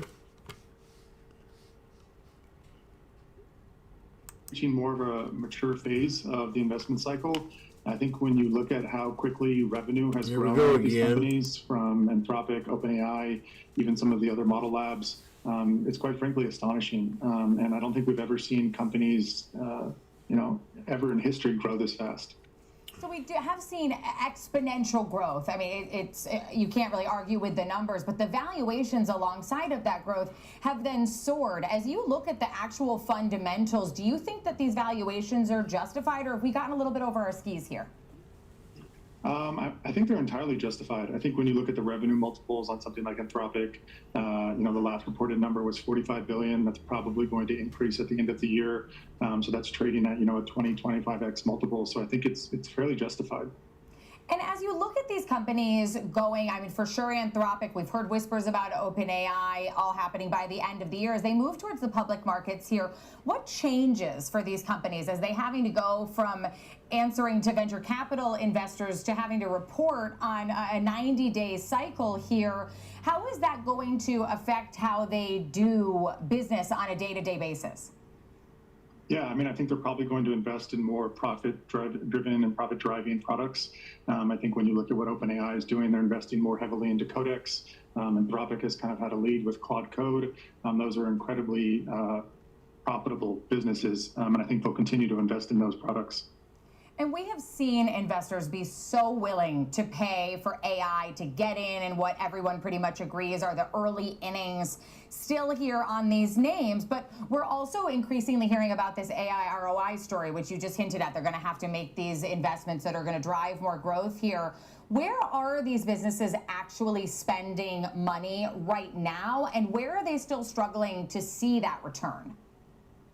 Yeah, I mean, I think the biggest spend is in compute, buying compute from data centers, investing in data centers, investing in the infrastructure for the data centers, the energy. I think when you look at, the bills for Anthropic, OpenAI, Anthropic just did a deal with XAI for the Colossus 2. So I think that's mostly where the spend is going. And as we look at the competition, right, because when you mention these names, they pretty much go hand in hand. We have conversations about them leapfrogging each other in terms of valuations. But what does this battle mean for the broader ecosystem if the rumors are correct that we are going to get both of these names public by the end of the year? I think the battle is going to mean that we're going to get better products. I think that they're going to have to kind of force each other to build better products. A better assistant, a better coding agent, better foundational models. I think that's good for the market and good for the consumer. So as both of these giants then expand their capabilities and get better products, we've seen a lot of these AI startups build their products on top of OpenAI or Anthropic's models here. Is there still room for some of these smaller companies to thrive here, or do they risk being squeezed out once these names go public? I think there's probably more room than ever. I think, one analogy to look at is kind of like these foundational models are a little bit like electricity. Think about how many things have been built on top of electricity. The entire, technological age that we're living in is all built in electricity. So I think moving into the future, I think you're going to see a lot more startups solving a lot more problems built on top of these foundational models. And at Flick, Brennan, you have a front row seat to this enterprise AI adoption. As far as what you're seeing, what does your own customer growth and demand tell you about where AI is delivering the most value right now? Yeah, I mean, our growth has been incredible as well.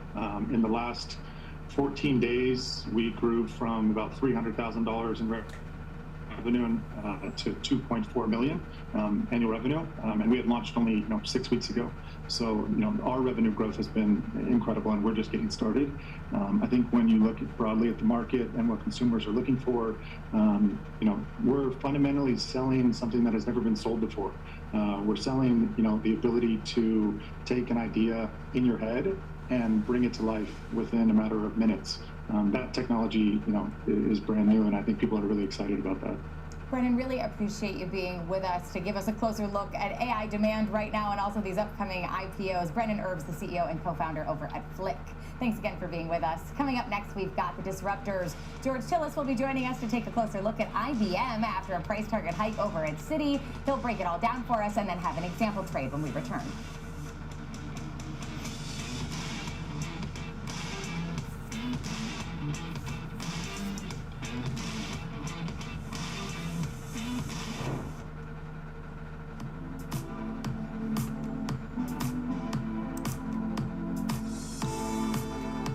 This is a little too far to be trading her now. Have to move up.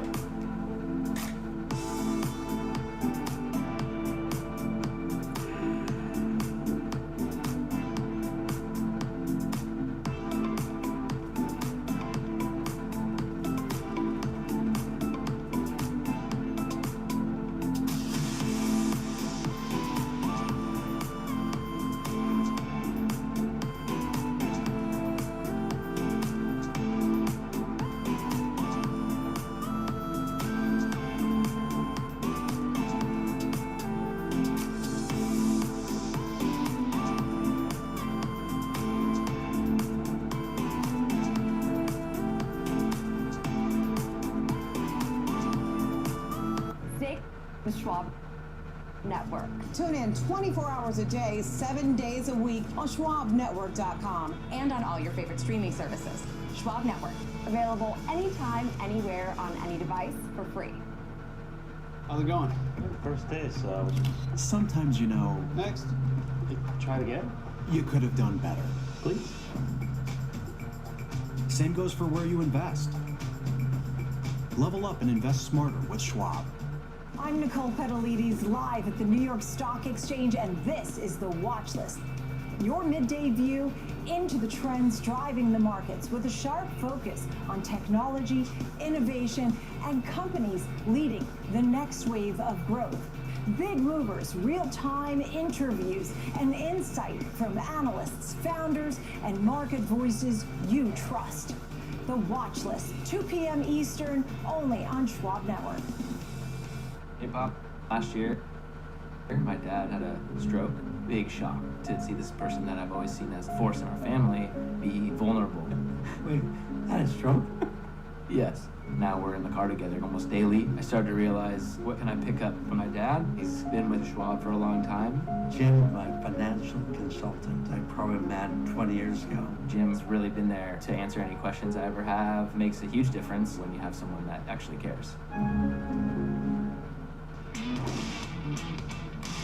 Welcome back to Trading 360. I'm Marley Caden. It's time now for the disruptors. George Tillis, our senior markets correspondent, here to take a closer look with us at IBM today. Citi upped its price target on the stock. Now, not the first analyst call we've seen on IBM, just even in the last 24 hours here. George, what stands out from this one for you?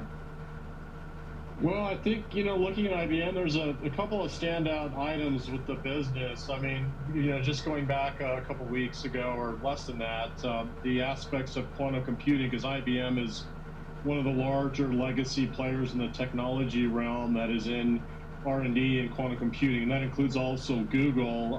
But the other thing about IBM is they've really gained traction over the past couple weeks. In fact, if you just go back to the last couple of weeks, the stock has basically nearly increased by 50%. It was trading around $220 and it ramped all the way up to about $329 as of late, and it's pulling back. But the aspects, I think, of networking, hybrid cloud, artificial intelligence integration with storage and server markets and networking has essentially been a huge catalyst as of late, not to mention the quantum aspects of the business. And so Citi, the analyst there has actually increased their target on IBM to 375 from 285. They do maintain a buy rating.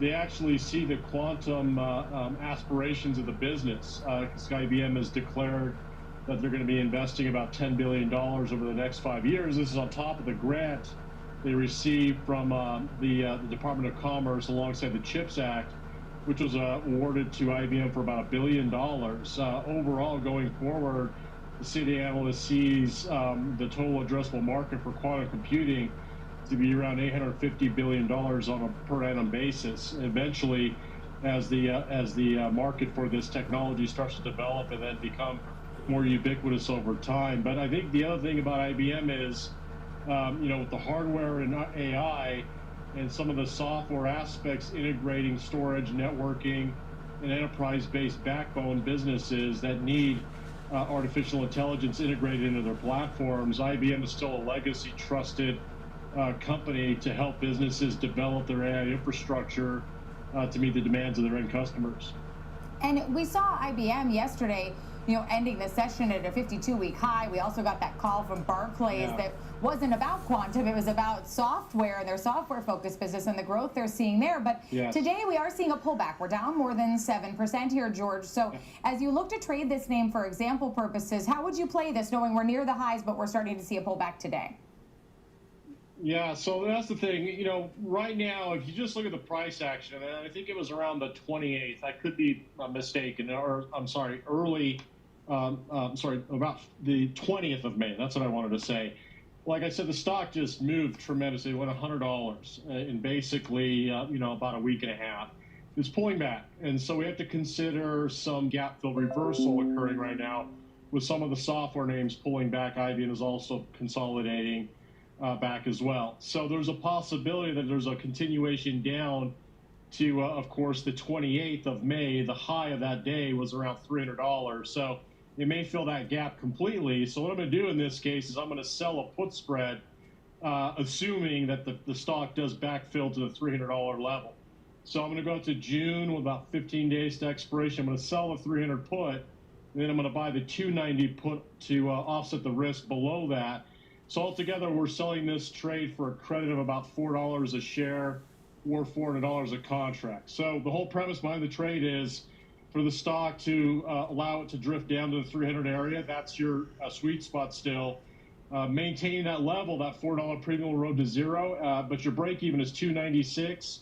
Then your max loss is $6 on a $4 max profit, and that only occurs if the stock hits $2.90 or lower by expiration. So the whole premise here is price maintenance of the $300 level between now and expiration in the 15 days. Well, we're only about $4.20 off of that $300 level right now. We're at 304 and a little bit less now, 304.11 right now for IBM, moving about 7.5% lower today on the session. George, really appreciate you taking us through that latest note from Citi and also for the example trade there. I'll talk to you a little bit later today. That was George Tillis. Coming up next, it's time for our 360 round. Our panel is going to break down the cybersecurity space in light of the earnings we got from Palo Alto Networks. They had a beat and raised quarter, but the stock is moving lower today. We'll break it all down when Trading 360 returns.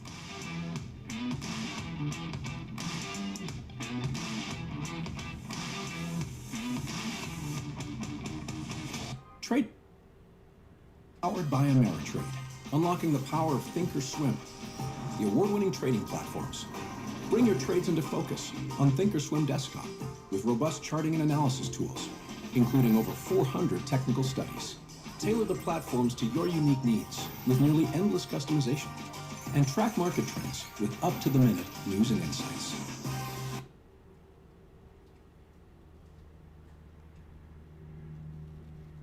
I'm Alex Coffey. And I'm Jenny Horn. This is Next Gen Investing, where we track the trends shaping tomorrow's markets. From tech to energy, crypto to consumer, we focus on what's driving investor sentiment right now. Clear analysis and forward-looking market coverage every trading day. This is a make or break level for this stock. And that could certainly be a short to near-term catalyst. Next Gen Investing, 1 p.m. Eastern. Only on Schwab Network. Hey, Dad. I have a question for you. Sure. When did Granddad first start investing? Granddad had an account with Schwab before there were branches in the area.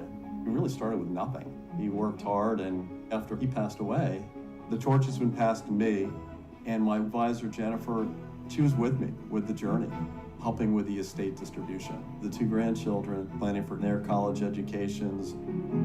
Someday it'll be their turn. This is Fast Market, built for traders who want more than just headlines. We walk you through trade ideas with structure, risk management, and a focus on execution. From options to earnings to volatility plays, we bring decades of trading experience to every segment. With real-time insight across products and sectors, we deliver what active traders need to stay ahead. Fast Market weekdays at noon Eastern, live on Schwab Network at schwabnetwork.com. Welcome back to Trading 360. I'm Marley Caden. It's time now for our 360 round. We'll bring in our panel to take a closer look at Palo Alto Networks, trading lower this morning despite a beat and raise quarter. Joining us now, Eddie Zervagan, the CEO at and Nathaniel Bradley, the CEO over at DataVault AI. Great to have you both with us. Now, Eddie, let's take a look at this move. We're looking down about 4.75% right now for Palo Alto Networks. I covered the earnings live on air. The numbers looked pretty clean from a presentational perspective, but now as we're seeing the market digest this, what are your takeaways? And do you think the price action today is appropriate? Well, thank you very much, Marley, for having me. I would say the first thing is I think the numbers were very, very impressive, and they speak for themselves. I think obviously it's had an extraordinary run-up as well as some of the other network gear manufacturers, so I think it's only natural that there be some profit taking. But I think what I saw are really 3 themes that developed from the report. One is that the AI narrative has kind of flipped from headwind to tailwind, and I think that was very obvious in some of the key growth sectors within Palo's earnings. Also, the consolidation that we've been seeing from many of these folks is really working. Platformization is a very credible and winning strategy. And then finally, that agentic AI is the new attack surface, right? So identity is the new playground, if you will, for many of these cyber attacks, and therefore the acquisition of CyberArk, for example, which is really a play on identity, is going to be very successful. So those are my main takeaways from the earnings report. And Nathaniel, we've had this ongoing conversation about if AI is going to disrupt demand for these cybersecurity names and if it's going to hold up. I mean, do these numbers really put some of those fears to bed here? I mean, the CEO himself came out and called that narrative, the SaaS-pocalypse narrative, dead. Oh. It is. You know, we tend to rename cloud to AI and so on, and I think that you know, the challenge is the same. I think the CyberArk mentioned there is very wise to look at in terms of identity, because we have new identities, you know, whether it's Claude or you know, others that Sammy or Jimmy that are you know, using resources and penetrating networks in a way that we couldn't have imagined a year ago. So you have new entrants, new attack substrate, and I think the point of the CEO and the $3 billion revenue quarter, you know, although not being rewarded in the market today, might be, like you said, profit taking in a market that I believe creates more and more profits for shareholders based on this new attack substrate. It's more to attack, it's more to defend, and it's easier for people to mount attacks, so less skilled hackers can make attacks now using AI, and that's a big threat. Every company needs to be wary of what they bring in terms of identity, and what we repel out in terms of attacks that we're receiving. And Eddie, you highlighted in the notes that you sent over that the most important metric was not that revenue growth, but was in fact their next-gen security ARR number, which I think jumped about 60%. It was just a little bit north of $8 billion. Why is that the most important metric here? Well, because I think that's the most forward-looking indicator of where Palo is going and next gen, if you will, cyber as a whole. So I think that's kind of the barometer that I would look at in terms of the progress of these acquisitions that they're making, these bolt-ons to their core business. And we talked about these new customers and these new conversations as these cybersecurity needs move forward. Nathaniel, they added about 110 new platform customers. They said about 65%, I think that's the number of their recurring revenue, now comes from consolidated accounts. So is platformization now becoming the winning strategy here? Have we reached the point where enterprises don't want dozens of point solutions? They just want one platform. Well, platform makes the complex consumable here. Palo Alto's been a big bet on platform, and platform to me always wins. I think CrowdStrike is their only rival in that kind of approach, where they have decided to build comprehensive platforms that allow customers to have a one-stop shop to solve this problem. Facing the quantum leap and facing now AI penetrating our systems in ways, with Copilot and with Grok and with Claude, all of these new entrances, these new identities that our employees may use for productivity, but open the doorway for cyber attack. And so it is repelling these threats, and Palo Alto's unique position around platform that I think is a winning one.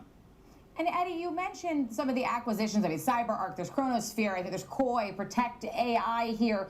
Are these deals creating a stronger moat here for Palo? Does it give them a meaningful lead over competitors, or is there a concern that there's some execution risk? Because I did see that highlighted a bit this morning when we saw the pullback as potentially being a bit more than profit-taking here, that there are some integration concerns with all of these aggressive acquisitions. There are always acquisition, or I should say integration issues with acquisitions when they are disruptive technologies, and the folks that usually fuel disruptive technologies are folks that aren't the tried and true corporate folks, right? So I think integrating that into the larger Palo Alto platform is always an execution risk, but I think they're up to the task, certainly, and if history is any guide, they've certainly been able to manage that. So I fully expect that they will incorporate these new acquisitions into their platform, and as a result, be very efficient with their customers in presenting the unified platform. And Nathaniel, last question here. I mean, we've seen a huge uptick in cyber spending. Federal agencies, sovereign entities, large enterprises. We're getting confirmation in these numbers from Palo Alto. They all appear to be increasing their spend here. So is cyber becoming now one of the most durable areas of enterprise tech spending? Boom. Job one. Let's go. For any CEO, for any manager of IT infrastructure. 7580s are now at 420. The greatest threat to us, cybersecurity. In particular with the quantum leap and really imminent attack from AI sources. We have more attack substrate. We have more. Calm down, Jim. 7580s.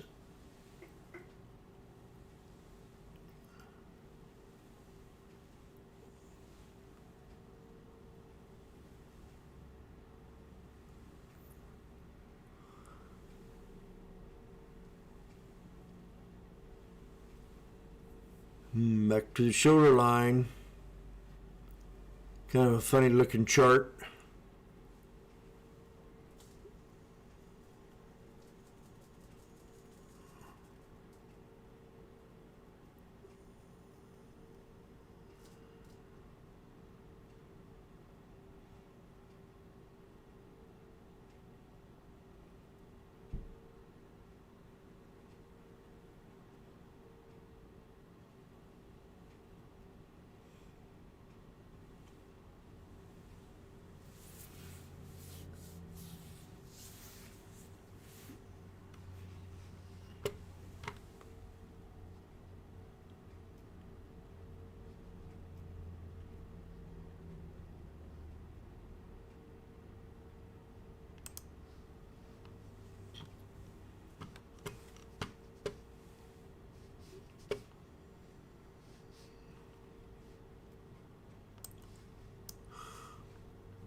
pull back. We'll have to wait and see, because any dip like that, like this, that we've seen over the last several weeks has been bought up pretty quickly. The fact that earnings have been really solid and above expectations. That's been the driver behind the optimism for the equity market. So we'll see if these losses hold or if the dip buyers come in once again, but there's a bunch of variables out there that are causing the headwinds to the equity market today.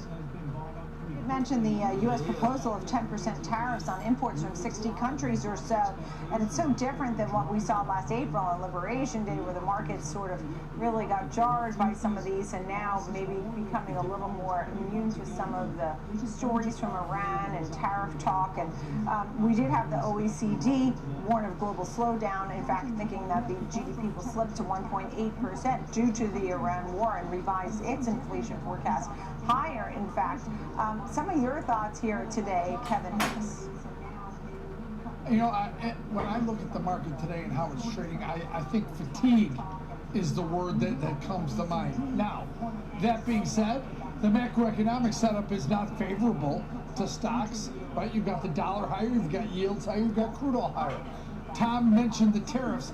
I'm not sure the tariffs are as big of a problem, even though they're not positive, because President Trump always said he was going to find a different way to put these tariffs on. Remember, they were ruled illegal in court. Refunds have started. I think that refund is just going to do a big circle and come right back to the United States. So I'm not sure. I think if you didn't think that President Trump was going to find a different way to install these tariffs, I'm not sure you were watching close enough, but it's not good news. It's not news that would fuel the markets. It probably threw in some hesitation. I thought the data today was fine. No real hiccups there. So I think more than anything else, Nicole, this is an information technology fatigue setting in, running as far as it has, as many days as it has. I think the macro setup was negative, and stocks are not down that much, but certainly having a little heavy day here today. All right, and as you mentioned, ADP, it's up there now. We saw more jobs created than anticipated, beating the estimates, 122,000 over the estimates of 118,000. We saw education, construction. Those were some of the areas of gains ahead of Friday's jobs report that we're waiting on. In the meantime, we're watching Alphabet as it upsizes its capital raise. It said $80 billion was just not enough. The company, in fact, increased its capital raise to $84.75 billion. Also updated its CapEx guidance. Tom, your thoughts on a name like Alphabet, which has pulled back since its high of 408 to 360? Yeah, we pulled back a little bit from those recent all-time highs in Google Alphabet. They did raise the price on that secondary offering, which increases balance to nearly $85 billion. But they did come out with some other context during their investor presentation, some of the slides that they had. They see capital expenditures, 180 to 190 billion, a little bit above what they said before. But I think the key here is they also said they see CapEx significantly higher in 2027. So, investors don't like that when you're starting to pay more, even though the earnings have been really good over the past few quarters. They reported Gemini app, 900 million monthly users as of May. That's more than double. It was 400 million a year ago, so that's more than double there. They reported 350 million paid subscriptions across its Google ecosystem at this point. And they see continued momentum into 2026. And their backlog as far as the cloud over the next 24 months is recognizing over 50% as far as the backlog goes. Remember, they've got the highest growth rate in the cloud business at this point, outpacing AWS, outpacing Microsoft's Azure at this point. So, yeah, a lot of things going right for Google Alphabet, but you start talking about raising all this capital and expanding that through 2027 as they continue their AI infrastructure build out. They've been monetizing it probably better than anybody as far as the Gemini app goes, and they've doubled those users, so that's a positive. And their earnings have been reflective that, hey, YouTube advertising's doing well. Google search is doing really well. There are new chips that they're rolling out at this point to kind of get off of that reliance of from NVIDIA and others in this space. That's been a boon also. Advertising dollars really starting to ramp up, but at the same time, we keep on increasing CapEx. You got to pay for that at some point. So will the monetization play out? But hey, we're only slightly below those all-time highs recently, so maybe not a lot to worry about because this is one of the top picks from a lot of the analyst community. Better do something. That's true. A lot of our guests who come on choose this name. We talk about monetization of AI, and many think that Google's in the right position for that and doing as such. And plus, the stock over 1 year is up 113%. Kevin Hinks, your thoughts on this Mag 7 name? Yeah, I think when Google Alphabet looked at the landscape and saw what they're going to spend in 2026, saw what they were expecting to raise CapEx to in 2027, you've got a good environment, you've got a high-profile who's who of investment banks looking to get involved in this. You got Berkshire Hathaway, you got JP Morgan, Goldman. Why wouldn't you give them a little more, right? Remember, the price was closer to between $350 and change and $348 is where these stock offerings were. I'm sure some of these firms came back with more interest, frankly, in some of it. And so why not increase the number? So I think it was just a very positive experience for Google Alphabet. That's why they went back and asked if you wanted any more. So I think the stock, it's been a relatively muted response. I think it was, all things pretty much a go there. So yeah, I think this has been all positive, and they come out trying to raise 80, and they raise 84.75. Pretty good. Woo! All right. Talking about rising demand for AI, we saw rising demand for AI cybersecurity with Palo Alto Networks, and the stock is lower today by over 4%, but did actually have a beat in a good quarter. In fact, hit a new 52-week high of 302 just recently. Right now, the stock is at 282. The high was 302. Tom, some of your thoughts on Palo Alto? She's got a hurt finger. Yeah, stock popped about 13% right after they released earnings on that beat on EPS, 85 cents versus about 80 cents they expected. She's got a hurt finger. Pretty significantly beating expectations. Also, remaining performance obligations were up to $18.4 billion. That was up 36% from year-ago levels. That includes the CyberArk and Chronosphere annual recurring revenue from that side, from their acquisitions also. Organic bookings momentum. Now, non-organic growth came in a little bit light. Maybe that's why you're seeing the pullback. But I think if you take a look at the price action in this stock prior to earnings, the bar was really high going into this report. Yeah, they raised guidance moving forward. But at the same time, when the bar is that high, it's not surprising to see a little bit of profit taking here. If you listen to the CEO, they expect the AI segment of their business to continue to grow. Remember, it was just a few months ago when Mythos came out from Anthropic, maybe a threat to the cybersecurity names moving forward, and they also got dragged down with the SaaS apocalypse. That's not coming to fruition. This AI is creating the. We got a problem today. Nicole has a hurt finger, so be extremely careful. To take care of that for you. So the outlook looks pretty good for this company. I just think the bar was really high. That's why we're seeing this modest pullback and maybe some profit taking here today. And look, the same hack IPO for cybersecurity has been in the same position. The chart's very similar, hitting a Schwab tried to hide it from us. Third point, the new investor opening, acquiring 50,000 shares in the quarter of this name. I'm sorry, that's a mistake. My mistake, as I raised two things all at the same time. That being said, you made two mistakes today. Hiding your finger. That's a bad one. They were all great, but like Tom said, just look at the chart. The stock had run incredibly. It's up 100% since the end of February, and so I think even though the numbers, I'm looking at the revenue growth projected up 24% year over year. Those aren't NVIDIA and crazy numbers like we're seeing other places. So not surprising that this stock has probably backed off ever so slightly. They're still putting up good numbers.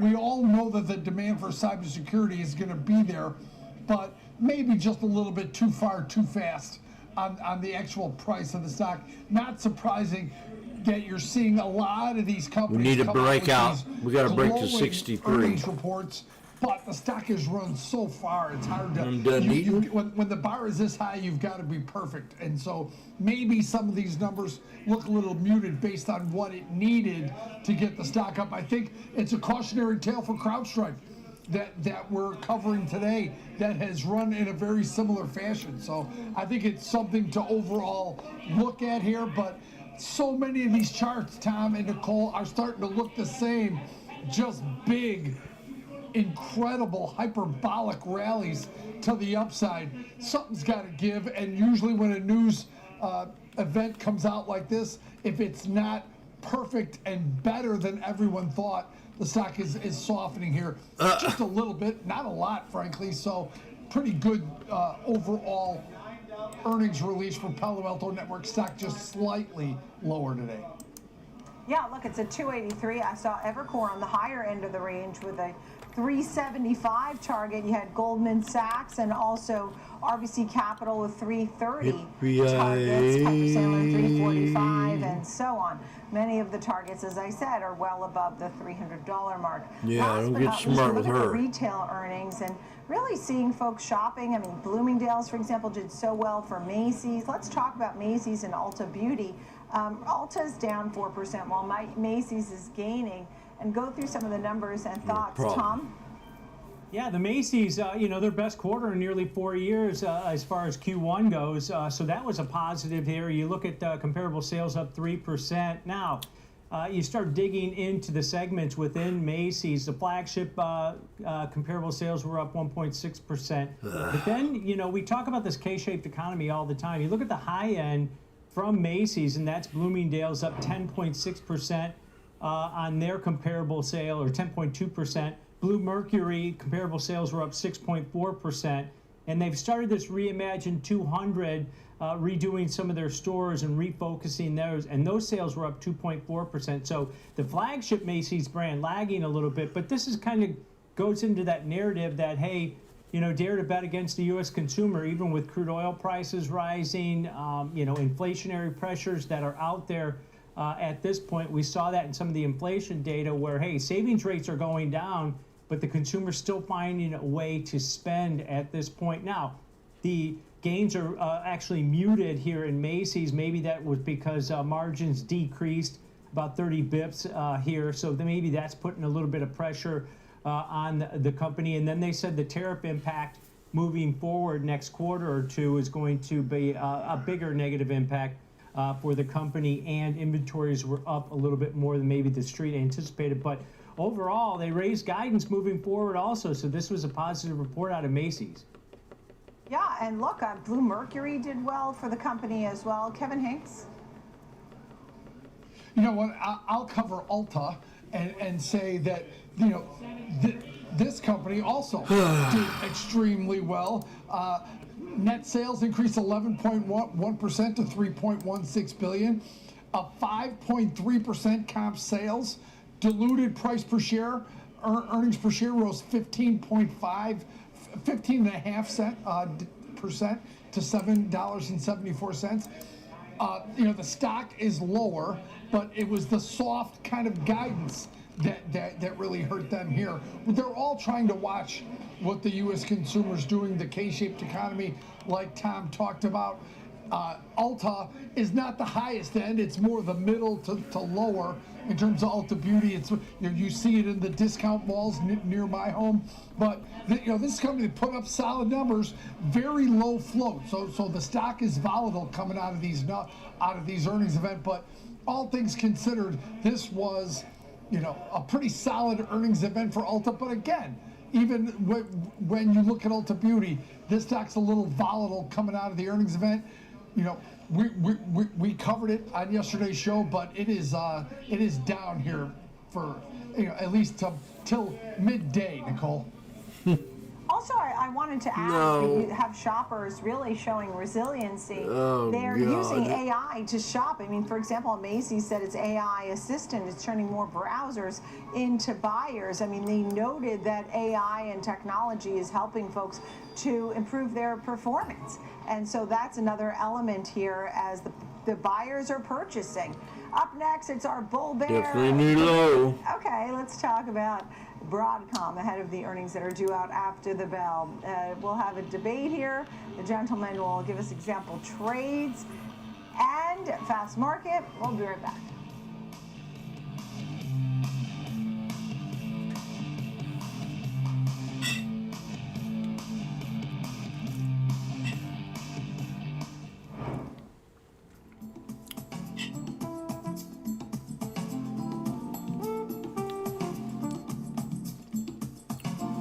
F. You get an F. That's your grade of the day, you dummy. F. Don't mean you failed. Just means you farted around.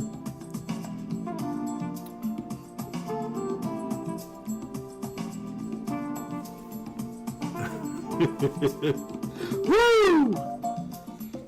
Yes.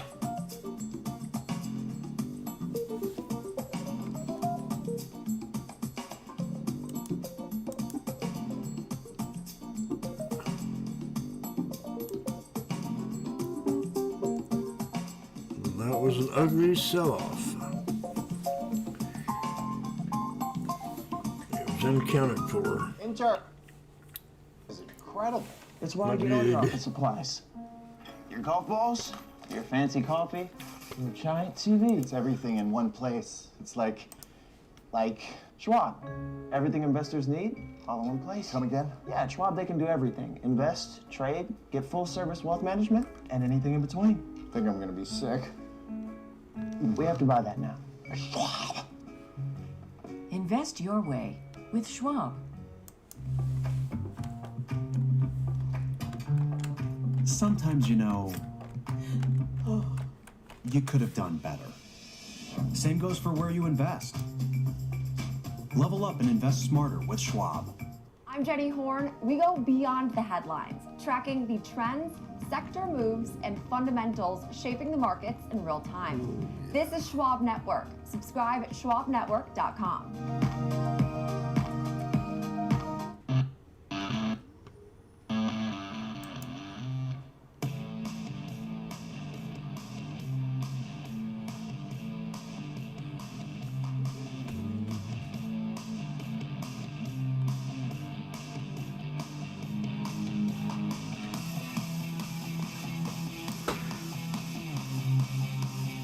Okay. I'm Sam Barnes, Stock Exchange. When the market moves, we're on it. Getting the reaction, the strategy, and sentiment in real time. Stream Schwab Network at schwabnetwork.com.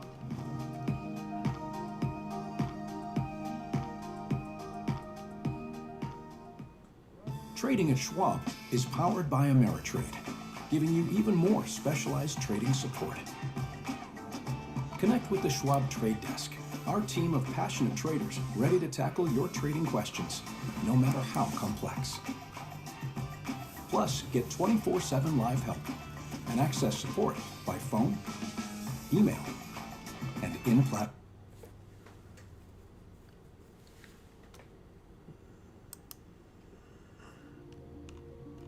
My parents didn't really talk about money at all. In college, everybody around me had money. I didn't want anybody to find out that I wasn't middle class. I was using credit cards to do anything and everything. I ended up with $20,000 of credit card debt. That's when I kind of realized, like, all right, I have a money problem.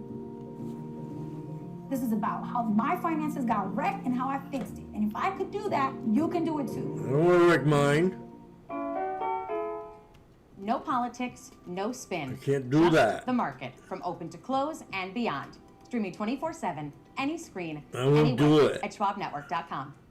Mom, when my grandparents moved here, did they know what our family would become? I don't even know if they could envision it To leave everything behind, literally come across the entire world, I think that we totally met what their wishes were.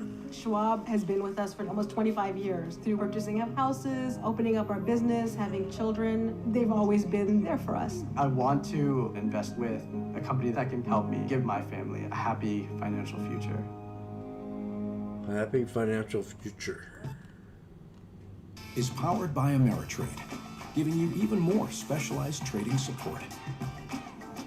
Connect with the Schwab Trade Desk, our team of passionate traders ready to tackle your trading questions, no matter how complex. Plus, get 24/7 live help and access support by phone, email, and in-platform.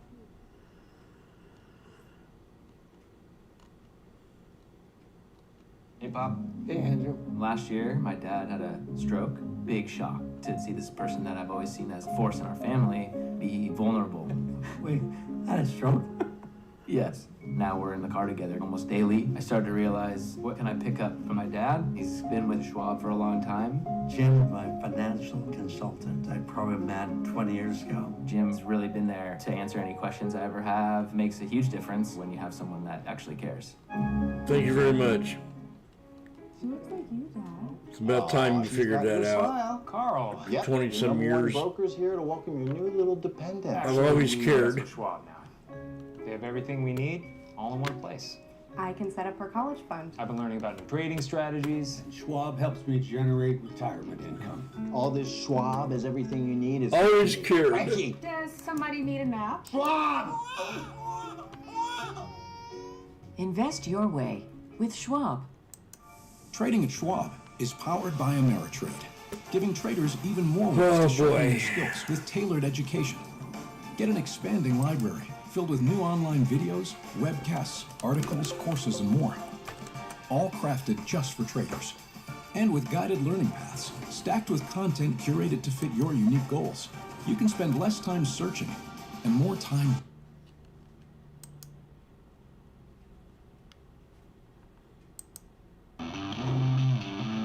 Welcome back to Fast Market here on the Schwab Network. We had some technical issues, but we're through those now. Let's talk Broadcom. It's going to be in focus after the close today. It reports earnings. We're expected to see revenue growth of about $22 billion, 47% growth year over year for this company. Application-specific integrated circuits, Kevin, that's what Broadcom's about. When you take a look at this, you know, the stock's up 40% so far this year, hitting an all-time high here today. Give me your take here and your trade here in Broadcom. So, Tom, this is a company that is doing extremely well, obviously. They're looking for about $2.40 in earnings. That would be up 52% year over year. They're looking for about $22.1 billion in revenue. That'd be up 47% this year. Are they confident that they can get to $100 billion in revenue by 2027? That's what the questions are going to be about. The guidance is going to be key. And here's the thing, Tom, margins, right? They have a different type of this ASICs. They have a lower margin ASICs, it's called, and that could take down margins. Remember, one thing they need above all else is a flawless report, because, like you said, of how far this stock is run. So anything, any little ding in terms of margins, I think overall the order book is growing. They've got $162 billion total on their order book. Now $73 billion of that is AI, so they're actually growing.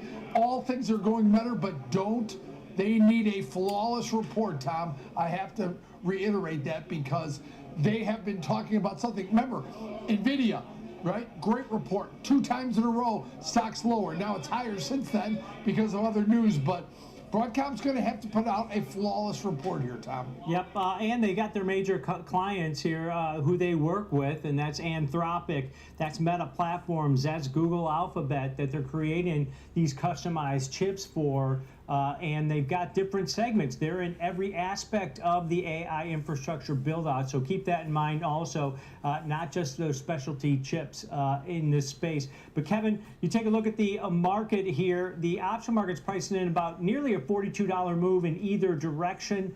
None of it makes any sense. This report. So the bar is high, as you mentioned, as the stock is just off of those record highs that we hit earlier in the session. How do you want to look at this one from an example trade? Tom, we've been doing a lot of complex trades during this earnings season, and we've been looking at a lot of different ways to look at these moves. I decided today we're going to go back to the basics and really keep it simple. I am modestly bullish on Broadcom. My paper money trade is going to show that, but I'm going to give myself room to be possibly wrong or have good earnings and the stock back off. So I looked at the expected move of about $41, about $44 if you go out to the end of the week, Tom. So when I looked at where the stock's trading, and I sold the 445, 435 put vertical. So a high probability short put vertical that is risk defined, that's collecting theta, and high, of course, like I said, high probability. I took in about $2 credit for this trade, Tom. And like I said, this gives me an opportunity to be successful in 3 out of the 4 scenarios. Up is good, unchanged is good, down slightly is even good, as long as it doesn't breach that 445 strike. So Tom, I decided to go a little back to basics here, just and even an opportunity for this stock to sell off and still be profitable, Tom. I think it's going to be an interesting earnings release for sure. Let's break that one down, because you can still take a directional bias, as Kevin's example trade kind of, fundamentally breaks down for us, is the fact that, hey, it's neutral to bullish, right? But you profit in 3 out of those 4 scenarios that Kevin mentioned, while still giving you that upside exposure here. So going out to the June 5th weekly cycles, 2 days to expiration, we're going to sell the out of the money 445 put, buy the 435 strike put. So a short $10 wide, neutral to bullish put vertical, collecting roughly about a $2 credit. That's what you can make, $200 per spread with $800 in risk.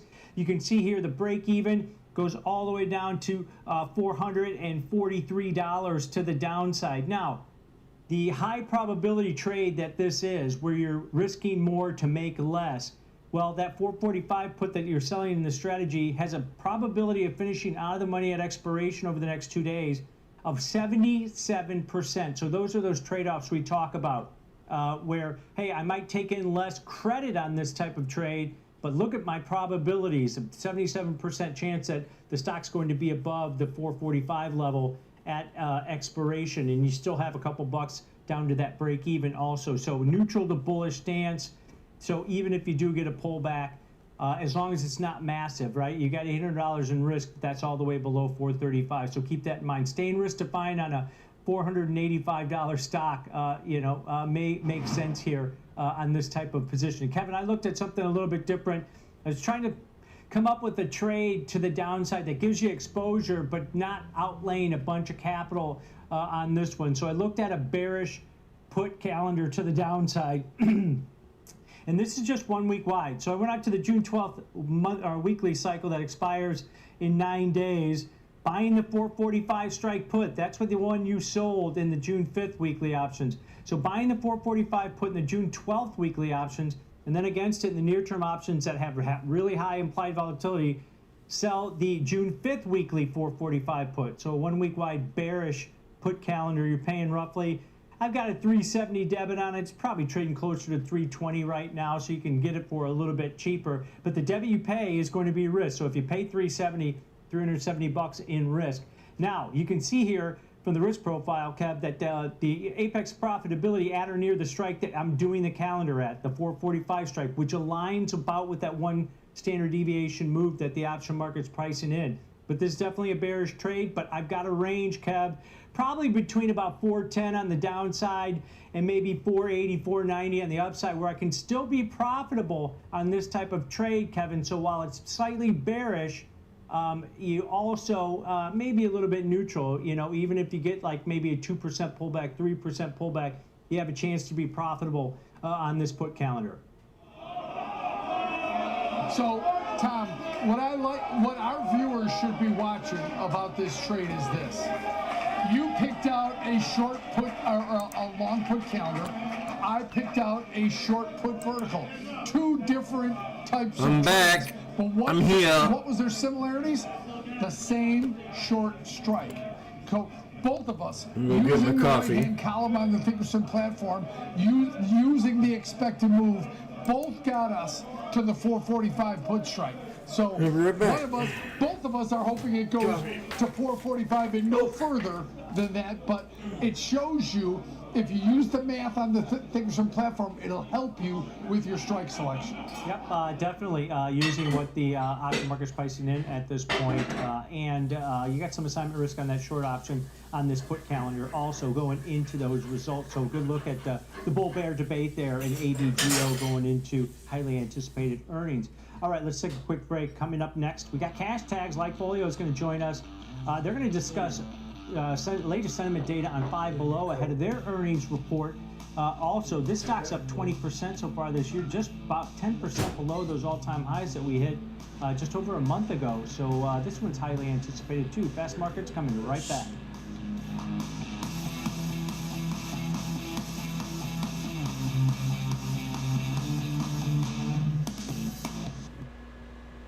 It's the Schwab Network. Tune in 24 hours a day, 7 days a week on SchwabNetwork.com. And on all your favorite streaming services.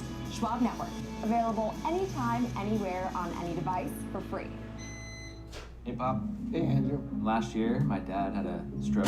Big shock to see this person that I've always seen as a force in our family be vulnerable.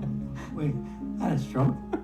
Yes. Now we're in the car together almost daily. I started to realize, what can I pick up from my dad? He's been with Schwab for a long time. Jim is my financial consultant. I probably met 20 years ago. Jim's really been there to answer any questions I ever have. Makes a huge difference when you have someone that actually cares. Hello, my name's Jim. May I help you? I'm Jane. And I'm his mom. Sometimes Idiot. You could have done better. Same goes for where you invest. Level. You should have never shown your mama on your first date. You ruined it. Alongside Kevin Hayes, live at the CBOE. It's time for cash tags. And for Randy, that, it's been selling off. Market has. Like Folio to take a look at Five Below.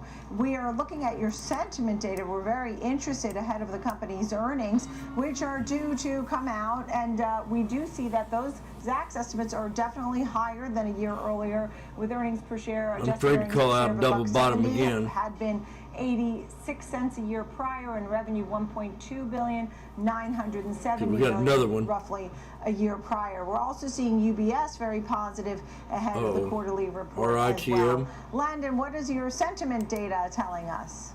Yeah, I mean, I think a lot of the reason for a lot of these high expectations is the fact that they crushed it last quarter. If you look at their holiday quarter, their comp sales were up 15 points and their sales were up 24%.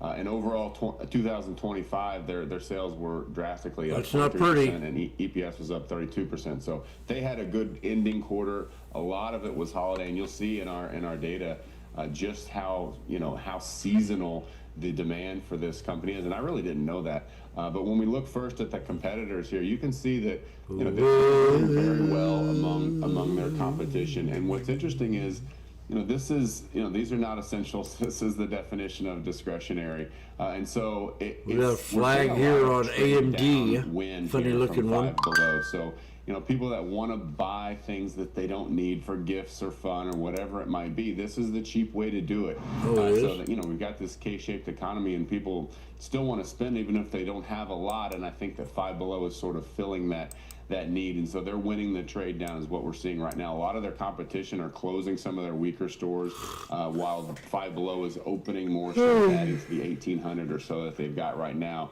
And when we look at what consumer demand is doing now versus a year ago, we're seeing very strong growth on both the 30-day moving average and the 90-day moving average. So I think we've got about 53% up on the 30-day moving average, 38 on the 90. So what that tells us is 38% on a 90-day moving average is fantastic. I mean, that is a very strong year-over-year number. But then when we zoom into the 30-day and we get to 53%, that's telling us that not only is it strong, 3 months ago, but it's strong 1 month ago, which is going to be that guidance factor. So we believe that this is going to be a strong report, and they're going to have some positive notes to talk about when it comes to guidance. And I think a lot of analysts are, they want to know if that fourth quarter, obviously it's going to be higher than the first quarter here, but they want to know if the fourth quarter carried over into the next year, if that created a sort of a pattern for consumers to continue to go to the store. And what we're seeing is that it did. We're seeing a lot of resilience there. So we're seeing a lot of strength. The downside is the stock is pretty high. I mean, it's made a nice run. As you can see this on this chart, our data is the blue, the stock chart is the white line, and it's obviously the stock has done very well, but expectations are high. So I think that's the only caveat with this report. I think that we're fairly confident in a good report, but I think a lot of people are pretty confident in a good report. So it's going to come down to, how do they hit versus expectations. But overall, I think that they're going to have a pretty solid report, including guidance. Landon, we've reported on this company many times and the niche that they have, right, in terms of selling little things and seasonal things and it's like a toy store, right? It's like a little toy store, but it's at a very interesting price level. And, Landon, this stock, they're growing incredibly fast, but they went through almost a winter-like sell-off that got them down to $52 in the end of March in 2025. What do you think the problem was? What's the comeback? And good Lord, Landon, what is a squishy dumpling? You beat me to it. Those are two words I didn't think I'd ever hear you say, and there's definitely two I wouldn't think I'd say, but yeah, squishy dumpling. I mean, I think that actually answers your question. They have a knack for finding the viral products, winning on those, and also a sort of a social media first marketing platform. And so the way that they find these hits and lean into them is fantastic. It's getting people into the store. And as you guys know, anybody who's watching, if you've ever walked into a Five Below, maybe you had something that you wanted to get when you walked in. Maybe you wanted like a charger or a squishy dumpling, but you didn't walk out with just that. That's what they do. I mean, I dare anyone to go in with $5 and come out and with one thing. You're gonna dip into your funds. You're gonna spend more than that. So they're getting people into the store with the viral hits, with the social marketing, and then you go in there and you spend $50 or $100 or whatever it may be. So they're doing a great job at that, and I think that's kind of what's really turned them around. Not this one product in particular, but just that ability to hone in and find those winners. And looking at the stock chart, one thing I do want to point out is, yes, they crushed their last earnings, and the stock went from 212 to 235 overnight on those earnings. But we're now at 224, so we're actually trading lower than we were just as people got that information that they crushed the last quarter. So people have had 3 months to sit on that, and collectively, and of course there's market forces, but collectively, we as a market have decided they're worth a little bit less than they were after just crushing Q1. So I think that Q4. So I think that there's a little bit of yes, expectations are high, but I also don't think that they're as high as they were 3 months ago, and I still think there's a little room to beat. We're bullish on this name, but not super bullish. The stock has us a little, pulled back, a little moderated there. But again, if you look at where they were after that last beat, 235, and now they're at 224.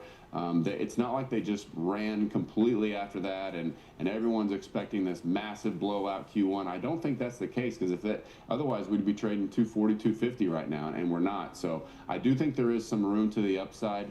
But I based on our data, the consumer sentiment, the anecdotes that we see on social media, everyone has a positive outlook or a positive association with this company. It's fun. It's very lighthearted, and you just go there and you buy some stuff, and you never have a bad experience. It's just kind of like, all right, what am I going to find at Five Below? So they have a very unique angle. The only real, I guess, negativity besides the stock price and expectations would be the potential tariff exposure.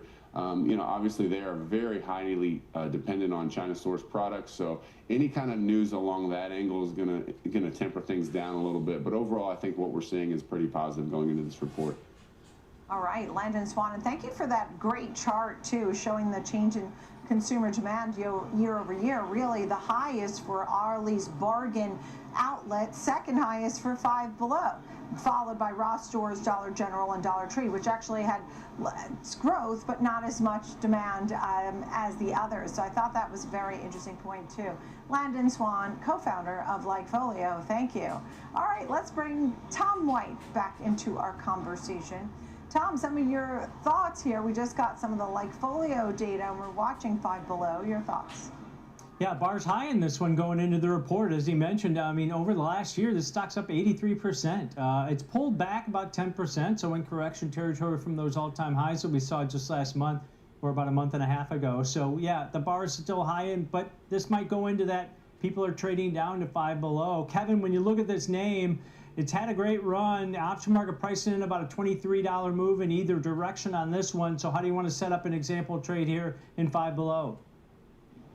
Tom, this is one of these strange shows that we do where, the paper money trade that I looked at again was very similar to the trade that I did in Broadcom, which is I took the expected move, a little bit different here, no weeklies. So you've got to look at not only the expected move of about $23.50, but the move all the way out till June 18th expiration, which is about $28. And so something in the middle there, thinking about, $24 or $25. So I went in, sold the high probability short put vertical. Again, this time the 200 put, selling the 200 put in June 18th, buying the 190 put. I'm collecting there about 225 in terms of her credit, Tom. Trading about 220, something around there. But this is, again, another high probability short put vertical that's collecting theta and risk defined as always, Tom. I'm collecting a little more premium, but like I said, this doesn't expire till June 18th, Tom. So a little bit of a different risk structure here on a name like this because of no weeklies. Yep, you got a little bit more duration, not a pure, well, it is a pure earnings play because there is no weekly options, as you mentioned, but a passive way to take a directional bias on Kevin's example trade here. Let's break this one down. June 18th, monthly options expire in 15 days. Sell the 200 put, that's out of the money to the downside. Buy the 190 put, short $10 wide, neutral to bullish, put vertical. Collecting roughly about a 225 credit. Markets are widened here. Price discovery probably warranted on this. But if you collect that 225 credit, that's what you can make. You've got $775 in risk, but that's all the way below the 190 strike on this trade. And that break even 197.75 to the downside. So you have that big cushion to the downside. The probability that that short 200 strike will be out of the money at expiration, which is what you want in this type of strategy, right? You want it to remain above 200. You collect the 225 credit. You get to keep the credit you collected. About a 74% probability that that 200 strike will be out of the money at expiration, which is what you want on this type of trade. On Five Below going into that, implied volatilities levels elevated at this point. That allows you to collect more credit on a trade like this. So a more passive way to take a directional bias. This is neutral to bullish. You want the stock to either go higher, stay where it is, or even go a little bit lower, just remain above that 197.75 break even. Nicole on the passive short put vertical here in Five Below. All right, we see it up 1.9% right now. Thank you both. Coming up, it's the breakdown, and George Sillis will join us and discuss CrowdStrike ahead of the company's earnings. Fast Market will be right back.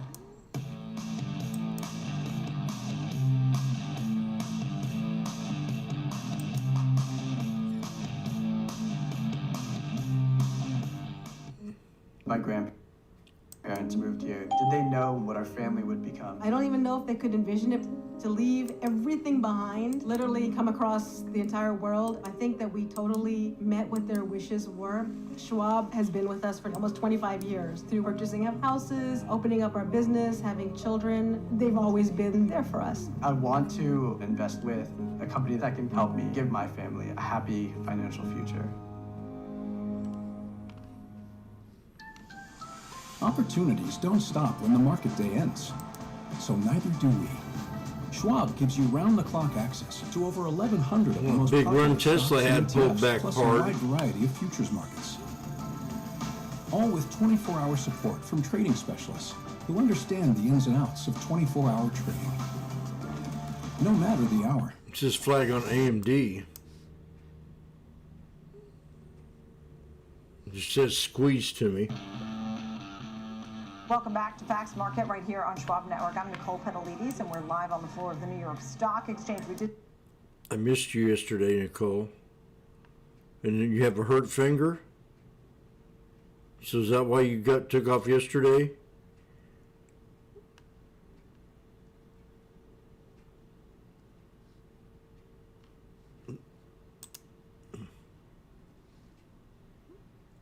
Dow Jones down 423 points. Definitely a red day.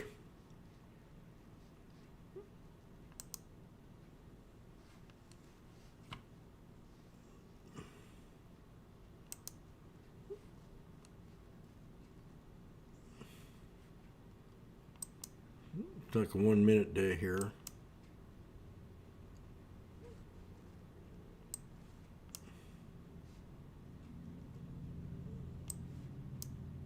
The resistance is 63.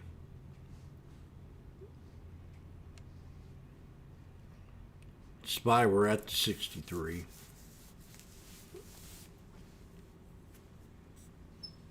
And QQQ.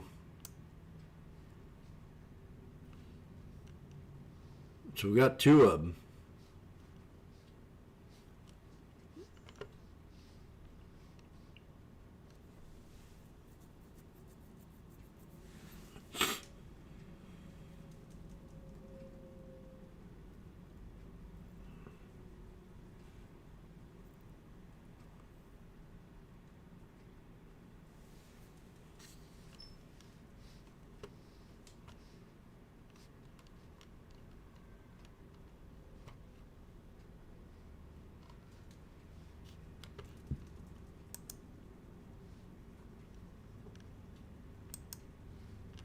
George.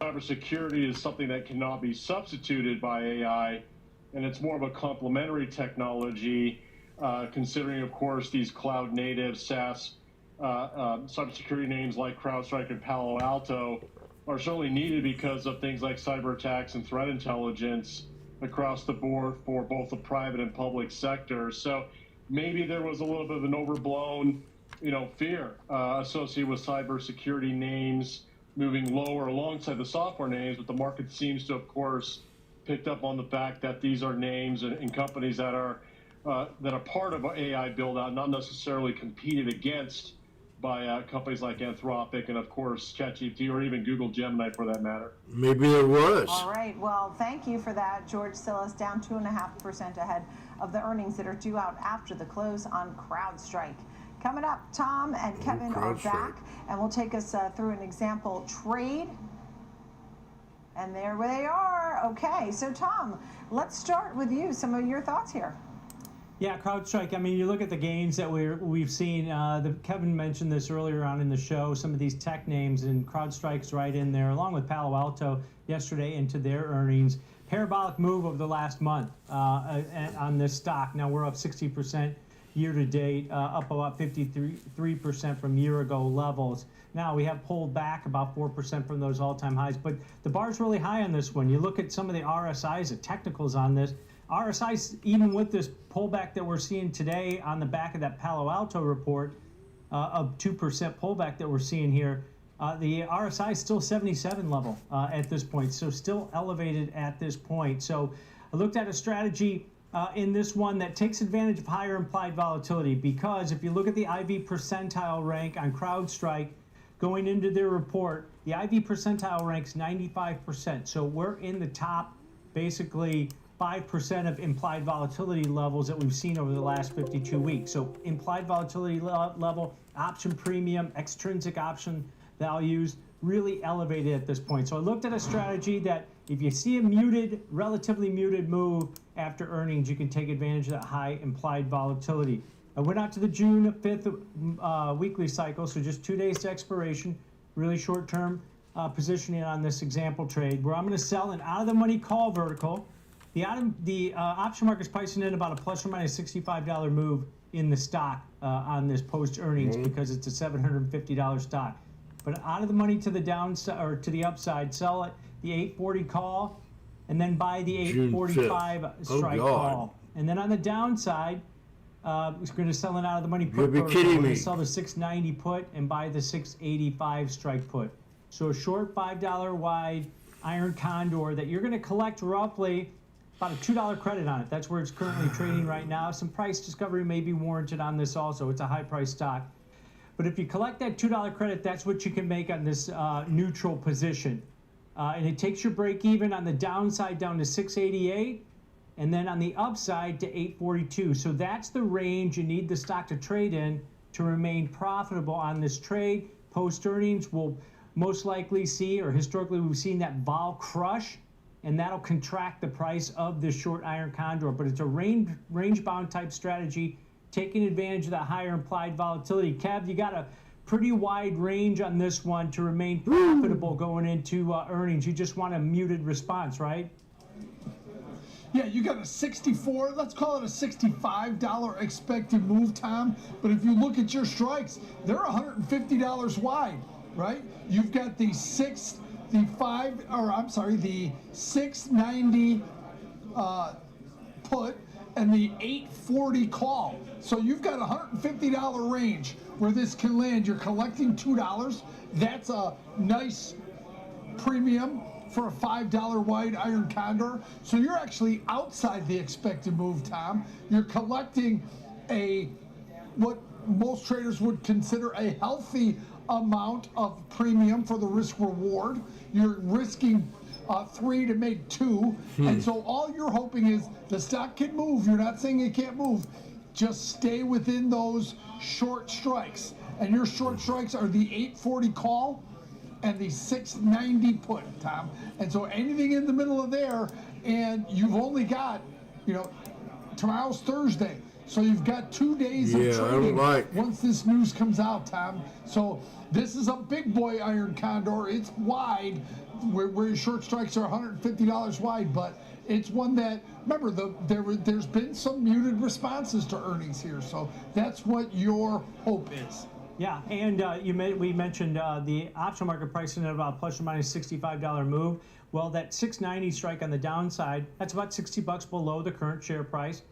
And then the 840 strikes about $90 above the current share price of $750. So it's skewed a little bit just to the upside here on this one. So if you do get a surprise to the upside, you've got a bigger percentage to get to that break even of $842 to the upside. So a neutral strategy here, Nicole, trying to take advantage of that higher implied volatility that we see in CrowdStrike going into those results, but you want a muted move post earnings on this one.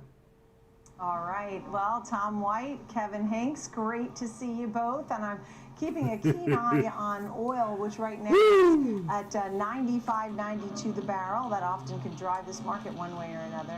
We have much more for you here on Schwab Network. Thanks for joining me here on Fast Market.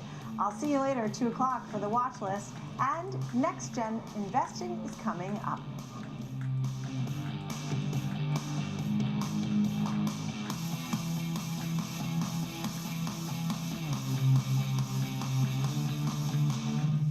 Interesting.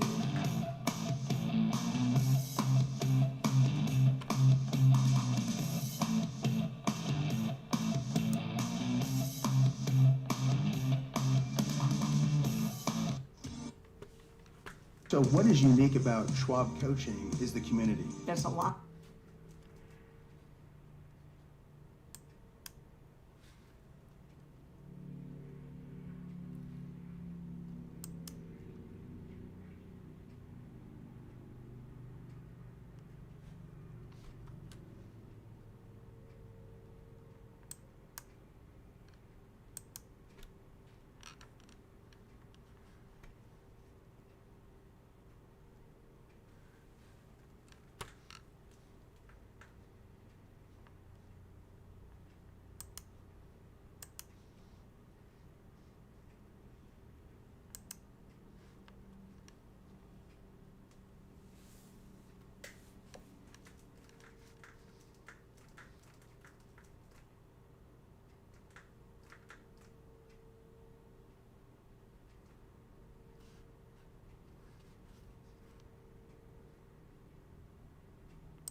Really unique part about today is the S&P momentum factor, which has absolutely been the leading indicator for market performance, is actually still higher on the session. So even on the down days, the names like Micron are like teetering around unchanged. It was actually just green, but it's since turned, you know, 0.1% lower. SanDisk is up 4.7% today.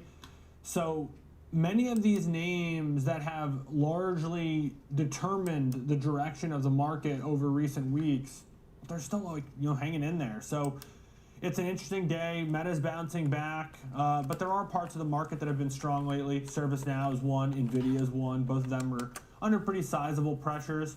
But if I were to tell you 48.2% of the S&P 500 names are higher on the day, I mean, that's just kind of the market we're in. You're not getting these 90% correlation days at the moment. Yeah, I mean, yesterday, for example, so much of the market was propped up by some of these earnings moves, like HPE still, I mean, pared back its strength. We closed up hugely on the day, whereas like a name like Marvell, I mean, was up 30% through the entirety of yesterday's session. So the moves are smaller, yes, but still a lot of green out there. Yeah, well, and if you look at just Nvidia today, Nvidia moving, you know, $7, let's say, that's 175 billion. That's almost the entire market cap of companies like Marvell. It's contributing 20 of the down points today to the S&P, so about half. You look at Microsoft, which is down $16, it's another 15 points. So you're looking at 35 of the 45 S&P points to the downside being from Microsoft and Nvidia. So we haven't talked about Mag 7 as much lately just because they've been a little bit more mixed, but they're absolutely still the most important thing. With that, if you were to index it, down about 1.3% today, to me that's the story. Yeah, and I agree, and I also think a good point that Nvidia is now pulled back about 3%, but it actually was at least more stable to kick off the session. So a lot of our Mag 7 today also lower. But to get into some of these individual earnings moves, as we typically do at the top of our show, Ulta Beauty is one that we are seeing at least some degree of, not necessarily, I would say its greatest obsession as we're pulling back about 4.5%, but it's also not been one of the worst names we've seen post earnings in retail. The space has been cruel to those that have really given any degree of slowdown or slowed growth or slowed comps.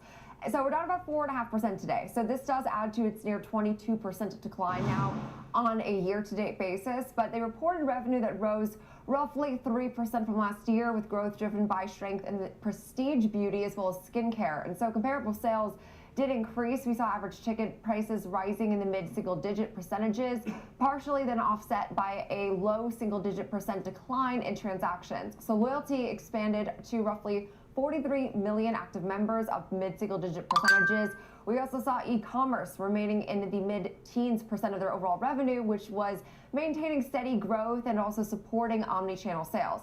All that to be said, though, we did see gross margin contract 100 basis points, driven by increased promotional activity as well as shrink. And inventory increased in the mid-single-digit percentages, outpacing revenue growth. So full year guidance wasn't really that much better, and earnings guidance was also reduced, which reflects some of this margin pressure as we see a more promotional Ulta right now that is obviously not behooving its overall earnings expectations. All that to be said, they are still producing a decent amount of quarterly revenue consistently and did see positive comps, but margin compressions do show it's not an easy environment to grow in right now. It isn't. I thought D.A. Davidson's Michael Baker did a nice job sort of summarizing things, a buy rating from this analyst. So it's not, the glass half empty type of an approach, but he did slash the price target from 650 to 585. But said, with the stock down 18% year to date, going into that, trading 17% below the 5-year average on a relative PE basis, it wasn't exactly priced to be a strong quarter. That said, it wasn't a perfect quarter, and as the monthly comp trend slowed through the quarter, they said they expected that through their comps as it got a little bit more tough in the back half of the first quarter.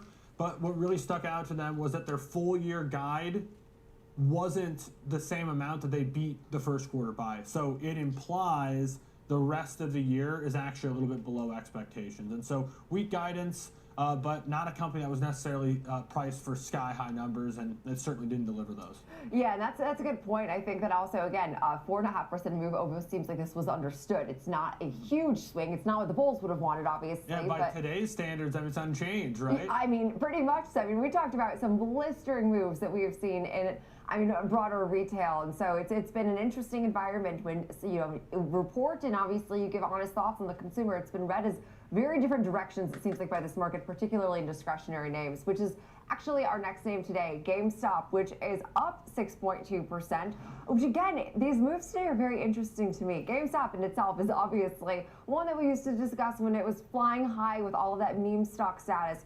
We've come back to earth a bit. We are still up about 11% on the year, though, which has been impressive. And earnings today kind of fuel this, as right now we did see this overall cost cutting and improving operational discipline, which did help narrow some of their overall losses and stabilize their business. But cost control is definitely helping, especially without really a credible long-term strategy. Upside has remained in this name fairly speculative. And I mean, cash and cash equivalents are now over $1 billion.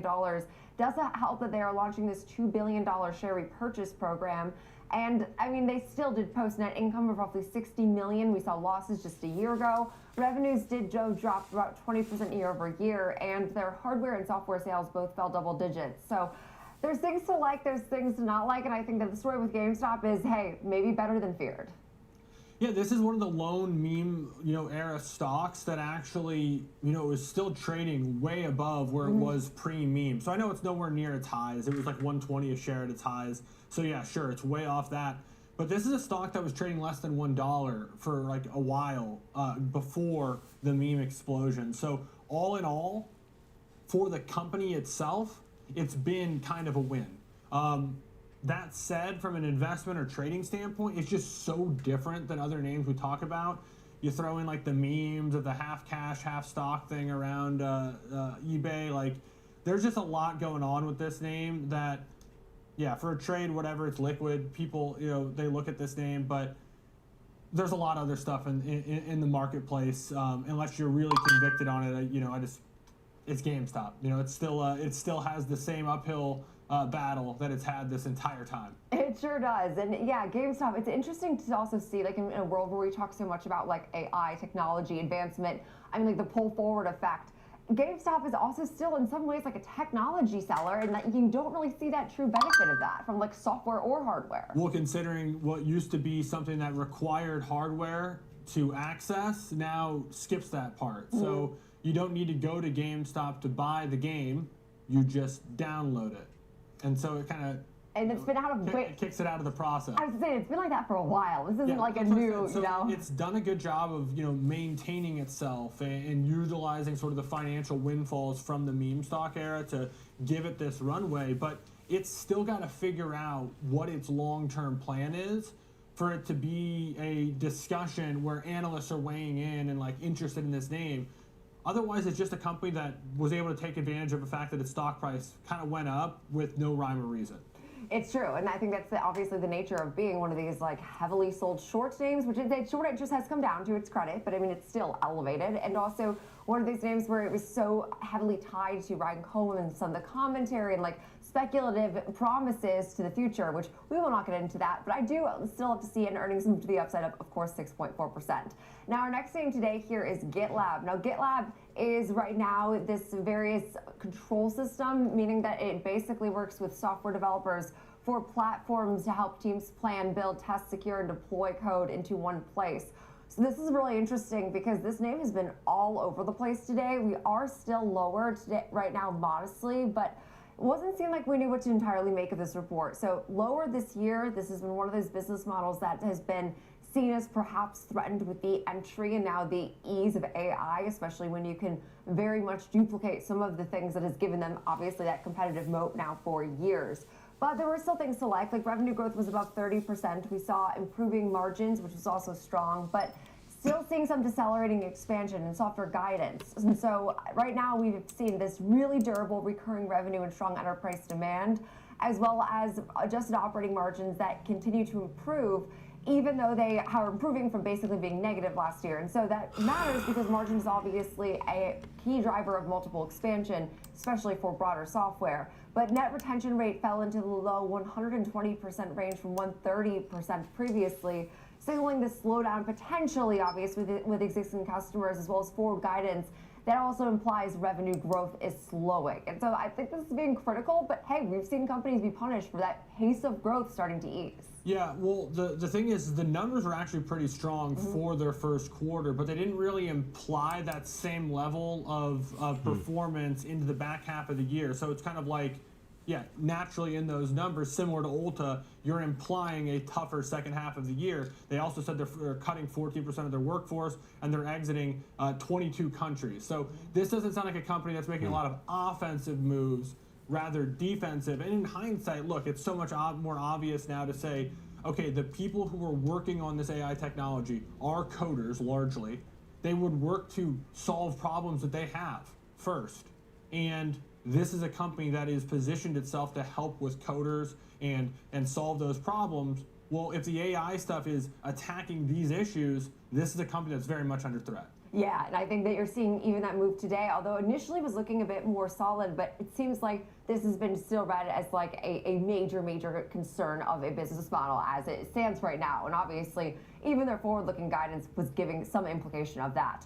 But closing out at least the top of our show today, looking at Alphabet here, which is modestly lower. I will say we are paring back some of those losses in real time after they have increased the size of their equity capital raise to roughly $84.7 billion to help fund the soaring spend related to, shocker, all things AI. And so the company had announced earlier this week it planned to issue $80 billion in equity, including a $10 billion investment from Berkshire Hathaway. But they had priced the offering of roughly 25.5 million Class A shares at roughly $355.20 a share, and their offering of 25.5 million Class C capital shares at roughly $352.8 a share. And so all that to be said, this was something unusual, and I also think it's not necessarily been a hugely common trend to see a company of this scale, I mean, with this like massive equity raise, but continuing to upsize that capital raise is kind of interesting. But I think no one could be surprised when you saw some of the commentary out of, especially like their April earnings call. They were like, we are spending and we're spending big. And I don't know if that necessarily means that this is going to be a trend we consistently see? It's just like the nature of the times right now. Well, they had the demand for it, right? It was an oversubscribed offering, so they just took advantage of that. I think it was a surprise when they first announced this. There is a little bit of dilution, but even at $85 billion, this is a company with a market cap of like let's call it 4 1/3 trillion. We're talking like 2% of the market cap. So it's not like this is a huge float. They were easily able to find the demand. They placed $10 billion of it with Berkshire Hathaway, which is sticky money, and also a company that has been building an equity stake in Alphabet. So I think it's more the when does the spending stop? As part of the investor presentation that they gave for this, they talked about CapEx continuing to increase significantly further in 2027. Well, they're going to spend $190 billion this year. What does significantly further mean? I mean, 85 billion isn't even a third of what, it's like, I guess a third of what they're spending this year, basically. So if it's going to continue to increase further and further, the question is how many more of these are going to come down in the next couple of years? Yeah, that's a good question. It does also show that they are like very heavily leveraged to what's expected to be this continual AI cycle. So you hope to see that for obviously Alphabet's sake, but modestly lower today. And one of our real leaders of the Mac 7 this year, still up about 15% so far in 2026. But we'll leave it there for the top of our show today. Now coming up next, with Yum Brand seen as underappreciated and Chipotle facing slowing comps, do the charts confirm the divergence or suggest something different? We'll look at all of the recent technicals and analyst calls in both names when Next Gen returns.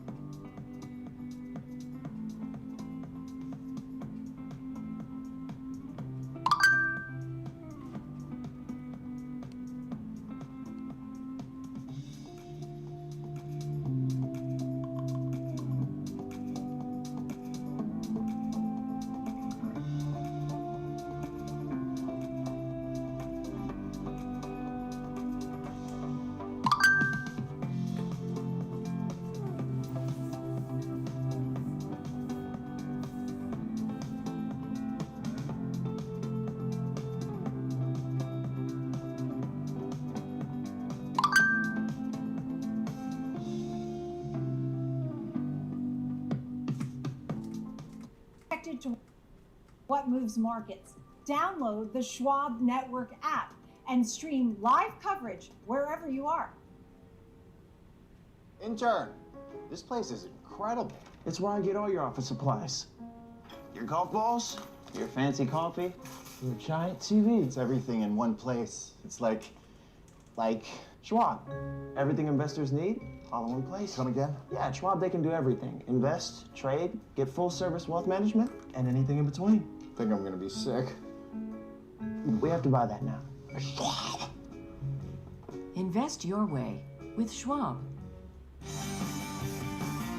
Whether you're a bull or a bear, you'll want to catch the latest market action on Morning Movers with me, Diane King Hall, live from the floor of the New York Stock Exchange, only on Schwab Network.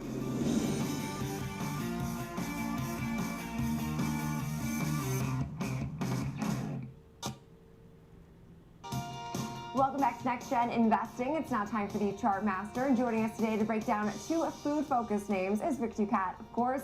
And we're talking Yum Brands as well as Chipotle. And so seeing different analyst calls today in terms of one firm with two different convictions. We'll start off with the positive of the two calls. That was behind Yum Brands, as they do see this company still growing pretty nice internationally and also continuing to expand its footprint really behind all of its individual brands. And so as far as the technicals, this name has pulled back, yes, but it actually has been hanging on a bit relatively well, considering this has been a challenging space to be in.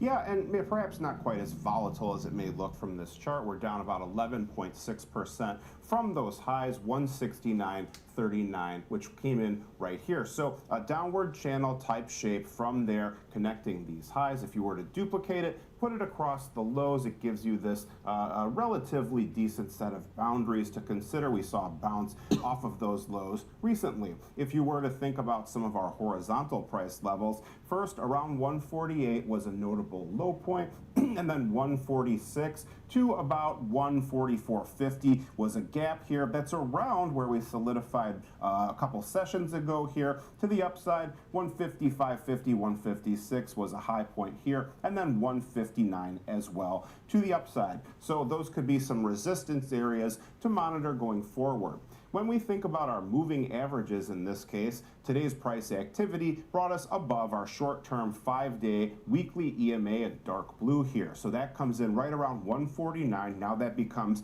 a potentially supportive area. We can also see that our teal 21-day EMA is now lining up quite closely with our orange 251-day EMA, representing 1 year for 251 trading days in a year. Those come together right around 152. So when you have two or more indicators lining up in the same area here, it gives you what's called a confluence, which means there's additional emphasis on it as a potential area of resistance in this case, or support if it were to be below our current prices.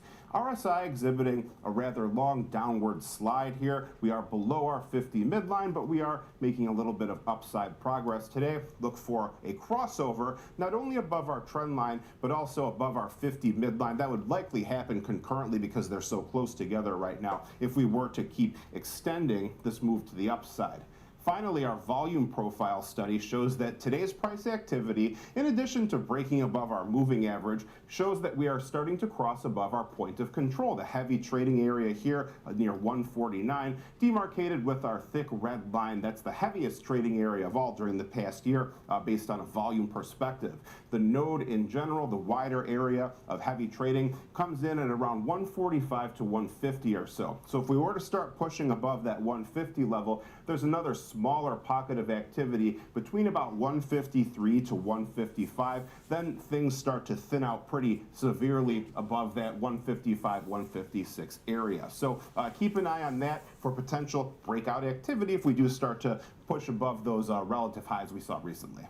Okay, and also making a really nice move today, of course, the overall market not participating at all. Yum Brands is up about 2.2%. And so with all this now in mind, we look at trading this name here for example purposes, Alex, leaning into the fact that, hey, nice pop today and a nice call from this firm. And seems to be at a pretty critical level as well. So if you think that support level may hold, looking at a neutral to bullish example trade here in Yum Brands, what I looked at was going out to July expiration and selling a put vertical below the market. Now, I should note, not the most liquid of options chains, so bear that in mind if you are looking at this one. But say you were looking at the 145, 140 short put vertical in that July expiration, and you were able to get a $1.25 credit, that would create a 3-to-1 risk reward with a break-even point of 143.75 theoretically on that July expiration date. Your max loss would be 375 with a max profit of 125, and again, that's a 3-to-1 risk reward. Elongated Z risk profile here, stay above 145.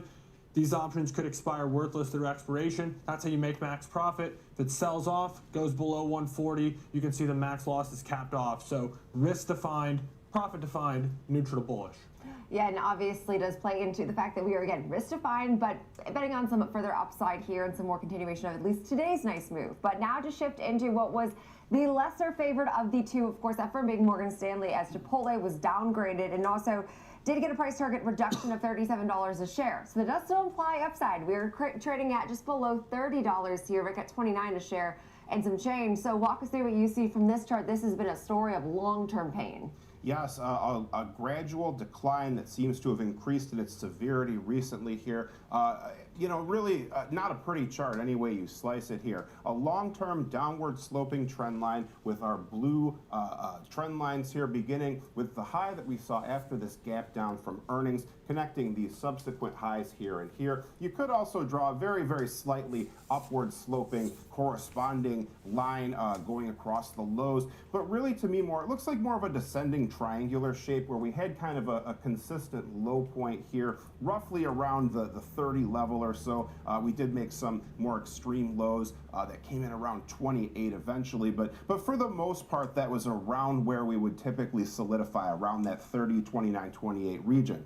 For now, though, 28.16 marks our new intraday low. Descending triangle typically is regarded as more of a bearish type of setup. So now we have a steeper white downward sloping trend trend line to contend with here. You could also try to extrapolate that to give a channel type shape here as well. So when we think about our next set of indicators here, our moving averages, price is below all four of our moving averages. They're all trending downward. They're all diverging apart from each other, which suggests acceleration of this bearish trend.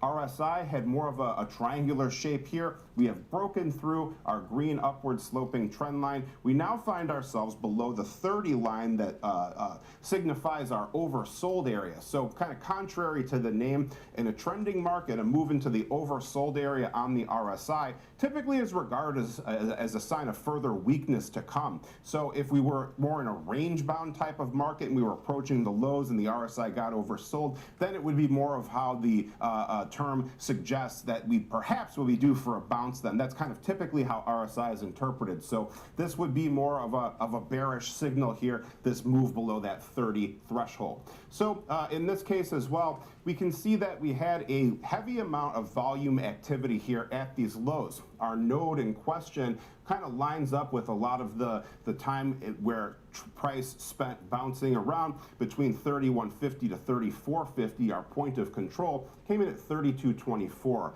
So when we have a heavy volume node at low levels, it's often interpreted as a sign that this is a notable area of concentration here. This is a significant low that we've reached, and a breach below this level certainly does not really bode well. This now stands out as a resistance area to the upside here. If we do start to bounce once more, that level between about 30 to 32 would stand out as an area the bulls would need to clear in order to hope at reestablishing some kind of uptrend here. You know, absolutely. And today, also seeing some of that weakness. We only are down about 0.75%, but it's had a really hard time breaking out of this recent lowered range. So appreciate it, Rick Ducat, for all of that technical setup. Now, as we do think through trading this name here, for example purposes, Alex, I mean, obviously, it's been a story of more consistent downside, but say, you know, looking for more just continuation or resumption of this trend. Yeah, this is a contrarian look at this, given the fact that this stock has been under pressure. It's on its lows. Yeah, you could certainly get bearish here, but it could have been bearish this whole time, I guess. So this is more the neutral to bullish, you know, dip buyer type of an example, but also acknowledging that there is still a ton of overhead supply, not necessarily looking for a bounce, but rather stabilization. Selling a put vertical below the market, just goes out to June. It's a $1 wide spread, so it's actually a smaller trade than we oftentimes talk about. It's a 28-27 June 18th expiration, collecting 33 cents. It's pretty close to a third the width of the strike, so it's pretty close to a 2-to-1 risk reward, where a trader would risk $67 per spread here. They'd have a break even of $27.67, and they could make 33 per spread. So neutral to bullish, but really looking for stabilization, Jenny. No more downside. Don't necessarily care if it goes up or not, just don't go down any further. Okay, and I think that stabilization would definitely be welcomed by many, at least the bulls in this name that have been seeing some pain for quite some time now. But we'll leave it there, though, for Chartmaster today. Coming up next, we will look at the movement we are seeing today in Palo Alto Networks, which is giving some pretty mixed signals over the cybersecurity space, as shares are now down about 6.2%, so seeing actually some steepening as the day has gone on post its earnings.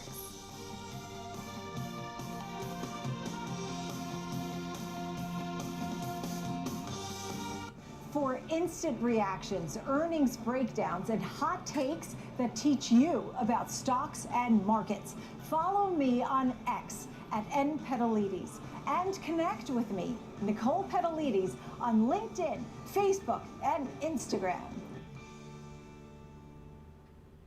Trading at Schwab is powered by Ameritrade, unlocking the power of thinkorswim, the award-winning trading platforms. Bring your trades into focus on thinkorswim desktop with robust charting and analysis tools, including over 400 technical studies. Tailor the platforms to your unique needs with nearly endless customization, and track market trends with up-to-the-minute news and insights.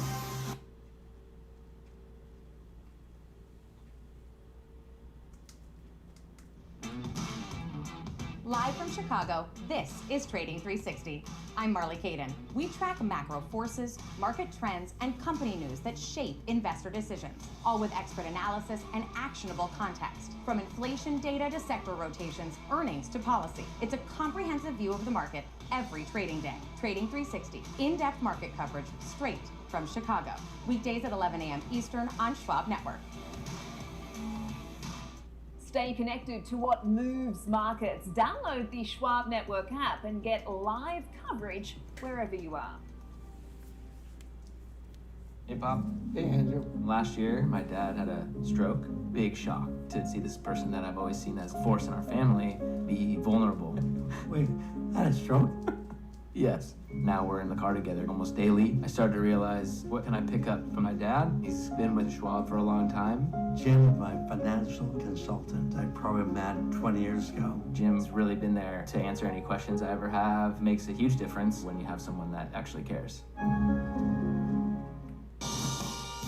Welcome back to Next Gen Investing. It's now time for FOMO, and we are looking at Palo Alto Networks, which is now lower by about 6% on the session. So for more details today, we are joined by Jeff Pierce, Senior Manager of Derivatives Trading for Charles Schwab. And so, Jeff, what stuck out to you in this report? I know this was highly anticipated because we had been on a run in shares, but I mean, were we setting up for a very hard position just because this name had like really come back in the last several weeks, and then today taking a bit of a breather? Yeah, I think you're absolutely right. I think as we look at this report, what we saw was the opposite of a bad earnings report, right? The company beat on nearly every major metric. They also raised their guidance. Shares initially traded higher following the report, but of course we saw them pull back. And the market reaction appears to be essentially what you said. It's driven more by expectations than fundamentals. This massive run we've seen to all-time highs recently, investors were looking for a massive quarter as well. This also creates the opportunity for profit taking, which we I think is what a little bit of what we're seeing here. As we dig into a few different reasons why the reaction is what it is. Of course, it's that 60+% move from April lows to those all-time highs. Investors are also looking for a little bit more proof around these acquisitions. We know that they bought CyberArk and Chronosphere. Those two companies contributed quite a bit, about $388 million in revenue, about $1.6 billion in next-gen security annual recurring revenue. They also added about $1.8 billion in remaining performance obligations. That said, investors want to know that this is going to be sustainable long-term organic growth and not just acquisitions adding to the numbers here. Valuation, of course, matters as well. We saw these shares rise very quickly. Naturally, investors are going to start paying close attention to that. I think the questions that remain for many investors out there right now is how much AI demand is already priced in, how much future growth comes from these acquisitions, can margins continue to improve during the integration process, and how much of that growth is organic versus just acquired growth that we saw from those two companies. Jeff, when you look at this name and you look at its performance, I mean, it's almost like a blip on the chart. It doesn't really seem to do a ton to change the overall picture, even with an over 6% decline. Is this one of those situations where you look at the overall market and you start to see a lot of these charts, turning?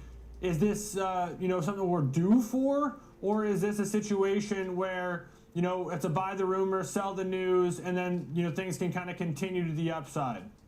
Yeah, I don't know that it's a situation where these companies are due for this type of pullback. I think, to your point, we're seeing this chart, and by the way, Palo Alto is not the only name on this in cybersecurity that has seen this type of reaction over the last month or so. But there's been a shift in how these companies are viewed. Prior to this, a lot of these companies were, the question was, is AI going to replace cybersecurity? And really now they're being looked at as more of an AI play, because cybersecurity is going to play such a big role as we continue to see these AI models, agents, these cloud workloads create more and more potential for attacks. And the news there is that not only are these companies going to be able to retain their current client base, but the total market share, market that they could address is growing as well. So, this reaction, again, this big jump we've seen over basically a 1 month period, it's not surprising, even after such a solid report, to see a reaction like this, post earnings. No, absolutely. And I would also say that, the move today has been, again, I think really indicative of some of the comeback we've seen in broader software. But when you look at some of the competition and it's pushed specifically to platformization, it's expensive, and the cost to grow in AI is also expensive. And so is that setting them up for success in this environment, or does that then also then further weaken the competitive mode that so many are worried about these cybersecurity software companies really starting to lose? Although I don't think these numbers were yet indicative of that. right? They're not yet indicative of it, and I think what we're seeing here is a challenge around that moat, right? Specifically within these names. I mean, one of the strongest themes in cybersecurity right now is vendor consolidation. A lot of these big companies are increasingly want fewer and fewer vendors. They want more integrated platforms. Names like Palo Alto, names like CrowdStrike, they are positioning to be kind of that one-stop cybersecurity platform. So when we see a company like this out there acquiring new companies, integrating their capabilities into their software, it is because they're trying to be the leader of the pack here. And of course that comes with cost. I think if you're looking at the numbers, of course we saw them beat on revenue and earnings. Then the GAAP net income number showed a loss of $177 million. A lot of that is acquisition related. But also, if you look at the adjusted free cash flow, that came in up 57% year over year at $910 million. That shows, we got almost $1 billion in cash during the quarter. All right, Jeff. So we got a stock that's pulling back. We now have two major cybersecurity players that have sold off on earnings. I know Fortinet kind of earlier in the quarter did a little bit better, so I guess we can say we're 1 for 2. We have CrowdStrike after the close today. That could be another catalyst for the whole space. If you're looking at an example trade today, we're sort of mid-range for the session, down 6%. What are some things that you're focused on?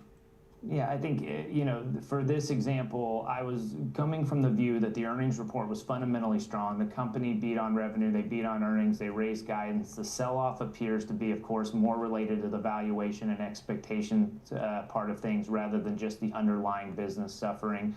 Investors might need some time to digest this big run in this report.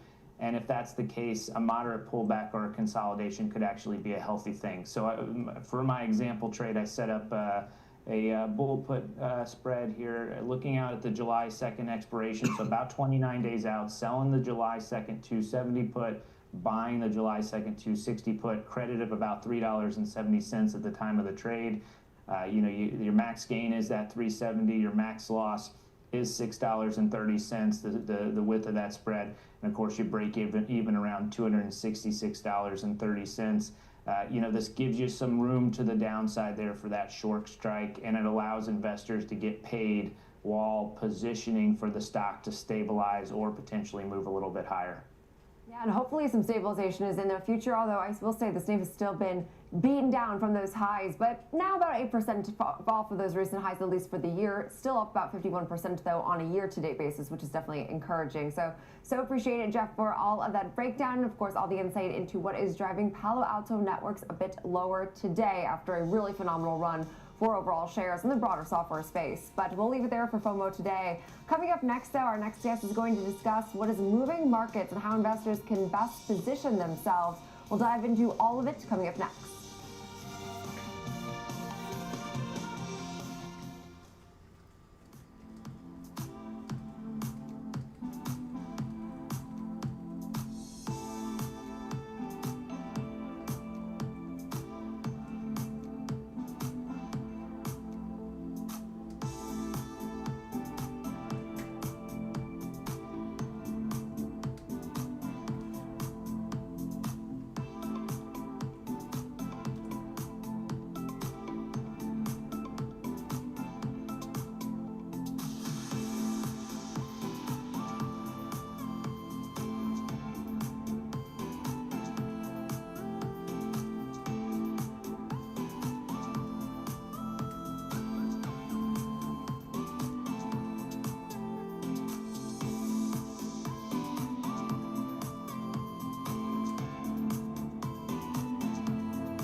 She's got your smile. Carl. Yep, your #1 broker's here to welcome your new little dependent. Actually, we invest with Schwab now.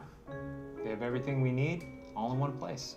I can set up her college fund. I've been learning about new trading strategies. Schwab helps me generate retirement income. All this Schwab is everything you need is making me cranky. Does somebody need a nap? Schwab! Invest your way with Schwab. Stay connected to what moves markets. Download the Schwab Network app and stream live coverage wherever you are. Morning Movers brings traders the biggest headlines to start the day, from volatile overnight swings to the earliest analyst calls. Get your watch list ready. 8 a.m. Eastern, Morning Movers, only on Schwab Network.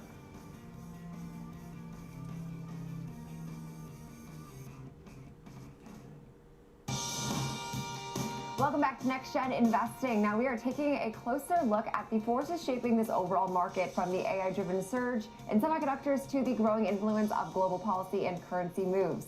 So joining us now to break it all down is Noah Kan, founder and co-CEO of Veneri Asset Management. Noah, thank you so much for joining the show today. You have argued that memory chips are becoming as strategic as oil. So what has to go right for that thesis to hold if we start to see this AI spending slow, which not saying will happen anytime soon, but obviously is a risk here? Yeah, so one thing to consider when it comes to memory chips is the infrastructure that's needed to power them. And since oil prices are incredibly high right now, then companies are going to have to shift for different ways to fund this infrastructure. And so for these chips, you have renewable energies. I know nuclear has been talked about a lot recently with small modular reactor programs. You have hydrogen power, you have, solar energy based on some other takes. And so it really focuses on the fact that energy is quite expensive. And to power these chips, you need a lot of energy. And so the way for this to continue to work is, even if spending slows down, is that the consumption of energy and the price of energy also comes down with the cost of these chips, so that everything can stay aligned. Okay, and let's just assume that we're not in a situation where that's going to happen in a very short period of time, given sort of the supply bottlenecks as well as the tremendous demand. If you're thinking about just sort of broadly sources of power and ways that this is going to happen, how does one go about that investment thesis? Do you look for the plugins from the electricity source, like the companies that are actually bringing that to the end consumer? Do you look at the commodity companies? Do you look for new tech? Like, where do you start? Yeah, so I think one thing you have to look at is the existing infrastructure. And a big problem that a lot of people facing is that they're too focused on the future, like 4, 5, 6 to 10 years from now. The energy bottleneck is a problem that needs to be solved now. And so plugging into existing infrastructure, like you said, to current electrical grids, current electricity companies, whether that be state or privately owned, is going to be your best bet. You can get some kinds of tax credits, and you can use existing wiring and cables that are already in the ground, but it's really hard to compete with this ever-present and ever-growing technology if you're only using energy that isn't there yet, right? You're going to run out a lot faster. Okay, and I think that's a really interesting point. And to speak to the broader right now trends we are seeing still in semiconductors, I thought it was an interesting call that you made, highlighting the Korean chip makers that trade at a relatively steep discount to the broader semi space. And so do you see the market is getting this right, or perhaps missing something? So I think there's a couple factors, right? The American economy is also very media heavy. And so a lot of these headlines you see that get pumped out all the time sometimes can correlate to increases or decreases in market valuations for these public companies. I think in Asian markets, in South Korea, Japan, and China, they're not quite as focused on the media heavy presence. And so part of the lower valuation of these companies is not even the fact that their technology is not as good, but the fact that they're just not as public about sharing every single thing that's going on. And I think that the US does that well, but also it can get in our own way. And so when you look at these companies that have these amazing technologies, and like the Samsung, Advanced Institute of Technology, and all these massive research and development components, that these companies, there's a lot more to go. And South Korea is a very hardworking, very stable-minded country. And so I think that their trajectory is linear. And so as they progress, they're not going to maybe take the steps that are quite as aggressive as the US, but they're going to grow just as fast, if not faster, because they're going to stage it appropriately. If we start to think about how this will happen, whether it's utilizing what's already there in terms of the infrastructure to pump out chips, to pump out power, the research, the development that needs to happen to get us to where we want to go, all of this is happening at the same time. And it seems like the primary spenders at the moment are, basically these big hyperscaler mega cap tech firms. Alphabet recently, and just this week, going to capital markets to raise some money. Now, look, it was like 2% of their float. It's not a huge deal. They could play some of it with Berkshire. Early days. But if we're at that point and it's only accelerating, is the biggest risk point that we run out of the money or it gets too levered? So I think there's not necessarily as much of a chance of running out of money per se, because middle market spending is going to increase. A lot of these middle market PE firms that have been averaging solid returns, since 2010, 2012, have a lot of capital to spend. And when you look at the balance sheets of some of these private equity firms, the large ones like Blackstone and KKR, they have a lot of dry powder. I think more of what a worry is going to be is the constant shifting in like the geopolitical tensions and the policies. And so, these big tech companies are in almost every country, or they touch almost every country across the globe. And so the compliance risks, the enterprise risk management, the privacy risks are going to be just as strong for these companies because, they're fighting all these different regulations all over the place. And so for them to continue to grow, I think it's also going to be a matter of playing the cards at hand, which is trying to appease a bunch of different people that all have different interests, which I think will be a much more difficult challenge than raising money because, to your point, these are multi-trillion-dollar market cap companies. If they have to issue new shares or if they have to sell bonds, they can do that. But, you can sell a lot of corporate bonds with good rates, but then if you have 5 different countries with 5 different policies on importing and exporting goods when it comes to these physical chips, it makes it a lot more difficult to compete with pricing.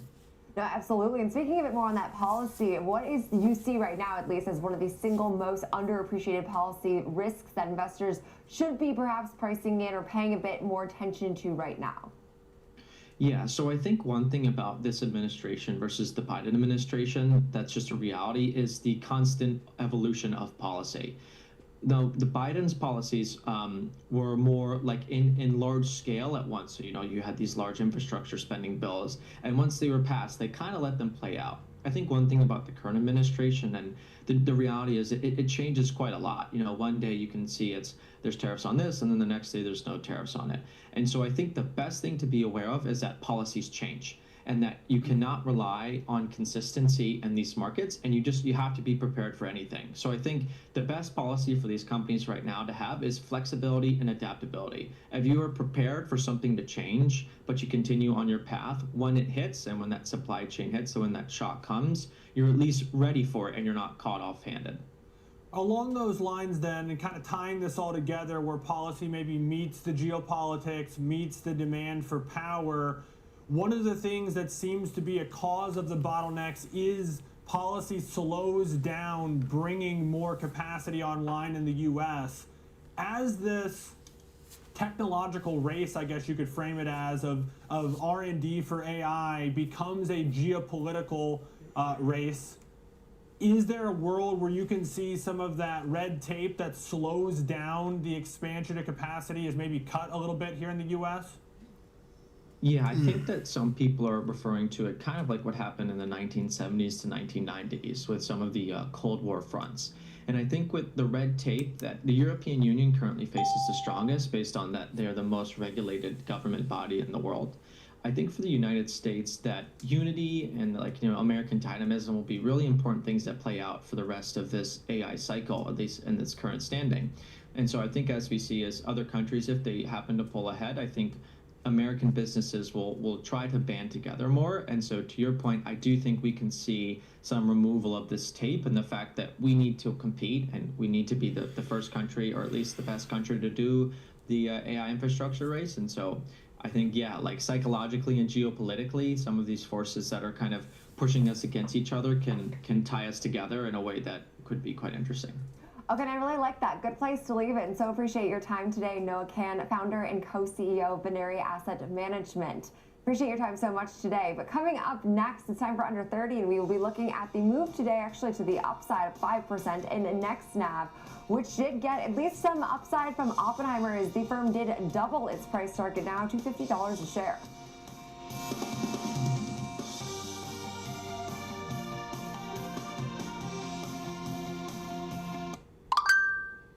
Opportunities don't stop when the market day ends, so neither do we. Schwab gives you round-the-clock access to over 1,100 of the most popular stocks and ETFs, plus a wide variety of futures markets. All with 24-hour support from trading specialists who understand the ins and outs of 24-hour trading. No matter the hour.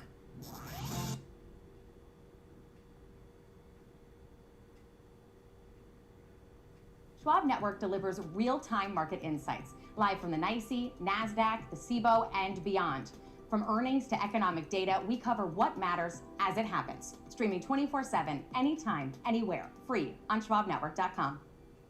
Morning movers, be the first to find out what's shaping early market action. Tech check, options corner, futures focus, technical analysis. Morning movers covers it all. Grab your coffee and tune in every trading day at 8 a.m. Eastern, only on Schwab Network. Stay connected to the markets with Schwab Network. Tune in 24 hours a day, 7 days a week on schwabnetwork.com and on all your favorite streaming services. Schwab Network. Available anytime, anywhere, on any device for free. Stay connected to what moves markets. Download the Schwab Network app and get live coverage wherever you are. I'm Nicole Petalides, live at the New York Stock Exchange, and this is the Watch List. Your midday view into the trends driving the markets with a sharp focus on technology, innovation, and companies leading the next wave of growth. Big movers, real-time interviews, and insight from analysts, founders, and market voices you trust. The Watch List, 2 p.m. Eastern, only on Schwab Network. Access data-driven analysis from U.S. equities to global macro matters. Schwab Network connects the dots. Watch live, subscribe free at schwabnetwork.com.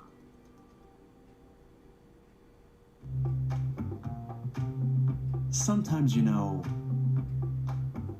you could have done better. Same goes for where you invest. Level up and invest smarter with Schwab. Morning Movers brings traders the biggest headlines to start the day, from volatile overnight swings to the earliest analyst calls. Get your watch list ready. 8 a.m. Eastern, Morning Movers, only on Schwab Network.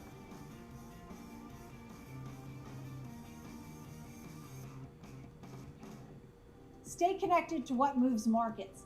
Download the Schwab Network app and stream live coverage wherever you are.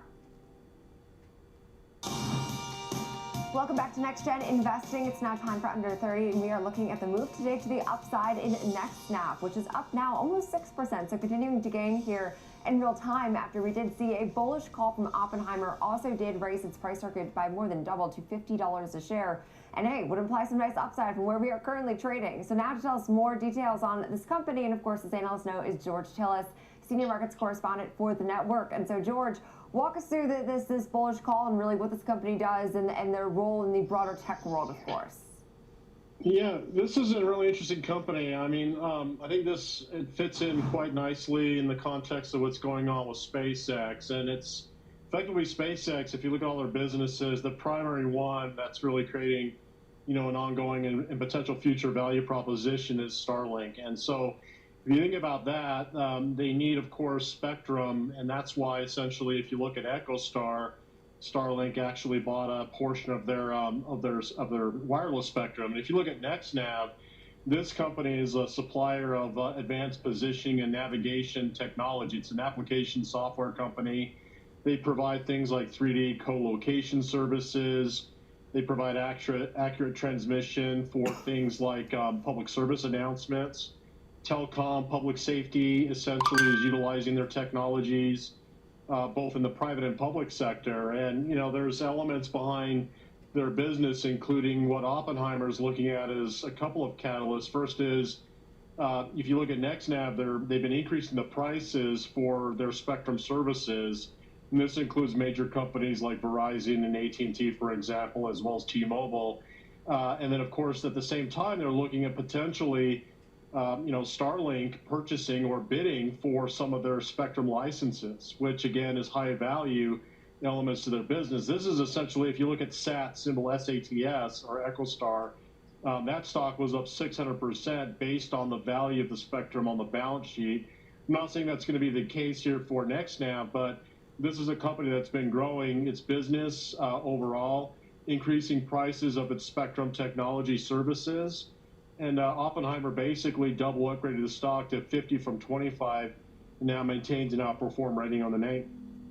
George, how ubiquitous is this type of technology? How competitive is this space? Because I see a company that, my numbers are right, is sub $3 billion in market cap, where it's either going to be because it has a lot of competitors and it's not that valuable in the sense of what it's done already, or it's at that price point if it is difficult to break into. This is very much something that, one of these mega cap companies might say, hey, it's easier just to buy a company like that than try to build it ourselves. When you assess the landscape fully, where do you kind of see it on that spectrum? Well, it provides nationwide services to both public and private sector. I think if you look at it in terms of value propositions, it comes down to the spectrum on the balance sheet. That's really, I think, what's valuable in a lot of these communication services providers. So, whether, like I said, it was EchoStar or what was formerly the Dish Network, their business essentially started going down in value. That was their primary satellite TV service. But the value of their spectrum is really what was key. I think these businesses overall are getting a boost from, or a halo effect boost from what's going on with Starlink. Because Starlink will utilize, direct to satellite communications, but they're also going to need to complement that with FCC communications spectrum that is utilized by 5G and, of course, 6G telecom providers. So altogether, it's, we're seeing really sort of an evolution, let's call it, of what's going on with FCC and, of course, licensed spectrum for telecom, but also direct to satellite, which is becoming more fast, and that's really where Starlink has shined in terms of its growth. That's where the growth is. That's why there's a tremendous valuation proposition for SpaceX, because of Starlink and the disruption that potentially direct to satellite communications has against the incumbent telecom providers in the traditional 5 and 6G tower network. Yeah, and I think a good point there. And of course, again, a nice move to the upside today, and at least also getting another nod from the sell side, which definitely is helping to boost overall sentiment here. But appreciate it, George Tillis, for all of that rundown. And of course, next snap shares up just shy of 6% today. And before we go, Alex, wanted to check in on these overall markets because we have seen at least, this has been a record-setting market, no doubt about it. So we're pulling back today. Yes, we're down about 0.5%, but what this really is doing is dragging on the week. So this would be our first week closing lower in what, at least right now as it stands, in like 10 or 9 weeks. Yeah, and for some, it's good to get those streaks out of the way, and then you can kind of resume and start a new one. Others who are trend following and momentum followers might be concerned, but like I said, I look at the S&P momentum factor, it's still up 0.75%. The semiconductors are still up 1% as a group, with Intel and Broadcom and AMD all having decently strong days. Micron green again. So you look at some of these, SanDisk is up $120 a share in real time. So if this is your down day and everyone is invested in single stocks because that's what the dispersion is, well, those are the stocks people have been buying lately because of how the performance has been. So even in these down days, these momentum stocks are still doing quite well. They are, and like Western Digital, smaller move. This is now 5.2%, and of course less shares in terms of it's just right now price. But overall, this is still another nice move for a name like Western Digital. Meta Platforms higher, Qualcomm higher, actually KLA Corp up $75 on the session. So it's been definitely a tech-led, at least day today, even though obviously still lower in the overall markets. But that'll do it for Alex and myself for Next Gen Investing. For, of course, this Wednesday, we have the watch list coming up next.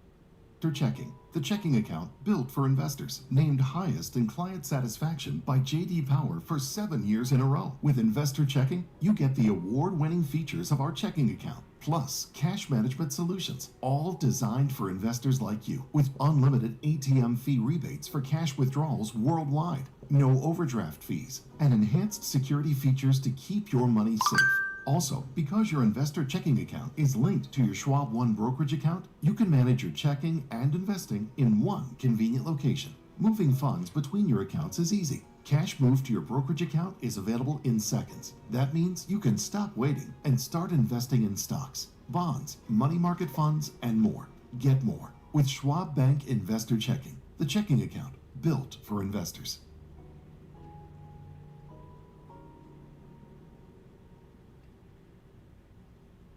Welcome to Schwab Network, where real-time market coverage meets expert strategy. From the opening bell to the closing bell, we've got you covered. Get inside the minds of pro traders. My point is that they're getting a higher rate of change in sales based on their guidance, but not the same rate of change on EPS. Follow the biggest headlines, live analysis, breaking news, and sharp trade ideas minute by minute. With shows built for action, we break it all down in real time with speed, accuracy, and precision. I think one of the most important things is you're making a play in a risk-defined way here going into earnings. So that would be a further downside area to watch. Smart insights, actionable data, veteran traders, and trusted financial journalists streaming live and on demand. Schwab Network, streaming 24/7, any screen, anywhere, free. SchwabNetwork.com. Mom, when my grandparents moved here, it would become. I don't even know if they could envision it to leave everything behind, literally come across the entire world. I think that we totally met what their wishes were. Schwab has been with us for almost 25 years through purchasing of houses, opening up our business, having children. They've always been there for us. I want to invest with a company that can help me give my family a happy financial future. Stay connected to what moves markets. Download the Schwab Network app and stream live coverage wherever you are.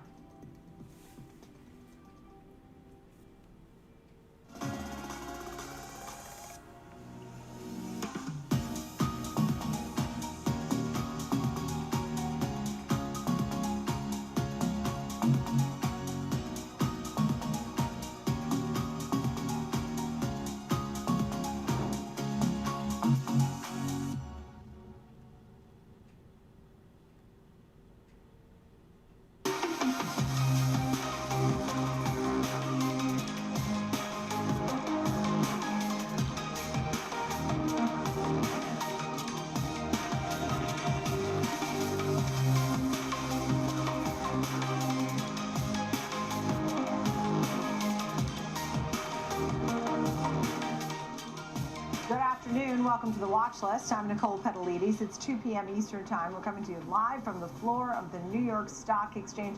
Some selling on Wall Street, breaking the recent winning streak. We have a lot on today's show. We'll spotlight tech and preview Broadcom's earnings report that will come out today after the closing bell. Our panel standing by to break down Macy's earnings and what it means for the company's road ahead. Think Macy's, Bloomingdale's, also Blue Mercury. And in big moves, we have highlighted real options trades for you today in Amazon, Chipotle, and Netflix. Netflix has been on a big losing streak, by the way. Taking a look here at stocks to the downside, 75.71 on the S&P, so we're about 20 points up off the lows of the day. The NASDAQ actually hit a record earlier in the day, but has since pulled back and turned to negative. It's down 0.25%, 30,590. Dow Jones Industrial Average down 415 points, and the Russell down 1.2%. It's energy and healthcare that are the winners. Consumer staples doing very well. Real estate also in the green.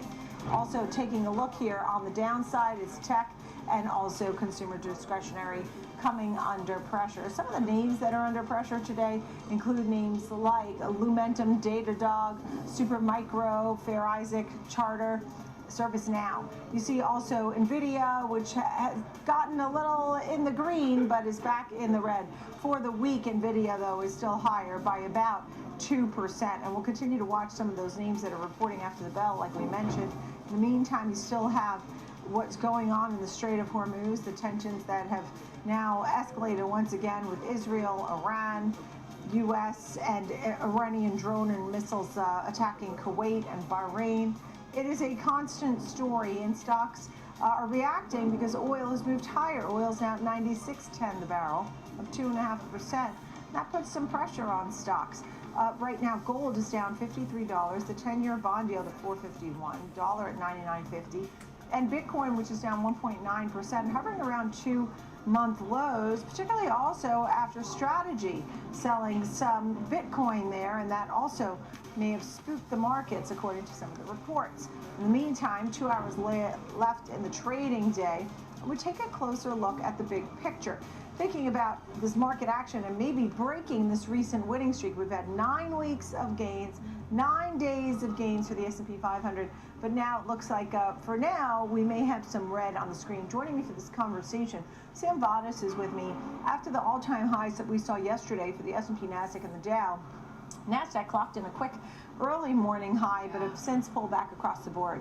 Yeah, as you said, Nicole, it's really higher oil, higher yields, higher dollar that keeps really the stocks in, I guess, in check today and subdued. As you mentioned, if we're on course now for what we're seeing as far as the negativity, I mean, we could be looking at snapping that 9-day winning streak on the S&P 500, not managing to hold on to that 7,600 level on the benchmark, obviously. So pulling back a little bit, and this, of course, comes as you know, we have seen technology under pressure. It's been interesting watching NVIDIA as far as that pullback, as you mentioned. I just saw actually a stat suggesting that NVIDIA has actually moved in the opposite direction as the semiconductor sector more often over the last month than in any other period since this bull market started. And I think that was a really interesting observation because it really hasn't been moving in tandem of late with, say, the SOX index, which hit a record yesterday and continues to look higher right now, up 1.7%.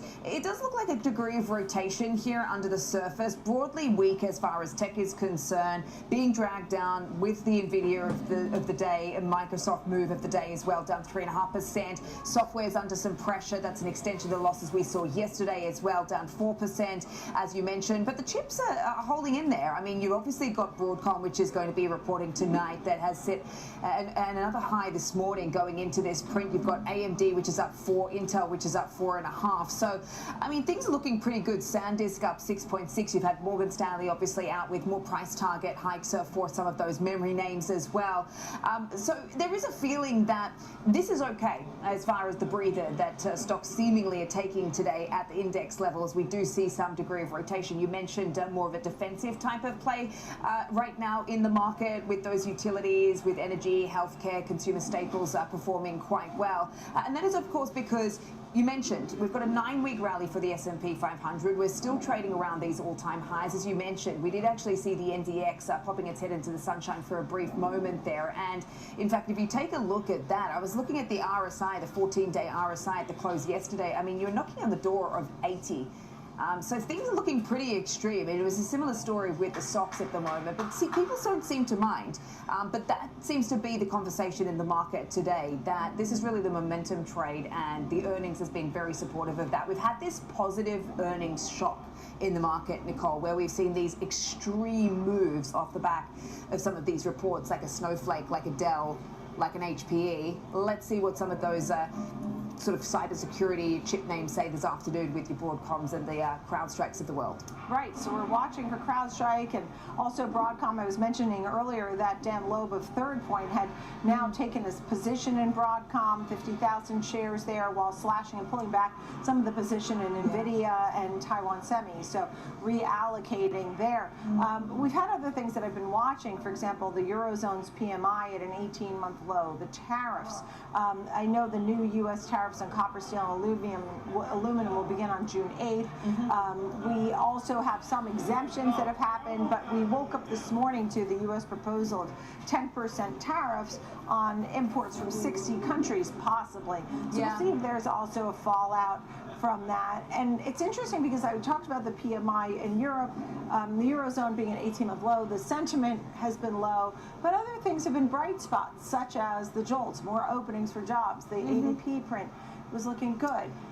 You know, and earnings, to your point, we've had some really great earnings. Yeah. So which way do people go, you know? Exactly, and it's been really interesting when you take a look at the data. Obviously, the US is in a slightly different position, as you say, to perhaps the rest of the world, particularly what is happening over in Europe right now, and particularly given the ECB is expected to hike at its next meeting. So we'll have to wait and see. They're not obviously at the mercy, Nicole, of a dual mandate. They just keep an eye on the inflation side of the picture. But obviously, today we've had more evidence of the labour market holding up pretty much okay, with that ADP report coming in stronger than expected last month, and it said it had actually added 122,000 workers in May across some of the companies that they track, from 105,000 in April. And what's really interesting about this is that actually that's the best month we've seen since January last year, and it's also really encouraging as far as, while a lot of it was driven by healthcare and also education, which is a trend we've been seeing, it was a lot more broad-based across other service areas compared to previous years. So it looks like the jobs data is hanging in there, and that's good news for the Fed because it allows them to have that wiggle room to focus on the inflation side of the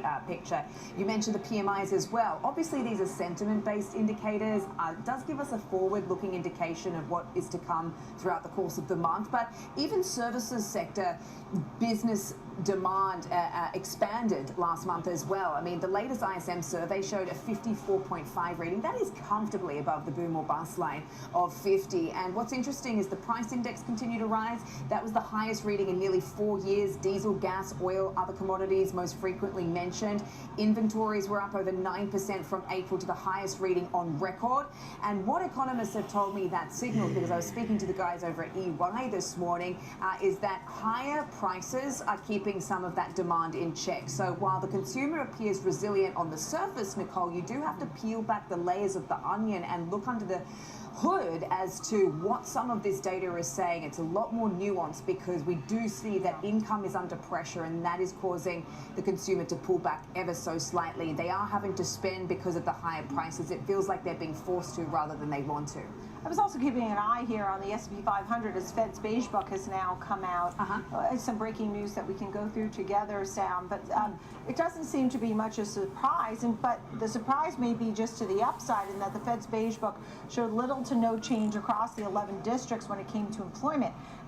And so one district, in fact, had modest growth. And then when it came to economic activity, 10 of the 12 districts actually saw a moderate pace. A slight to moderate pace. It was only one that saw a slight decline, and the other was a push. Reported no change. So just said that the consumer spending remains somewhat mixed. Breakout pullback to 63 to price increases. I'm so not that surprised breaks to see it, that. boom. The market's not really reacting to any of this Fed Beige Book, but it doesn't seem to be much a surprise. You know, auto dealers, there's some news in there on that. Yeah, absolutely. I mean, it does go to show that there are signs of softening consumer spending that seems to be continuing to weigh on the business sentiment, as the Fed's Beige Book has just said. Inflation pressures are strengthening. I mean, we know the story there. We continue to see that in the data, as you mentioned. You kind of have to squint to see any move right now when you look at the dollar and the 10-year. I mean, these were already elevated, and a lot of this has been on some of the data that's been coming through, also some of the concerns around the Iran headlines this morning. The market has had this ability, Nicole, and you and I have been speaking about this so much over the last 3 months, to kind of look past the geopolitics and kind of cut out the noise when it comes to just the headlines that we've been seeing coming out of the Middle East. But, you know, I think as much as it filters into the inflation expectations, obviously we're going to see those yields remain elevated. And it's been really interesting because there's a debate out in the economy right now. The Ed Yardenis of the world would argue, well, the economy is strong enough for basically the Fed to hike in July. Yet the other side of the argument would suggest that, hey, look, there are weak pockets within this economy. The internals don't look that strong, particularly, as I mentioned, when you look under the hood, that maybe the bond vigilantes will do the Fed's job for it and allow them to sit on their hands for the rest of the year and kind of ride it out. The big question for equity investors, for the stock market, is just what is that danger zone? Because, you know, people were talking about 450, which we're near right now on the 10-year, 460 potentially. That's what we saw in the last couple of weeks. You know, I mean, how high do we go as far as, you know, the rate environment, as far far as the borrowing costs and what that's going to do with demand destruction in the economy. And we know Beth Hammack has said recently that there's reason to keep rates steady around some of the uncertainties around the economic outlook, but she is more concerned about inflation, and there may be reason to hike rates even. So we'll see what Kevin Warsh has to deal with on the 16th and 17th of June for the Fed meeting. Sam Vadas, thank you. Great to see you. Coming up, our spotlight on tech. On Broadcom reports its earnings after the bell. We'll have details there. Still to come, big moves. Tom White standing by with real options trades for Amazon, Chipotle, and Netflix. So much more when the watch list returns right here on Schwab Network.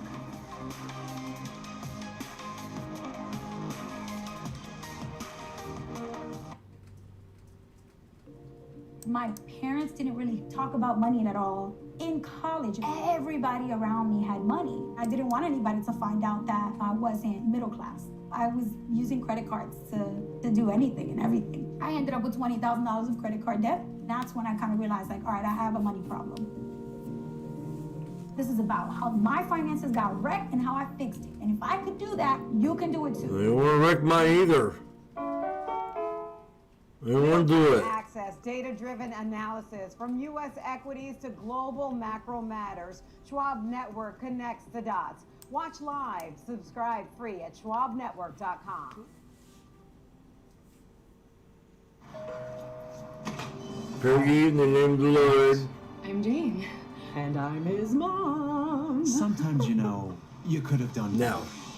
Same goes for where you invest. Can you do it now? Level up and invest smarter with Schwab. We are back right here on the watch list watching Palo Alto shares down today, despite an earnings beat and guidance raise yesterday afternoon. Today, the company has received price target raises across the board from Truist, TD Cowen, Piper Sandler, Wells Fargo, Citizens, Wedbush, and Barclays, and the list goes on. Palo Alto Network stock is up over 50% in 2026. We're taking a look at today's price action in the cybersecurity sector overall, and you see Palo Alto there alongside other names like Fortinet, Zscaler, and CrowdStrike. CrowdStrike will report its latest earnings after the bell today, but all down arrow. Zscaler has been really hit hard recently. If I plugged it in and took a look at a month to date, for example, last week I remember seeing it down, 30% or something. So let's see where it is right now. In 1 year, it's down 54%, and for 3 months, down about 13%. But all down arrows there. Palo Alto down almost 6%. Want to go deeper and take a look here at Broadcom, the earnings on our tech spotlight. So glad you're with us. Daniel Shea, VP of Options and Simpler Trading. So glad you're with us. So some of your thoughts on Broadcom ahead of its earnings.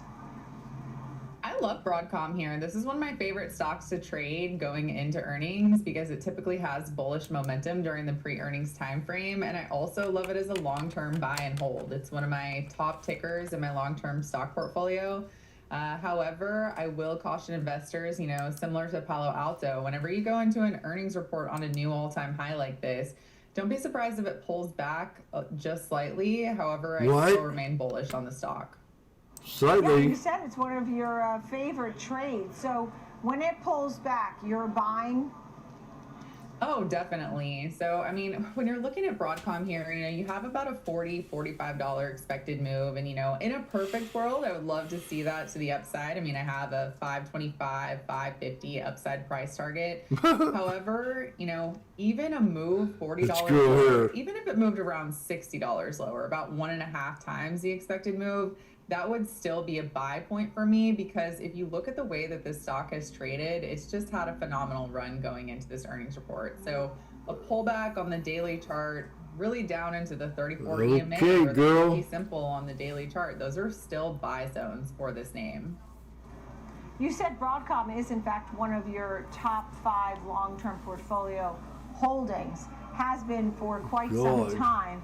And it has become a better trading vehicle after the split. Tell me a little bit about how you specify how you trade this. So when you're looking at Broadcom after the split, we're seeing significantly better volume in the options market and significantly better liquidity. And so when you're looking at this ticker, I like to personally overlap the market maker expected move on an earnings report. And then I like to use that high open interest target in the options market. So for this week, we're definitely seeing a lot of high volume and a lot of high open interest at the 530 and the 550 strikes. So, if I do come in and decide to make a bullish trade on an earnings report, typically what I'll do is I'll buy a butterfly using those price targets to the upside. Now, another way that you can do it is you can come in and you can do something simple like selling some put credit spreads before the earnings report. Generally, I will do this on a bullish ticker that I like. However, I haven't been doing it as much this quarter just because with the way that we've seen these stocks rally so fiercely going into earnings, it's generally not advised to sell put credit spreads after such a strong rally. So that's why, waiting for a pullback, buying on the dip, selling more put credit spreads when you get that dip is generally going to be significantly more conservative than coming in and doing it here. The company's been combining computing and networking chips. We've seen it as a leader. Also, supercharged growth in its AI chip business overall really leaves it in a best positioned way in the AI data center boom, according to Barron's, one of the articles I was reading. When you think about the AI chip business for Broadcom, Exactly. So what we're seeing is that Broadcom is at the forefront of this AI revolution. And, for so long, everyone was so focused on NVIDIA and we saw such strong growth in NVIDIA. But now that rally is being spread throughout the chip makers, right? And so for me personally, I love this name. I think it's a great long-term buy and hold. If you look at the patterns on the chart, what you'll see is that it historically rallies going into earnings. It historically gaps up after earnings. It historically beats earnings, and it even rallies in the 8 days post earnings. So when you're looking at those patterns, combined with the fundamental growth, that's why I look at this and say, this is a 5-star setup. I love this for a long-term buy and hold, and it's a frequent trading ticker for me as well. As Ben Evans was writing today, he talked about the Parabolic 7, SanDisk, Marvell, Micron, Intel, Dell, AMD, and Broadcom, and the market cap of that Parabolic 7 now stands at 8% of the S&P 500, 11% of the NASDAQ market cap. When you think about those names as a group, is there something we should be thinking in particular? I know we're focusing on Broadcom specifically here, but of this Parabolic 7, SanDisk, Marvell, Micron, Intel, Dell, AMD, and Broadcom, are there others that you trade a lot or like a lot in addition to Broadcom? Starting to move. Well, first of all, just talking about the names that you already selected, these are all great names to trade for a rally going into earnings. And that's because with this AI infrastructure build out right now, they are just so hot, and it's because of the fundamental reasons, right? And so I am focused on those as well. I am currently trading Micron too. AMD is also one of my favorites, but I have been looking at the space stocks a lot. We've been trading the space stocks for the rally going into the SpaceX IPO. I've also been trading the photonics names, which are a little bit down today. However, AAOI, Light, COHR, those have been some favorites of mine. And then I like the Neo Cloud as well. I've been trading IREN, NBIS. Those have been some favorites recently. I'm also trading Galaxy right now. So, really for me personally, a lot of the Mag 7 has turned a little bit into the Bag 7. And I've been focusing more on these AI infrastructure build out names because they have pretty high percentage moves. And especially in the options market, that's highly beneficial. Understood. And you said the AI revolution is powered by the semis, so ideally we see another boost in the NASDAQ thanks to Broadcom. Danielle Shea, it's nice to speak with you. Thank you so much, VP of Options, Simpler Trading. Thank you. Coming up, we'll show you some charts to keep an eye on, and we're going to hit the midpoint of the trading week. The watch list. We'll be right back.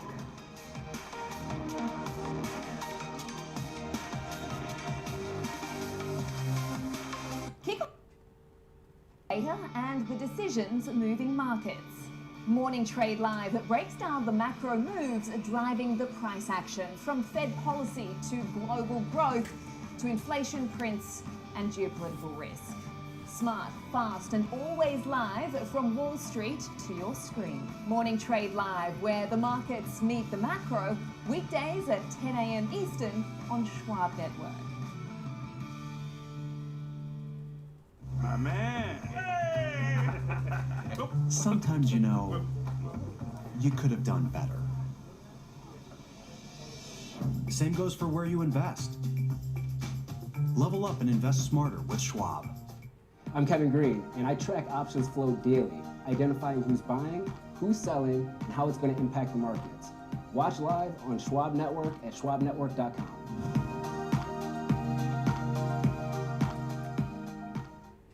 Trading at Schwab is powered by Ameritrade, giving traders even more ways to sharpen their skills with tailored education. Get an expanding library filled with new online videos, webcasts, articles, courses, and more. All crafted just for traders. And with guided learning paths, stacked with content curated to fit your unique goals. You can spend less time searching and more time.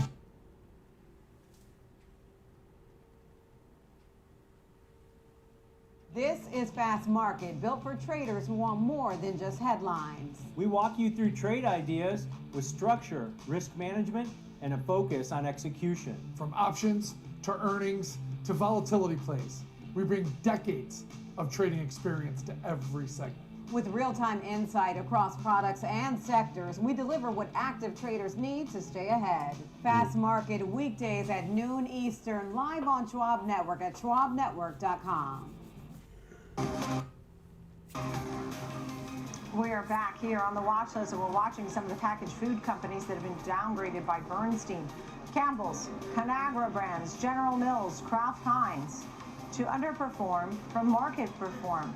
Those major packaged food companies are more heavily exposed to sustained oil inflation, according to the firm, which is likely to lead to an acceleration in freight, agriculture, and the packaging costs. So you take a look here at this group, you can see mostly down arrows. Campbell's is managing to squeeze out a small gain, but they have been downgraded to an underperform. In fact, for Campbell's, for example, they put a $19 target.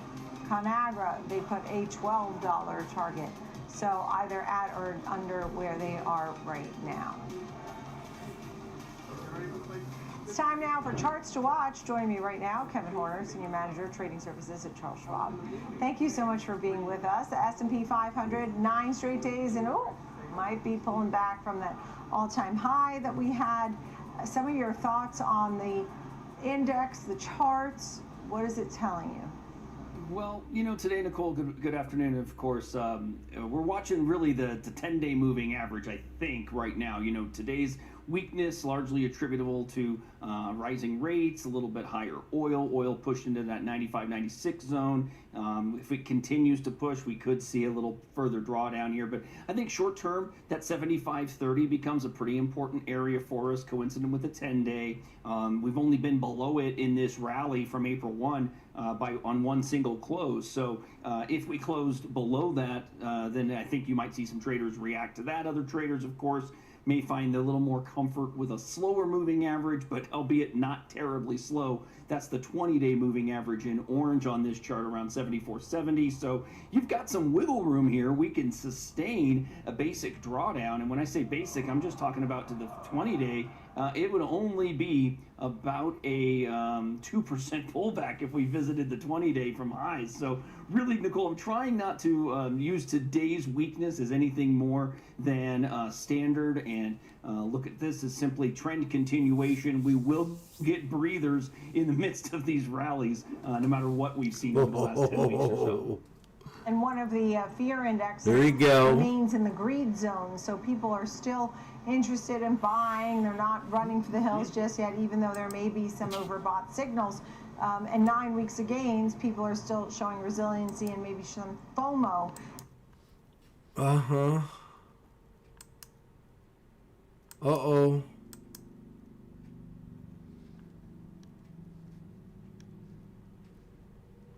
Boom.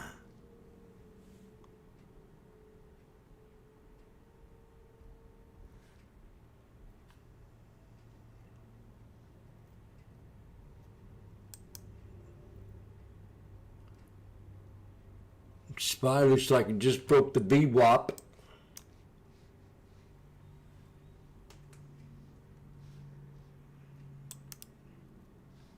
Yeah.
Which will be helping folks to shop. But there was one Bloomberg story that talked about the high fuel prices that really could be a stress point for a name like Walmart.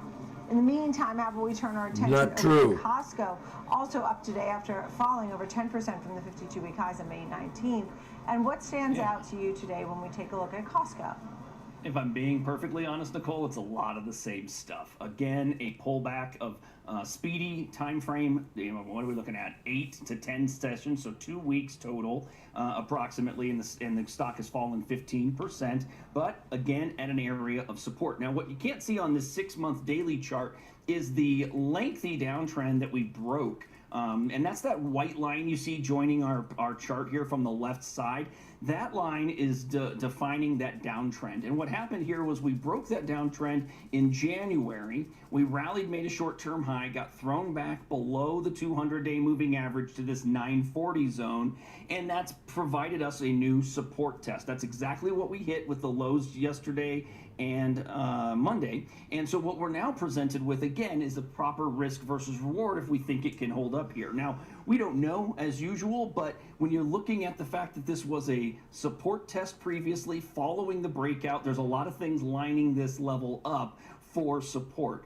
So again, risk versus reward, positive for the bullish trader here. The one thing on this chart that may not make a lot of sense from a standout for target zone is the 50-day moving average. You'll notice that's pretty flat in here. That's because it's largely been going sideways outside of this nice spike we made through that 1030 ledge that pushed us all the way up close to 1100. So I don't necessarily expect the 50-day to provide resistance, but it is a level above which you may very well see trend traders rejoining the party here. So a nice move on a year-to-date basis, up 11%, following suit with the Staples group. Perhaps this is an area where we could see Costco get a little bit of lift. Kevin Horner, it's great to see you. Senior Manager of Trading Services, Charles Schwab. Thank you. Coming up, our panel will discuss Macy's, the latest earnings report, and the retail space overall. The watch list returns.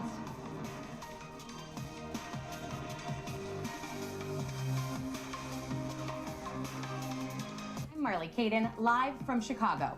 We're tracking market movers, earnings reactions, and what traders are watching next.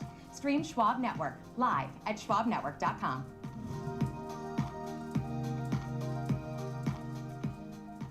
Intern, this place is incredible. It's where I get all your office supplies. Your golf balls, your fancy coffee, your giant TV. It's everything in one place. It's like Schwab. Everything investors need, all in one place. Come again? Yeah, at Schwab they can do everything. Invest, trade, get full service wealth management, and anything in between. I think I'm gonna be sick. We have to buy that now. Schwab. Invest your way with Schwab. Live from Chicago, this is Trading 360. I'm Marley Caden. We track macro forces, market trends, and company news that shape investor decisions, all with expert analysis and actionable context. From inflation data to sector rotations, earnings to policy, it's a comprehensive view of the market every trading day. Trading 360, in-depth market coverage straight from Chicago. Weekdays at 11 a.m. Eastern on Schwab Network. Mom, when my grandparents moved here, did they know what our family would become? I don't even know if they could envision it, to leave everything behind, literally come across the entire world. I think that we totally met what their wishes were. Schwab has been with us for almost 25 years through purchasing of houses, opening up our business, having children. They've always been there for us. I want to invest with a company that can help me give my family a happy financial future. Real-time market moves, earnings breakdowns, and trade-ready insights. Follow me on X at Sam_Vardis and connect with me on LinkedIn or Instagram for more.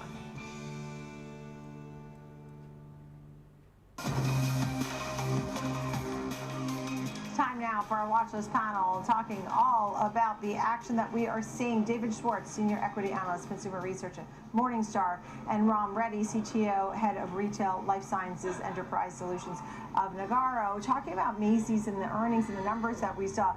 Turned out Bloomingdale's was the bright spot, second in line. That was over 10% gains. We saw Blue Mercury up over 6%, and even Macy's, the namesake store, that saw a rise of 1%. So when we think about the action, David, some of your thoughts on these earnings and combing into the report. Yeah, so the luxury part of Macy's has been performing really well. This is part of CEO Tony Spring's strategy. He actually used to run Bloomingdale's before he moved over to the Macy's CEO spot. So he's very familiar with the company's luxury part of the business and has really emphasized that as a way of separating Macy's from the discount retailers like TJ Maxx and Ross, but also Kohl's. And so we did see some very strong performance numbers from the luxury part, but Macy's itself is also doing pretty well, especially the reimagined stores, which are the upgraded stores that Macy's has been working on over the last 3 years or so. And folks are being selective, but they did say people are spending. The sales were broad-based, according to the CEO. Ram, what do you think? I think David is perfectly right. Bloomingdale's is doing fantastically well, and I think that is impacting Nordstrom, which has now had to depend on Nordstrom Rack. David is perfectly right. Bloomingdale's is doing great, and I think that has helped Macy's. But I think better staffing has helped a little bit the Macy's stores, and I think the use of technology, which is now where everybody is going towards omni-channel retailing. I think Macy's has invested and will be investing a lot more in the next 3 quarters. I think those are the 2 things that are helping Macy's. People have, in fact, paid full price. They've even traded up to higher priced items. They've had larger basket sizes. There is inflation, but at the same time, we think about fuel costs could be a headwind here. David. Yeah, that's definitely a possibility. At this point, neither Macy's nor other retailers that I cover have really talked about that as being a problem. So far they haven't seen the impact, but it's only been a few months since we've seen this big rise in gas prices. So it really depends on how long that lasts as to whether it actually affects consumer spending or not. So far it appears to be no, but that is definitely a risk. I do think Macy's stock is a bit undervalued right now. My fair value estimate is $25, and I could raise that a little bit because I think consumer spending is actually quite good at the moment, despite all the negative press and the very low consumer confidence that we're seeing. You know, I mentioned that the headwinds could be the oil story, which the CFO did talk about of Macy's, but it's going to be offset by some lower tariffs that he said, better managing the inventory better, in fact, using artificial intelligence to better forecast and demand the replenishment of the goods. Technology is helping to lead the way, Ram. Absolutely. You're absolutely right. Technology is helping a lot of companies that Nagarro is talking to. And with AI coming up to speed in Q1 of 2026, I think a lot of POCs are happening in the space. And I think Macy's is benefiting from that, especially on forecasting and deciding how to put your high margin products out there for people to buy. So I think technology is offsetting some of the challenges from oil prices and all that. But I think they've been pessimistic about Q2, Q3, Q4, but it's a little bit of global uncertainty out there. So I think people will be surprised by the end of the year that Macy's has done fantastically well, I think. President Trump said the Strait of Hormuz, we could have the U.S. blockade there. It's not likely, but it's possible that we could have that there through Labor Day. And we think about the Iran war continuing. David, what's the picture that you could be seeing here? Well, those things could happen, of course, and it's very hard to predict how consumer spending will be affected. Most of the companies that I cover really know that that's out of their control, and so they're planning for things to, not get considerably worse going into the back to school and then holiday seasons. If they do get worse, well, they'll have to react to that, and that's certainly been, something that's always a possibility and something that we've seen in the past. So there certainly are risks. But right now, I think a lot of companies are just going with the idea that consumer spending is going to hold up despite what may happen with the war and other issues. And so they're really planning, I think, for a relatively good second half of the year, but their guidance has been relatively cautious, and that was the case for Macy's today. It was also the case for Ulta Beauty, for example, last night. So I think they're putting out guidance that they can probably beat as long as consumer spending holds up. And in your note, you said, you talked even about the possibility of dividends here. You have a $25 fair value estimate. So you do think Macy's, David, is undervalued relative to your estimate. So we'll watch for that story. Also, the debt maturing in 2032 or later. And we think of Macy's, too, as a real estate play to a certain extent, Ram, not just a retailer. Many of the stores have also undergone remodeling and changes in merchandising, and the service level has improved. When we think of it as a real estate play and or the potential that it may be undervalued, Ron, what do you think? I think it's a little bit of a technology play as well. Now you have these physical retail stores. How do you get the omni-channel customer now talking about the store that they visit every week, once at least, and then go online maybe once a day or twice a day to look at products. So it's great that they have all this retail space, but I think getting the benefit of having omni-channel supply chain, that will really differentiate Macy's from the competitors. So I think it's in a good place with the retail stores. I think retail stores are going to be there for a long, long time. And I think people are noticing that the staffing has changed, the stores have changed. Reimagine 200, that is 200 stores that they've redone. I think people see that investment Macy's is making in the store. So I think longer term, this is going to be a big investment and a good investment. Yeah, and Macy's raised the full year outlook. They talked about the shoppers and some of them spending more. So it certainly was some great bright spots. David Schwartz and Ram Reddy, thank you both very much. Great to see you both there on Macy's. Coming up, folks, let's take a closer look at some of the sectors that are on the move today. We'll examine the recent ETF flows and the trends. We'll monitor it all right here on the watch list.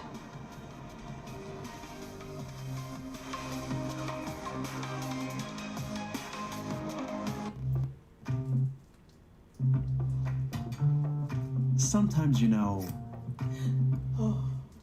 could have done better. Same goes for where you invest. Level up and invest smarter with Schwab. Real-time market moves, earnings breakdowns, and trade-ready insights. Follow me on X at Sam_Vardis and connect with me on LinkedIn or Instagram for more.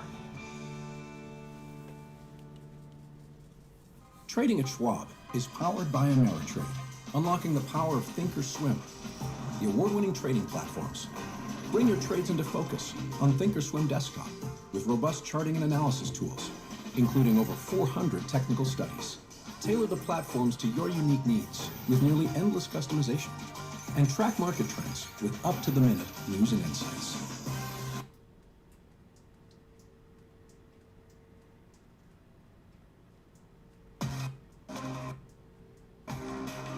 Welcome back to the Watch List. So glad you're with us. I'm Nicole Petalides coming to you live from the New York Stock Exchange.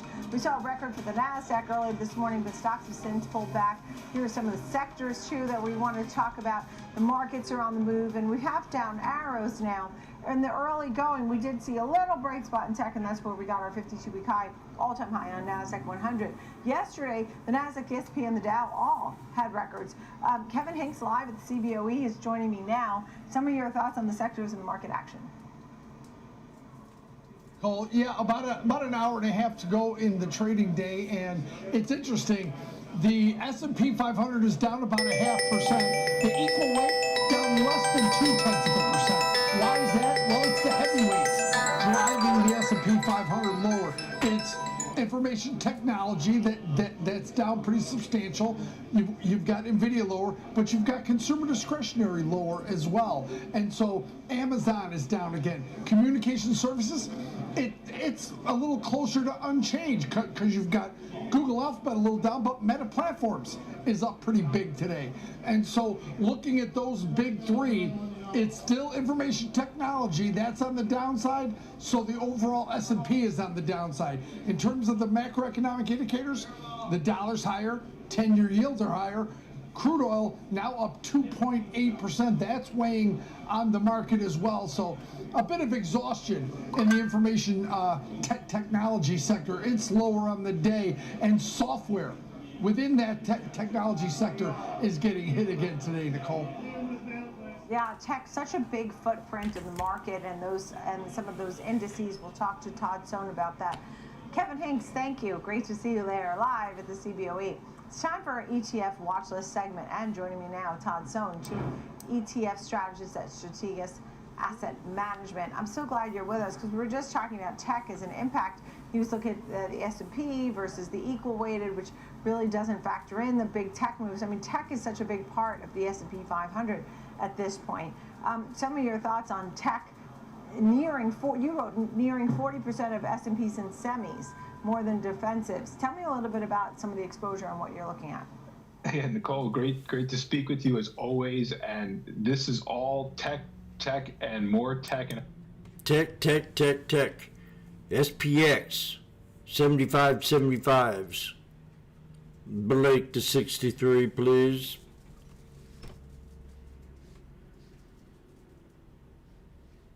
Snake breakout, pull back, higher low, hit inverse head and shoulders. Boom.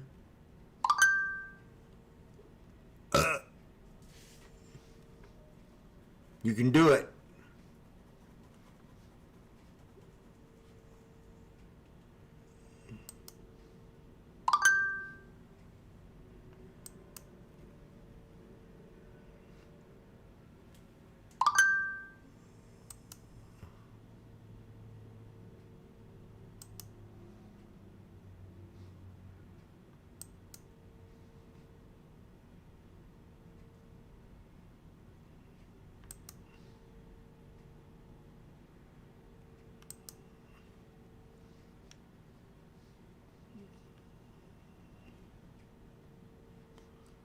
Break up, pull back.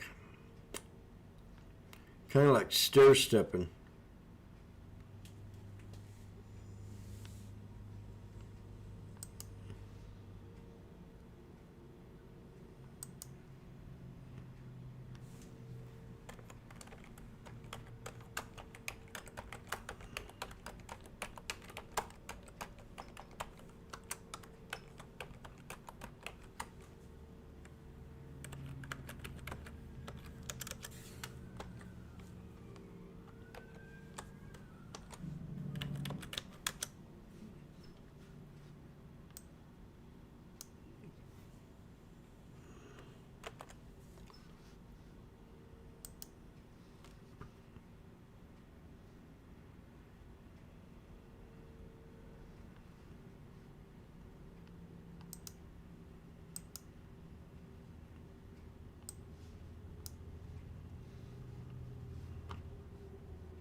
Break it.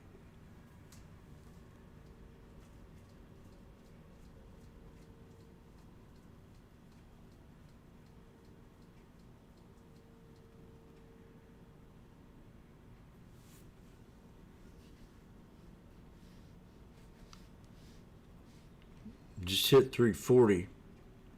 For what's happening in the private credit world, right? We have Partners Group today on the declining list, right? Pretty sharp move there.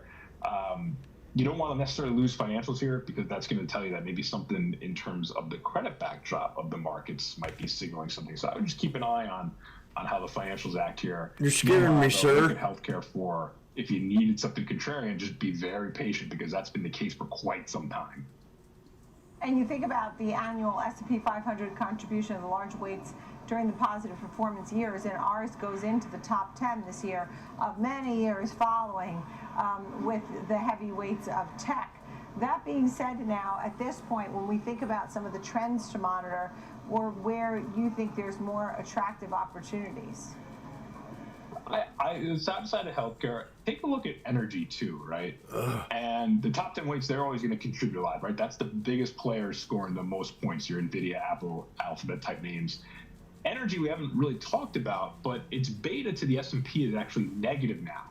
So on days where tech is up, energy is going to be down. On days where energy's up, tech will be down. It's kind of this nice offset. Now, energy is only 3% of the index, so you're going to have to add far more exposure to make it more significant in a portfolio. But I think if you're looking for something that's going to be much less correlated, now it is at the whims of whatever happens overseas, but energy is worth a shot too here, especially as it cools off from the massive surge we saw during March. I think energy is still very much timely. Investors should not forget about that because the longer this event overseas takes, I think that's actually better for the energy sector. You did talk about the levered ETF universe, which is over $200 billion. Just could you give us a quick peek at that? What it means? It's being driven by tech and semis, right? Levered ETFs, levered long semis, where I'm getting 2x to 3x exposure. It's part bull market effect, but it's also reflective of how exuberant to some extent that folks have got with the semis and technology. Over 200 billion assets. Levered volumes are also reaching what I would describe as crescendo. Maybe that's going to happen into the SpaceX IPO. So it's very aggressive activity. It's also part of the bull market effect, but I think we might be getting a little bit long in the tooth in terms of where that stands today.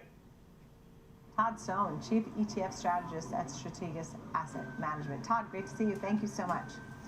Coming up, we'll take a closer look at some of the large options trades to watch in the market. Tom White is standing by. He'll take a look at I don't know how they do it. Amazon, Chipotle, and Netflix, which has been a long time streak and a losing streak. We'll be right back.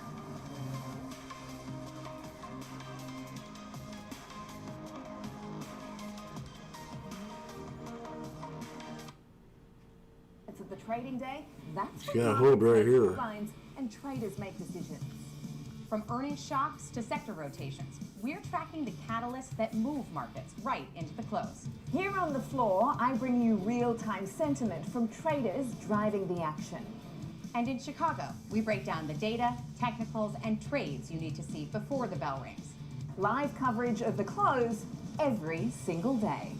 This is Market on Close, live weekdays 3 p.m. Eastern, only on Schwab Network.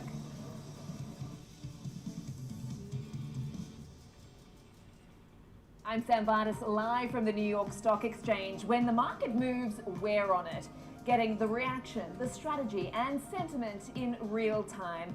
Stream Schwab Network at schwabnetwork.com.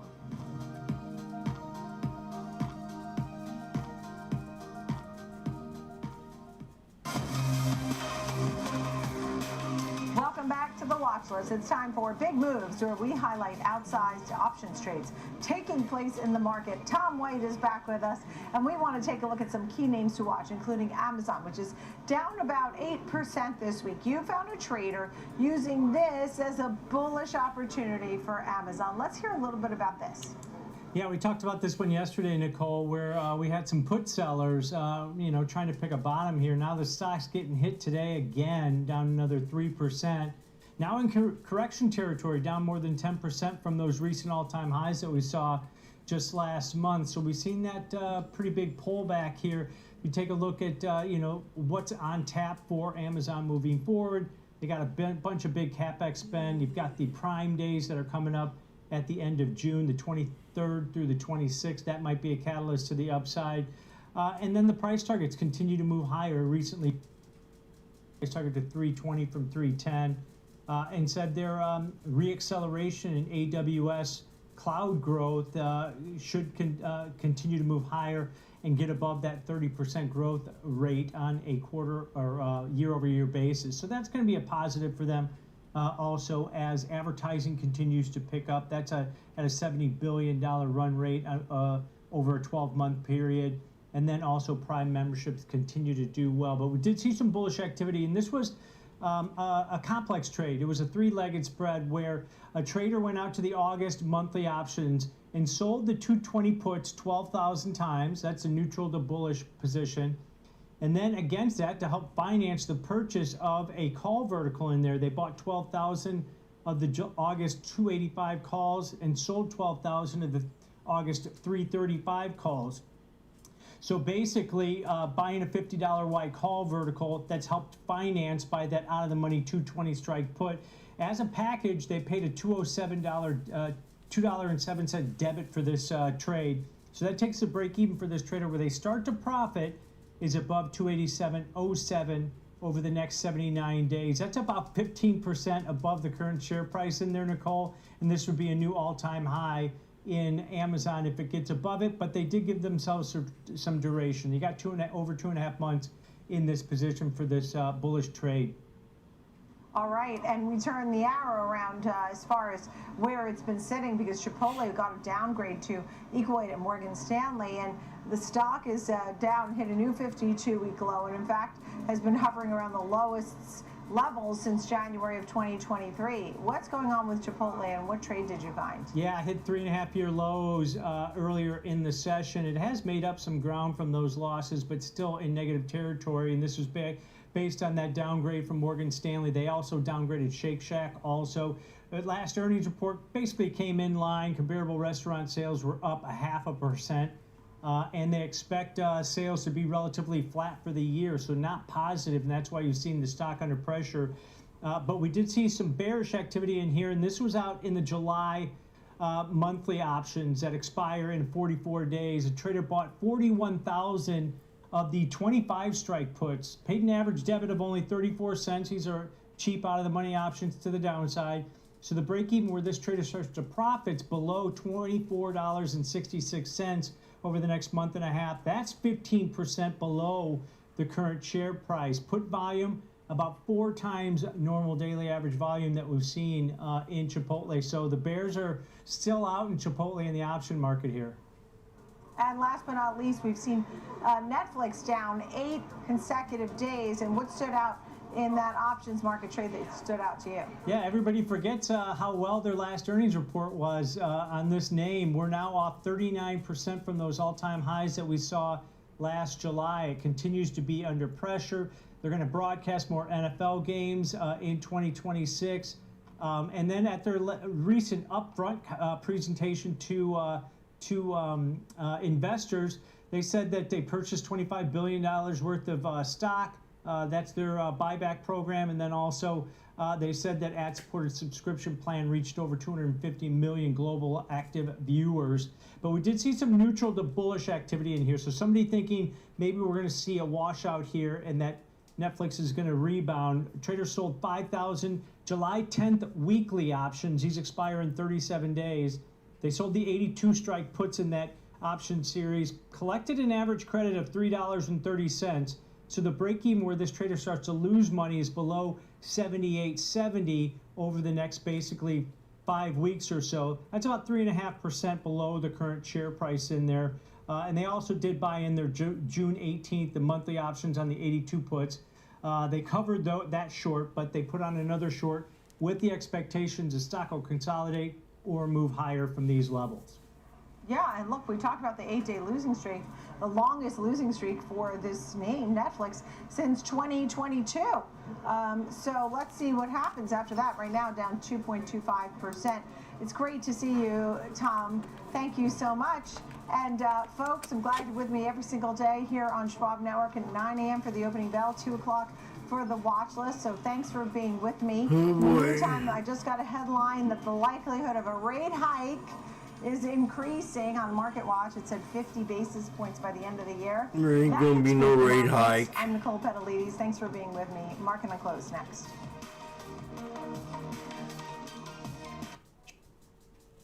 Checking, the checking account built for investors, named highest in client satisfaction by J.D. Power for 7 years in a row. With Investor Checking, you get the award-winning features of our checking account, plus cash management solutions, all designed for investors like you, with unlimited ATM fee rebates for cash withdrawals worldwide, no overdraft fees, and enhanced security features to keep your money safe. Also, because your investor checking account is linked to your Schwab One brokerage account, you can manage your checking and investing in one convenient location. Moving funds between your accounts is easy. Cash moved to your brokerage account is available in seconds. That means you can stop waiting and start investing in stocks, bonds, money market funds, and more. Get more with Schwab Bank Investor Checking, the checking account built for investors.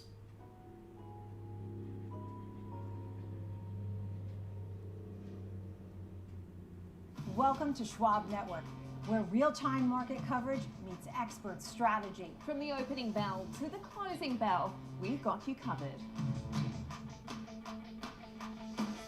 Get inside the minds of pro traders. My point is that they're getting a higher rate of change in sales based on their guidance, but not the same rate of change on EPS. Follow the biggest headlines, live analysis, breaking news, and sharp trade ideas minute by minute. With shows built for action, we break it all down in real time with speed, accuracy, and precision. I think one of the most important things is you're making a play in a risk-defined way here going into earnings. So that would be a further downside area to watch. Smart insights, actionable data, veteran traders, and trusted financial journalists, streaming live and on demand. Schwab Network, streaming 24/7, any screen, anywhere, free. SchwabNetwork.com. Mom, when my grandparents moved here, family would become. I don't even know if they could envision it to leave everything behind, literally come across the entire world. I think that we totally met what their wishes were. Schwab has been with us for almost 25 years through purchasing of houses, opening up our business, having children. They've always been there for us. I want to invest with a company that can help me give my family a happy financial future. Stay connected to what moves the markets. Download the Schwab Network app and stream anytime wherever you are.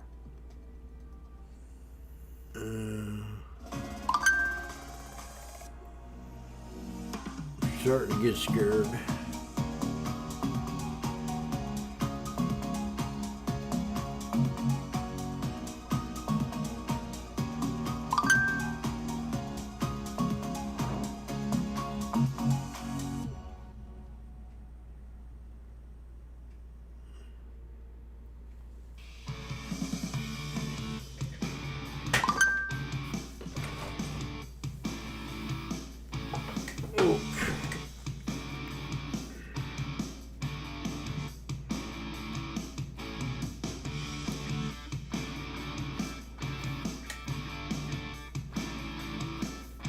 Good afternoon. It's 3 p.m. on Wall Street, and this is Market on Close. I'm Marley Caden, coming to you live from our Chicago headquarters.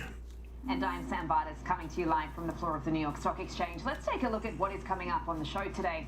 We'll discuss how AI has become the market's top driver and what it could mean for the market if AI becomes widespread, like the internet. And then we'll break down trends in ETF flows and ways of utilizing ETFs in your investment strategy. And after the close, it's busy. We'll get earnings from Broadcom, CrowdStrike, and Five Below. We'll be breaking down all those numbers. But for now, Marley, walk us through what you've been watching today.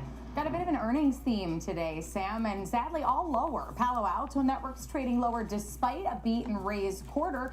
The company reported what multiple analysts called clean results, leading to a series of price target adjustments to the upside today, but still under pressure as we head into the end of trading. Ulta's report card also had results that beat on the top and bottom lines. In addition, the beauty retailer also adjusted its earnings outlook to the upside after a strong start to the fiscal year. But like Palo Alto, it is trading down with the overall market today. Macy's shares were up for most of the day, but now fractionally lower after posting its best growth in 4 years. Now, the company also raised its 2026 outlook despite continued pressure on the U.S. consumer, saying it benefited from higher income shoppers as the K-shape, or what the CEO called the E-shaped economy, persists. Lots to break down there, but first let's check in with the markets as we near the end of the trading day here. We've been holding on to this entirely red picture throughout the day here, still holding on. The S&P trading 0.5% lower at 75.67.97. On the Nasdaq, we're down 0.25%, 30,578. On the Dow, we're up down 0.9%, 50,840, and the Russell 2K is down 1.33% right now at 28.91. The 10-year ticking higher. We're now above 450. We're at 451. The dollar at 99.50. Gold moving 1% lower, 44.7260 a troy ounce. Crude oil continuing to march higher. We're up 2.5% at 96.12 a barrel right now. And Bitcoin falling. We're down almost 2%, 66,125 for the cryptocurrency. Do you want to check in with Sam, though, and see what's sticking out to her on the day? Sam? Yeah, as you mentioned, Marley, that higher oil, those high yields, and the dollar really keeping stocks subdued today. But the feeling seems to be that that's okay because we're still trading around these record highs. The S&P 500 has been up for 9 days in a row. If we keep going like this, we could snap that winning streak, but it's also coming off a 9-week winning streak. In the NASDAQ 100, its 14-day RSI has been knocking on the door of 80, so has the SOX index, but even the semi-index is still rallying today, so that's really interesting. But overall, technology still under pressure, being weighed down by NVIDIA and Microsoft, software, and cybersecurity stocks extending their losses today as well. Palo Alto, as you mentioned, Marley, one of the worst names on the S&P despite that clean and impressive report. Now, CrowdStrike is the next cab off the rank this afternoon. The numbers are expected to look good, but let's see if they can put up a stronger and more convincing narrative than Palo Alto did, because the bar is going pretty high into this one, given the run-up we've seen in that particular stock as well, 60% in May. It's a similar story with Broadcom. It's at a new high going into this print as well, so the bar is high there too. But we've seen these companies able to jump right over those bars by a wide margin this earnings season, which has been so supportive of this market and the momentum. But of course, taking a little bit of a breather today. But Marley, I'll send things back over to you and Jenny in Chicago with some of today's top movers. Thanks so much, Sam. Like you said, Jenny Horn, co-host of Next Gen Investing, joining us here in our headquarters to take a look at some of these names on the move. And we have to start with Palo Alto Networks. We covered the earnings on air during the show yesterday. The numbers, I have yet to have a single conversation or read a single note that didn't say they were clean, great, better than expected, beat estimates, and yet we are still seeing a move to the downside in this name today. They don't make no sense. Because it's not necessarily like Zscaler-esque, so mind you, it's not like we're seeing a 31% pullback, but I think it's a good point because we saw, record quarterly revenue of up 31%. That is just unprecedented in this space. As established as really Palo Alto Networks has become, frankly, showing that though the enterprise demand for cybersecurity is definitely continuing. So we also saw next generation security annual recurring revenue climb nearly 60% year over year. Subscription and support revenue did make up now the majority of their overall revenue, reinforcing that recurring revenue base. Their remaining performance obligations, otherwise known as RPOs, did increase roughly 36% from last year, and platform customers did reach roughly just shy of 2,300, showing this progress in their overall strategy to sell broader multi-product security packages to these larger enterprise clients. We also did see net retention was around 120%, and so full year guidance did continue to imply strength. That was definitely the bullish case, and the bullish case can even be aided by this further visibility, as well as roughly $18.4 billion in remaining performance obligations, more than $8 billion in next generation annual recurring revenue, and really high growth across all of their platforms. What perhaps is maybe the one thing that hinges on a lot of this is the volatility that we've seen in billings, margins, and deal timing because of these larger bundled contracts that can take longer to close and may come with more pricing, really negotiations. But that is being as in the weeds as you can get. I fully agree, and I've seen nothing but really analyst praise behind this earnings report. Yeah, just potentially some profit taking today, but still a near 6% move to the downside that they've held on to through most of the trading session here. Also got some nice results from Alta. Also seeing a similar move to the downside here. I think they were down about 5.5% last I checked. I know, and this day was actually poised to open a little bit stronger. We've since pulled back, though, throughout today's session. I mean, the overall market not exactly helping, but we did see still revenue that was higher year over year of about $2.73 billion, driven by the growth that we're seeing in some of their more prestige beauty and skincare lines. Comparable sales did increase, although modestly, with average ticket size rising in the mid-single-digit percentages, which then partially offset the low single-digit percentage decline we saw still in transactions. E-commerce did remain a mid-teens percentage of their overall revenue, which did show some maintained really growth, and also this supporting now their omni-channel growth. But operating margins dropped pretty substantially from last year. Gross margin also fell another 100 bips. We did see SG&A expenses rise as a total percent of their overall sales, and inventory did increase in the mid-single-digit percentages year over year, thus outpacing their revenue growth. And so, gotta say, they're still producing pretty consistent quarterly revenue. We also do see a 43 million consumer base, which is pretty substantial. But again, the declining transactions, margins now contracting year over year, and lowered guidance do not signal a company that is showing growth by any means. And so this report was a little bit, to me, easier to understand why we saw this pressure today, of course, in reaction to the numbers. I was really taken by the commentary that they launched a TikTok shop, an Ulta TikTok shop to cater to the viral things on TikTok, the viral products, and that they said it actually was a driver of success. I'm not surprised by that, though, because I do feel like this whole get ready with me trend is like the way even now I find all my products, so I get it. Maybe I'll join TikTok for that reason. I mean, even my 8-year-old daughter holds up a product and clicks her fingernails on it. Yes. So there's something to I'm it. all too familiar. I'm not proud of that point either, by the way. But let's talk about SpaceX, because we've got some, at least rumored details about the IPO that we can walk through.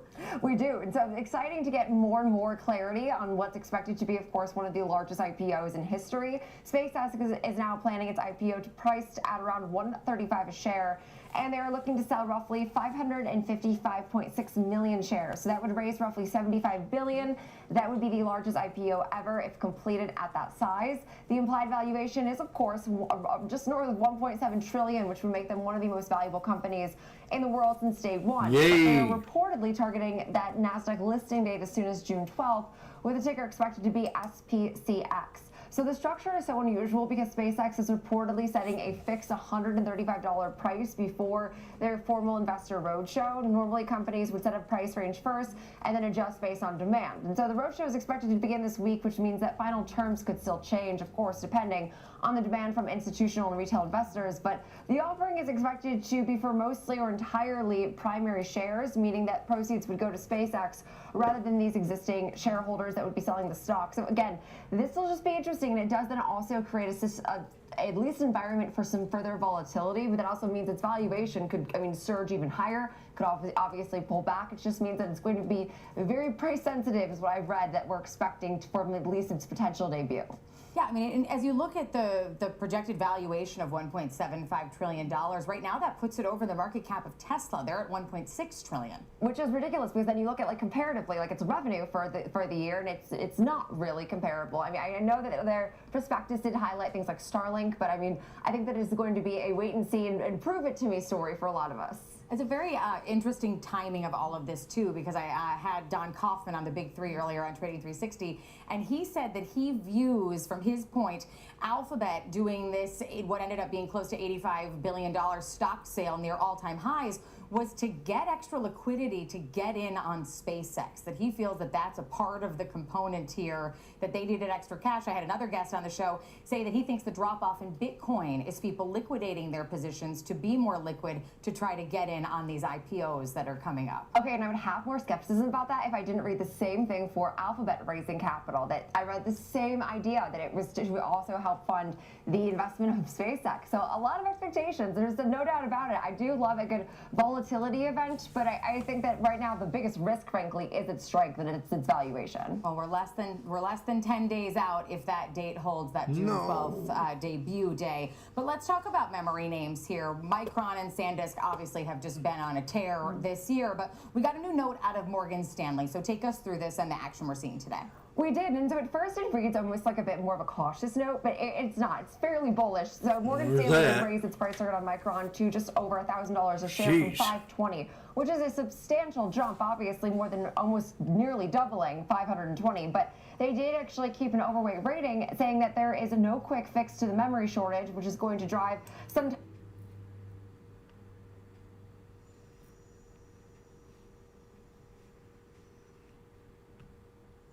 consumer. Like, well, that's a concern for everything with like NAND, DRAM exposure. We keep talking about companies that have highlighted that as a concern. That being said, though, they think that that performance that we've seen from these memory stocks that was strong in 25, even stronger in 2026, they do not think that the run in that really nice recovery and really nice rally in shares, as I would call it now, is yet over. So they also did give a really substantial nod to SanDisk, raising their price target to $1,750 from around $1,100 a share with an overweight rating. And so it makes sense that obviously the makers of memory would benefit from tighter pricing conditions.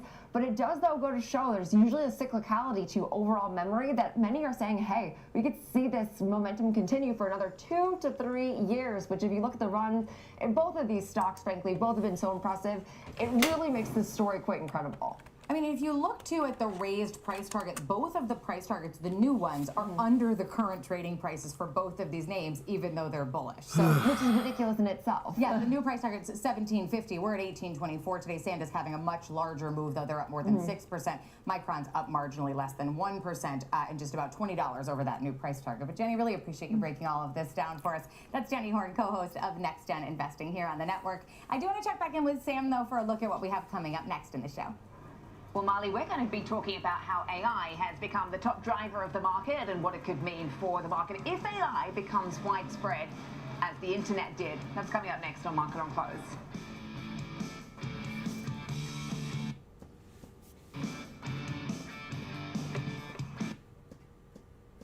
You know the market moves, and Schwab is here to help you move with it.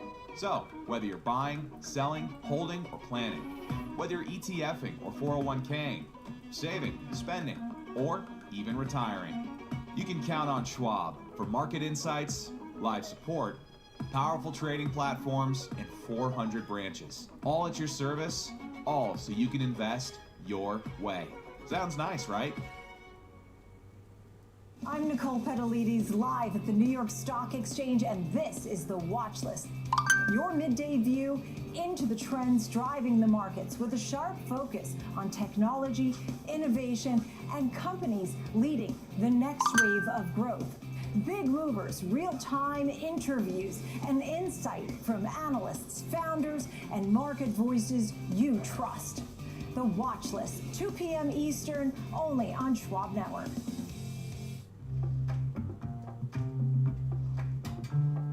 Sometimes, you know, you could have done better. Same goes for where you invest. Level up and invest smarter with Schwab. Real-time access, data-driven analysis from U.S. equities to global macro matters. Schwab Network connects the dots. Watch live, subscribe free at schwabnetwork.com. Hey, Dad. I have a question for you. Sure. When did Granddad first start investing? Granddad had an account with Schwab before there were branches in the area. He really started with nothing. He worked hard, and after he passed away, the torch has been passed to me, and my advisor, Jennifer, she was with me with the journey, helping with the estate distribution. The 2 grandchildren, planning for their college educations. Someday it'll be their turn. Welcome back to Market on Close. I'm Sam Vardis on the floor of the New York Stock Exchange alongside Marley Caden over in Chicago. Let's check in with these markets because it looks like the S&P 500 is on course here to snap this 9-day rally that we've seen. But that's okay because we're still trading around these sort of all-time highs right now. We've distanced ourselves a bit from that 7,600 level, which we managed to hold yesterday but slipped a bit today. And of course, coming as we're seeing higher oil, higher yields, higher dollar today. So that's pressuring things. But obviously stocks are So that's pressuring things, but obviously stocks are seemingly taking a bit of a breather off the back of the run-up that we've seen in some of these names, particularly across technology. There seems to be thinking there that we have reached some pretty extreme levels when you look at some of these 14-day RSIs as well, particularly on the NASDAQ 100, which was knocking on the door of 80 at the close yesterday. The Dow Jones are shedding almost 500 points here, so we're losing a bit of altitude. The Russell 2000 continues to be pressured, no doubt, by yields up across the curve, down 1.5%. Right now. So, as I said, taking some money off the table, but it has been a degree of rotation, you could say, under the surface, more into sort of more of a defensive type play. You've got healthcare that's high, you've got utilities, which, okay, it's just slipped below the line, but you still have consumer staples up 1% and real estate doing okay, up 0.5% as well. The US dollar firmer today. Crude oil is highest at $96 a barrel, and that, of course, comes as we continue to see that they're hammering out some sort of talks right now, but there doesn't seem to be a huge amount of progress on that front. And then you have obviously had President Trump reportedly talking to a podcast suggesting this could drag out until Labor Day. So that's obviously keeping things in check, but nice rally for oil today, up 1%. Bitcoin just cannot catch a break right now, and a lot of this, seemingly the conversation has been around the fact that maybe strategy selling for the second time ever may have spooked this trade a bit, but there's also been a lot of chatter about maybe some of the steam coming out of this trade, as we have seen a nice, very positive rally for obviously a lot of these tech and AI stocks. The 10-year yielding at 5.51 right now. So we've picked up just over the course of the last couple of hours. Obviously, we've got some pretty good data out this morning, although if you look under the hood, some concerning elements, but ADP held up, so did the S&P PMI and the ISM services as well. So that continues to propel the markets as far as some of the data and the earnings strength has really helped that momentum as well. So let's discuss some of this, bring in Marley back into the conversation, and talk about the top market drivers with Crit Thomas, a global market strategist over at Touchstone Investments. Thanks so much, Crit, for your time. You obviously say the market is being driven by a dominant spending cycle, AI infrastructure investment. That's certainly where we've seen the capital flowing out of the bigger spenders, the hyperscalers, into sort of the more bottleneck parts of the AI trade. But this seemingly feels like it's fueling narrowness in the market. Is any of that concerning to you, or do you think it's healthy? It's a little concerning just because this AI spending trade is so dominant that if you buy an index, you're just getting, you know, sort of one return driver. So, you know, if you think about it from a investing 101 or from a retirement standpoint, you're not supposed to put all your eggs in one basket, and you're kind of getting forced to. And you know, with AI spending really driving the majority of earnings, the majority of returns. And so, you know, if you think about an active manager, they typically try and get diversified exposure to the market, which means different and uncorrelated market drivers. So it's definitely created a headwind for them. But I certainly wouldn't penalize them for, you know, being prudent in terms of their approach.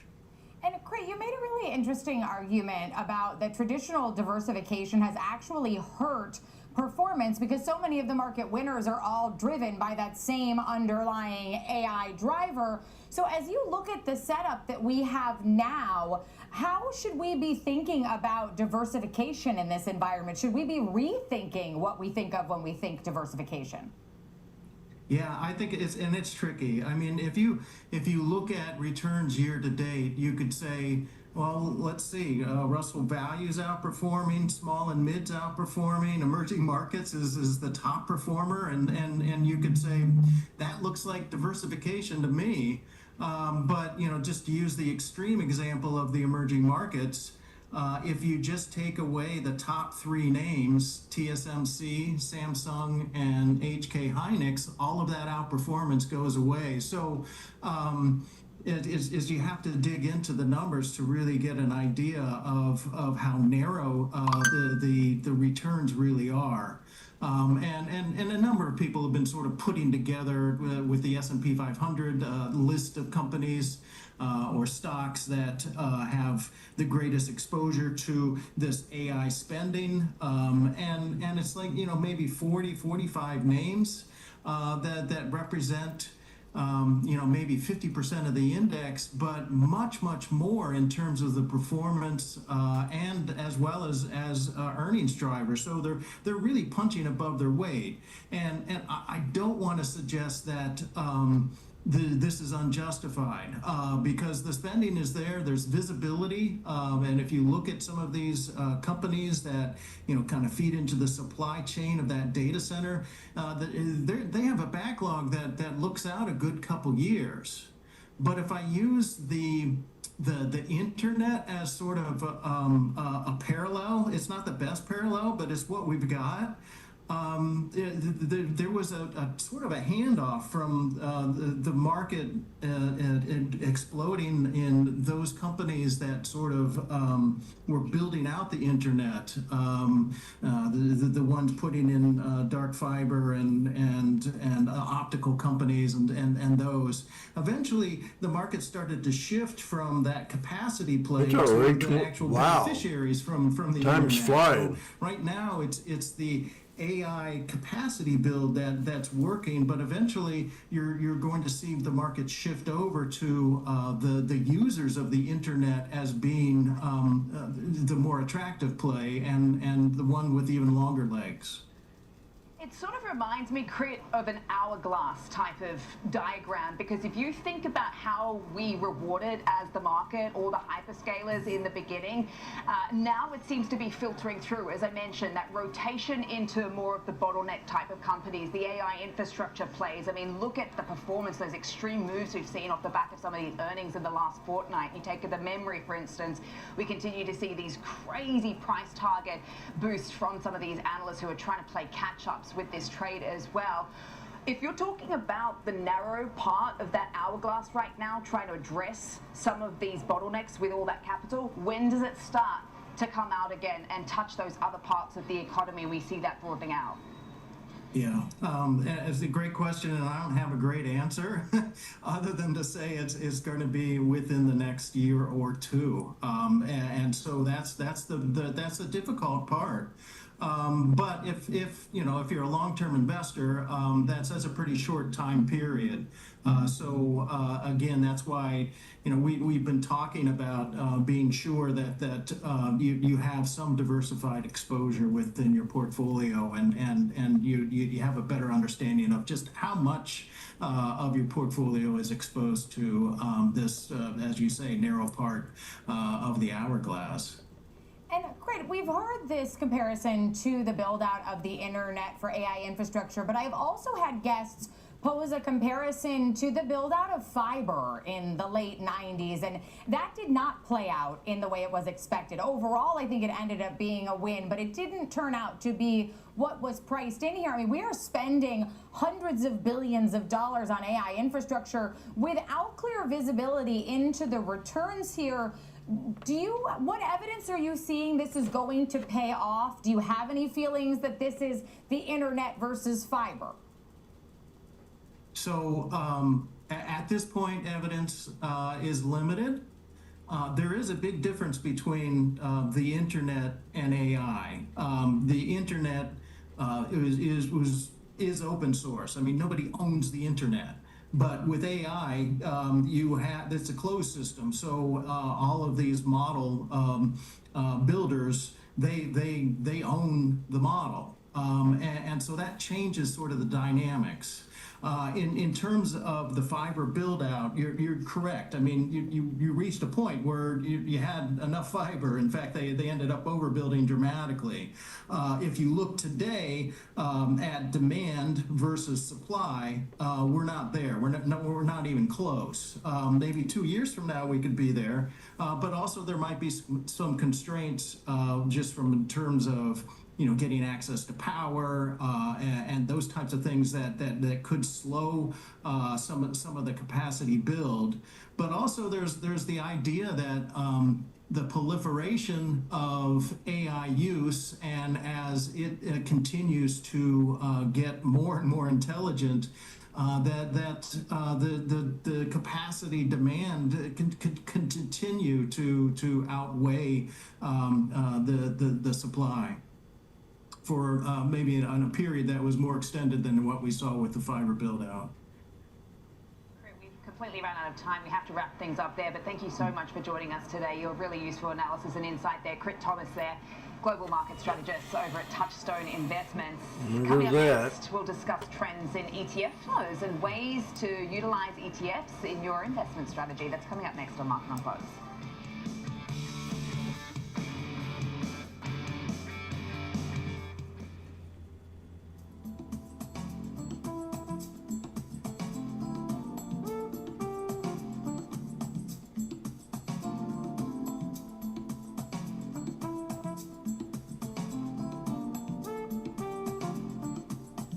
Dude.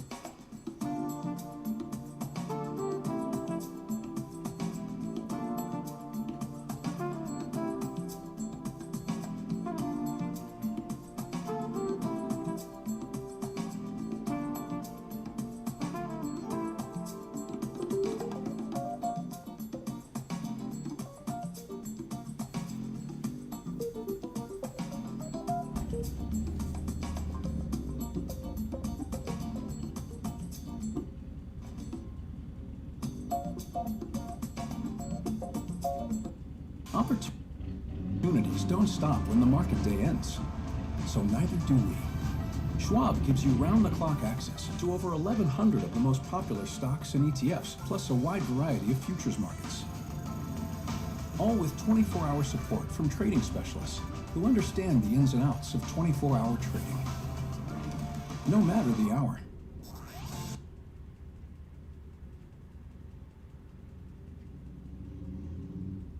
I'm Diane King Hall on the floor of the New York Stock Exchange. When markets react, we are live with analysis that matters. Watch now, only on SchwabNetwork.com.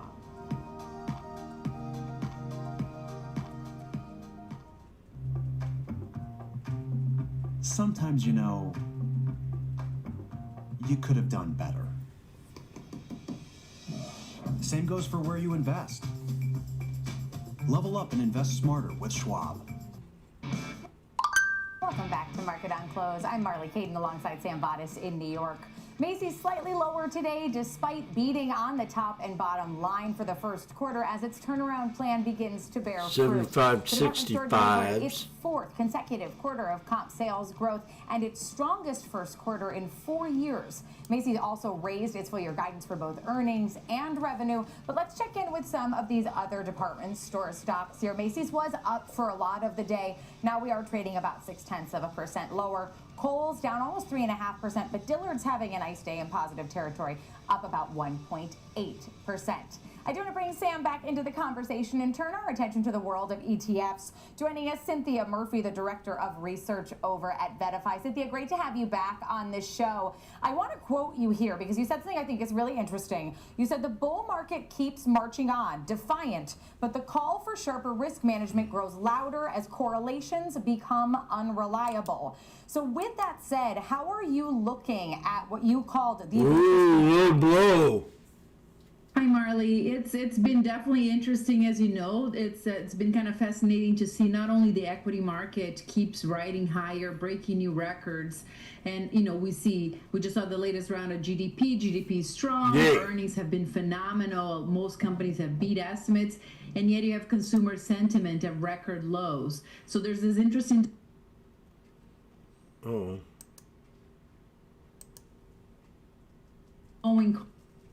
Cautious. There's a lot of focus on diversification, our collective obsession with AI as the big story, our intense focus on space right now, given the SpaceX IPO coming up. So a lot of, high risk, a lot of interesting plays going on, but also a sense that, the market is somewhat fragile. There's so much going on. The rally has been so strong, maybe need to be a little bit aware of managing some of that risk. So how are you, by the way of ETF flows, seeing investors looking to diversify because it's so easy to have FOMO in this market when you see the kind of gains that obviously technology is offering right now. I mean, it's very tempting. I mean, you know, particularly with high yields too. So what's the approach that you've been seeing as far as those flows? So when we look at flows, a couple things. Year-to-date flows are already at a record. So the good news is we see that investors are turning to ETFs to participate and to diversify. But we also see that, to your point, FOMO is real. Every time we see the market falter a little bit, folks look elsewhere. They'll look to small caps, they'll look to international equities, they'll look to gold. And then when the rally resumes, everybody's back on that tech wagon, that mega cap. Nobody wants to miss out on this wave.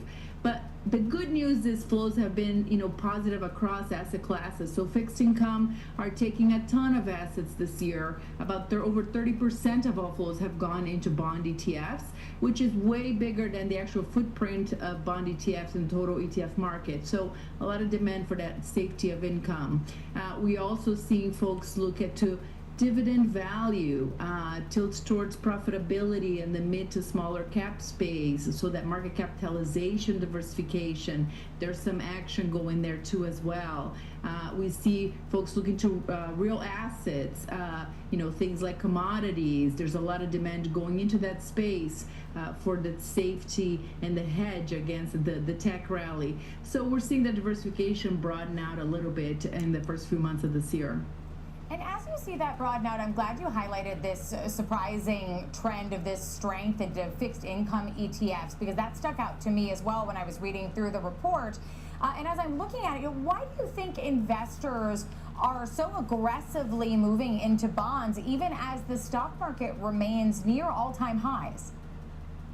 Well, bonds for the first time are delivering really strong total return, and we saw earlier in the year a little bit of dabbing back into duration risk. Now we're seeing a return a little bit to the shorter end as rates remain high. So, you know, folks are putting a ton of cash on your 1 to 3 month, under 1 year treasury bond funds, almost like that cash management kind of tool. So you're picking up a lot of yield still in that pace without a lot of risk. So it's been a great safety play and, you know, an income generating play, which is a great defensive tactic when you're worried that you might be surprised by some kind of downside risk ahead. What about gold and Bitcoin? I mean, obviously these have been ways to sort of play the themes without having to be invested in the raw commodity itself. But I'm just wondering, particularly as we look at Bitcoin coming off so considerably, I mean, the price action that we've seen just in the last couple of days, I mean, it just feels like it can't catch a break right now. There's been so many, I suppose, attempts at kind of pinpointing the reasons why here, whether it was strategy selling, you know, obviously Michael Saylor's treasury company, or whether it's just sort of general rotation into some of these AI plays, particularly with all these IPOs coming up. What are you seeing there? I think it's all of the above, actually. So if you think of Bitcoin, we look at, it's still a lot of performance-driven flows. So when price falters, we see money go out. So that's just a phenomenon we've seen since spot Bitcoin ETFs came to market in 2024. That said, as folks looked for risk assets, the AI trade, the mega cap tech trade, has taken a little bit of the air out of the room. So a lot of money, you got to fund some of those purchases from somewhere. That part of the market may be taking some of the air out of the crypto trade or Bitcoin specifically. What I think is interesting is, you know, when you see a Michael Saylor selling Bitcoin for the very first time, you know, for folks who are not necessarily sure about the long-term opportunity here, or, you know, we're more speculative in nature, they just get nervous when you see some big names in the space starting to sell some of those positions. So it's not entirely surprising to see some of that money leave too, as they follow the lead of folks like Michael Saylor. So it's been kind of like a confluence of factors that have really weighed on Bitcoin specifically. But again, Bitcoin, I think, is still seen mostly as a risk asset rather than a safety asset. And so in this risk environment, folks have been putting that money to work elsewhere. And another thing that the State Street report suggests and talks about is this shift from globalization towards deglobalization. You know, as you look at that, how does that change the way investors should be thinking about diversification over the next few years? The deglobalization phenomenon has been really interesting because it's bringing back a lot of industries to the U.S., it's bringing back manufacturing, or at least that's the main idea. So what we see when you look from a sector perspective this year, and you see where folks have been putting money to work, yeah, tech looms large, energy looms massive because of the geopolitical concern and the concern about energy supply, but also industrials, materials, are two of the biggest asset gathering sector in terms of ETF assets this year. So there's a lot of money moving into the infrastructure theme, more broadly speaking, which is the build out of what the infrastructure we're going to need in order to have this reshoring coming, in order to have the AI boom deliver the boom we're expecting to see in terms of productivity. So these trends have all made infrastructure and then sectors like industrials, materials really stand out as an opportunity set. Cynthia, really appreciate you breaking down these trends we're seeing across the ETF landscape with us today. Cynthia Murphy, Director of Research over at Vetify. Coming up next, we've got Options Corner. Rick Ducat will be joining us right here in our Chicago studio to break down the options activity on CrowdStrike ahead of earnings after the close. That's next on Market on Close. Stay with us.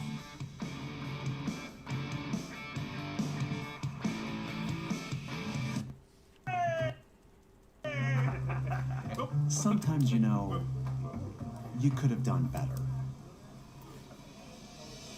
Same goes for where you invest. How you Level do up and it? invest smarter with Schwab. Kick off the morning with the data and the decisions moving markets. Morning Trade Live breaks down the macro moves driving the price action, from Fed policy to global growth to inflation prints and geopolitical risk.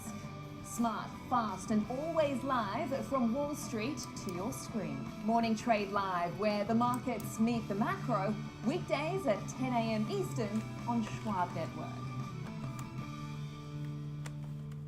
Hey, Bob. Hey, Andrew. Last year, my dad had a stroke. Big shock to see this person that I've always seen as a force in our family be vulnerable.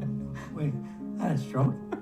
Yes. Now we're in the car together almost daily. I started to realize, what can I pick up from my dad? He's been with Schwab for a long time. Jim, my financial consultant, I programmed that 20 years ago. Jim's really been there to answer any questions I ever have. Makes a huge difference when you have someone that actually cares. I'm Kevin Green, and I track options flow daily, identifying who's buying, who's selling, and how it's going to impact the markets. Watch live on Schwab Network at schwabnetwork.com.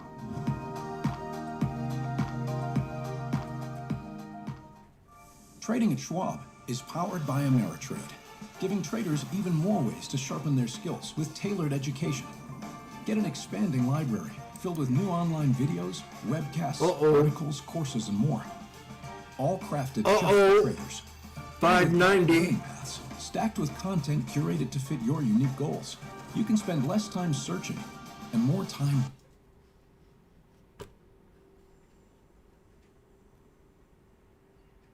Panic attack. Welcome back to Market on Close. The 75.65s hit $5.90. Oh yeah.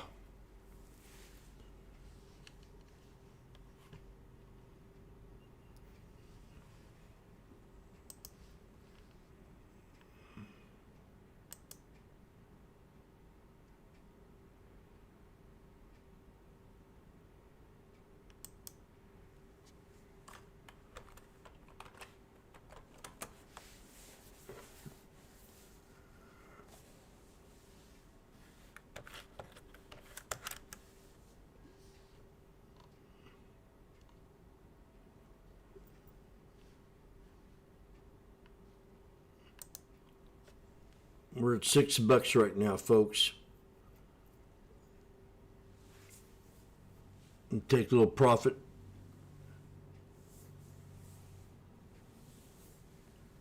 Profit time.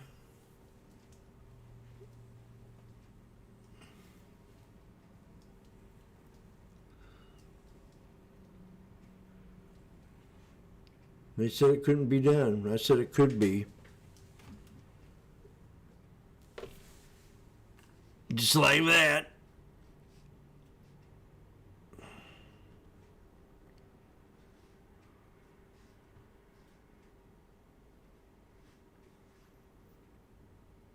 Opportunities for software companies, but also many dangers in the form of unprecedented new threats. So really an interesting time for this field as a whole. Yeah, and Palo Alto numbers were good. The CEO came out and said that he felt they were good enough to declare the Sassacre dead, called it overblown as well. But as we look at the technical setup for this similar name, what is it showing us here? Well, to end to it, yeah, what is it saying? Sassacre's over here. It's still, not clearly across the board, but I see the point, though. So when we think about CrowdStrike, more specifically, a very steep, very narrow upward channel has been the prevailing shape here. We hit 52-week lows here, around 343 roughly. From there, we managed to eke out some higher lows. Then we've had our surge to the upside. When you do have an extreme push like this, it can be hard to assess potential support. Our low that we established today comes in near about 740. An old high and subsequent low comes in roughly around 680. A similar picture here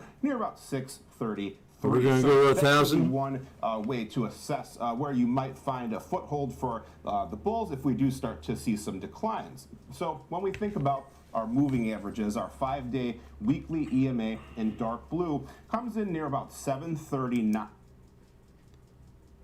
Can they go to 1,000?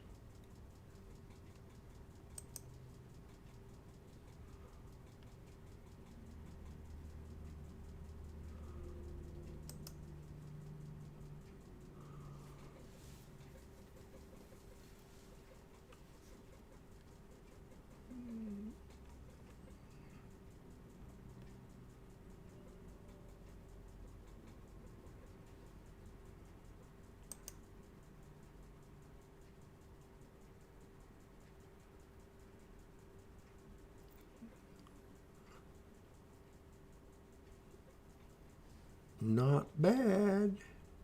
Trend line and making a push toward the downside here.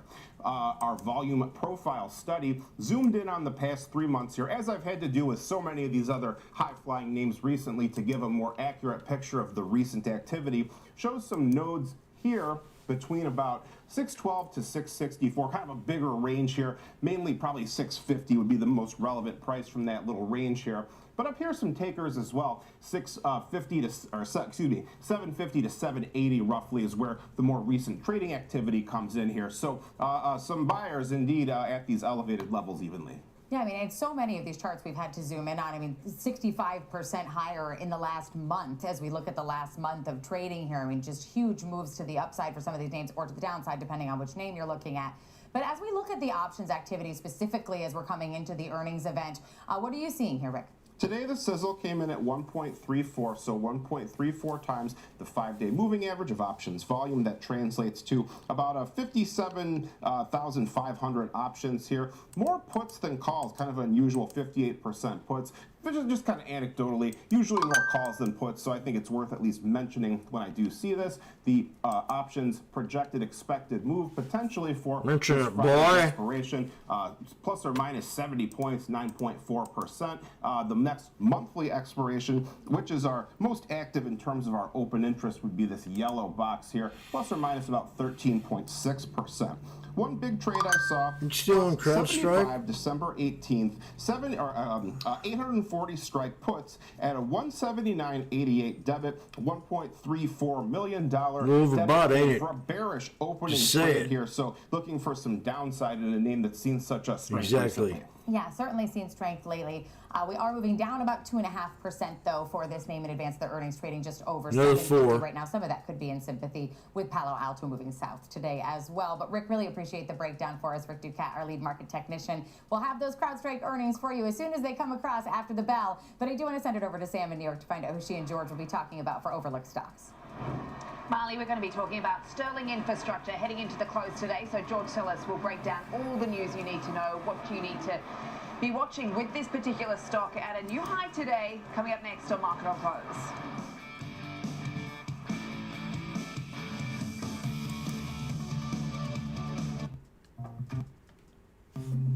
Sometimes, you know, you could have done better. You've done a lot better. Same goes for where you invest. Level up and invest smarter with Schwab. Pizza really From the sucks. most iconic trading floor in the world, this is Opening Bell with Nicole Petalides, live on the floor of the New York Stock Exchange. The countdown, the setups, the stories that make markets move. Minute-by-minute breakdown of the biggest headlines, earnings, and global movers. Just the trades that matter. As the bell hits and the markets react in real time, Opening Bell, live at the NYSE, right when it counts. I'm Jenny Horn. We go beyond the headlines, tracking the trends, sector moves, and fundamentals shaping the markets in real time. This is Schwab Network. Subscribe at schwabnetwork.com. Stay connected to the markets with Schwab Network. Tune in 24 hours a day, 7 days a week on schwabnetwork.com. And on all your favorite streaming services. Schwab Network. Available anytime, anywhere, on any device for free. How's it going? First day, so... Sometimes, you know... Next. Try it again. You could have done better. Please. Same goes for where you invest. Level up and invest smarter with Schwab. Intern, this place is incredible. It's where I get all your office supplies. Your golf balls, your fancy coffee, your giant TV. It's everything in one place. It's like Schwab. Everything investors need, all in one place. Come again? Yeah, at Schwab they can do everything. Invest, trade, get full service wealth management, and anything in between. Think I'm gonna be sick. We have to buy that now. Schwab. Invest your way with Schwab. Welcome back to Market on Close. I'm Sam Vardas on the floor of the New York Stock Exchange. It's time now for overlooked stocks. Data center builder Sterling Infrastructure is rallying to a new all-time high today. So joining me to discuss this is George Siller, Senior Markets Correspondent. I suppose if you're in the business of building data centers, George, it's no surprise why you're up over, what, 200% year to date. Just walk us through I'm okay with what I've done. the moves here today. Well, I mean, you just look at the middle. I was looking at the chart. Definitely don't want to overdo it. You look at the price action in this name, which is essentially, as the namesake says, it's Not an infrastructure today. company, but it's one of these leading engineering and construction companies in the United States. They compete with companies like Granite Construction, AECOM, Fluor, Quanta, symbol PWR. They are really known as a traditional civil engineering contractor. Everything from building roads and highways, bridges, but the major structural shift that occurred with the business over the last few years, they actually developed a whole new division called their E-Infrastructure division, which essentially helps develop, sites for data centers. So they basically produce complex site preparations, things like excavations, foundations, but also connecting utilities to the site itself. So it's the core, that's the building blocks for data centers, and it's been a remarkable mover. It looks like a tech stock.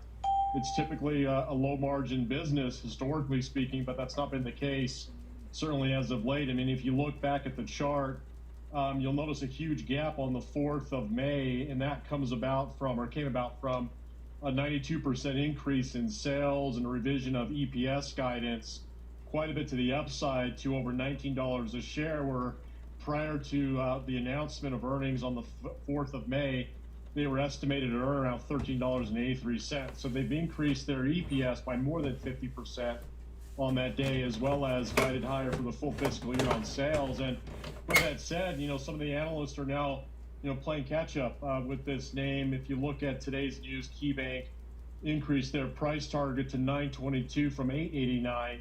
They maintain over a rating because of the fact that the company's strong infrastructure build-out plans and site preparation activities are becoming sort of the leading edge name or namesake to go to for site development. It's already established itself as sort of a best-in-class infrastructure player, and that reputation is now being trickled down to the E-Infrastructure division, in which they have a massive backlog, as well as margin expansion in what was typically, historically speaking, a very low margin business historically. Right, so it obviously has a good-looking chart, as you say. I mean, it looks like a tech stock. I suppose it's trading like one because you've seen a lot of these in the business of the infrastructure and sort of the periphery that have become these kind of adjacent type of AI plays, particularly because, as you say, it's the building block. So the fundamentals look good. The analysts are playing catch-ups. I see amongst the analysts that cover this stock, you're looking at 6 in a strong buy camp, 3 in a buy, and basically that's it. Just walk us through, you know, a little bit more of what they've been thinking here. I mean, is there any competition or any worries? I mean, you know, do they see this as pretty fairly valued at this point too? Yeah, so I mean, just take a look. I mean, for instance, today the stock is up $82 right now, so it's just having a great day. If you look at the analyst call by KeyBank, I mean, they've got a target now of 922, which is obviously below the current price. So what they're looking at is, you know, looking at historical benchmark margins, as well as the growth and expansion in the last year in margins, plus the growth rate estimates. And so if you just look at the last quarter was 92% year-over-year sales, trailing 4 quarters now, 37% in sales.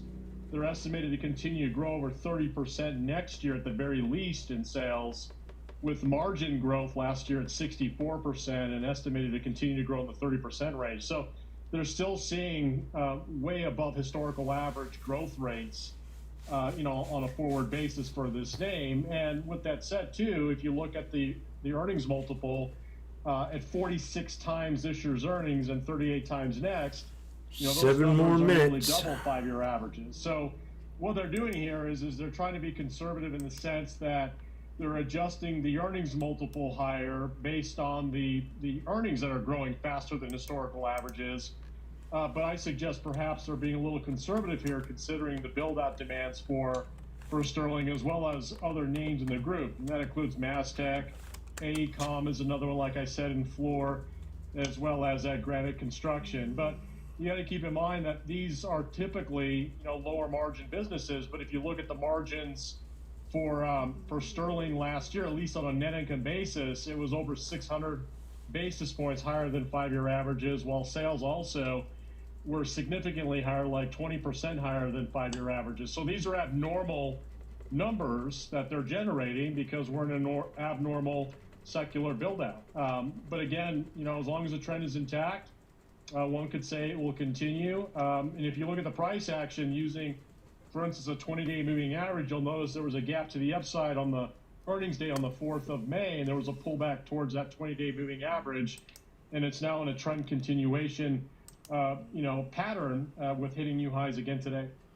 George. Of course, we had the journal out today talking about how U.S. data center build-out is falling way behind schedule. I mean, this is really about the bottlenecks and it's in infrastructure. That's what we've been talking about. George, really appreciate it. Thanks so much for breaking down the details here. A nice 10% pop almost for Sterling here. Marley, I'll send things back over to you in Chicago. Thanks so much to Sam and George. We are nearing the end of our market session. Alex Coffey will be joining us to break down today's action, and then after the bell, we'll get earnings from Broadcom, CrowdStrike, and Five Below. That's next on Market on Close.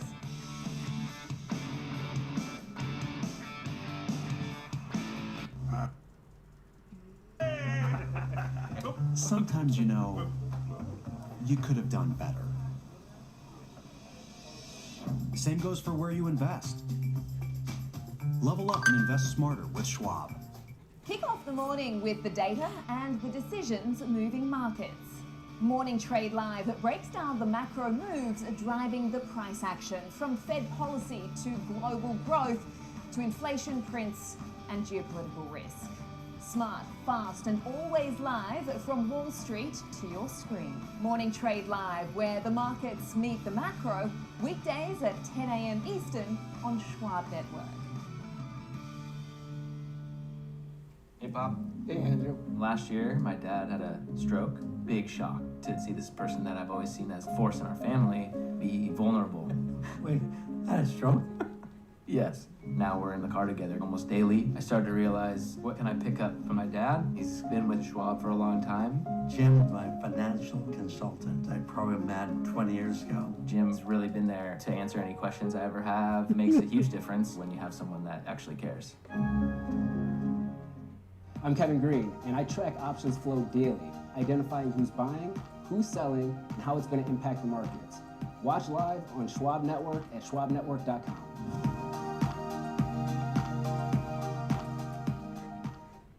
Trading at Schwab is powered by Ameritrade, giving traders even more ways to sharpen their skills with tailored education.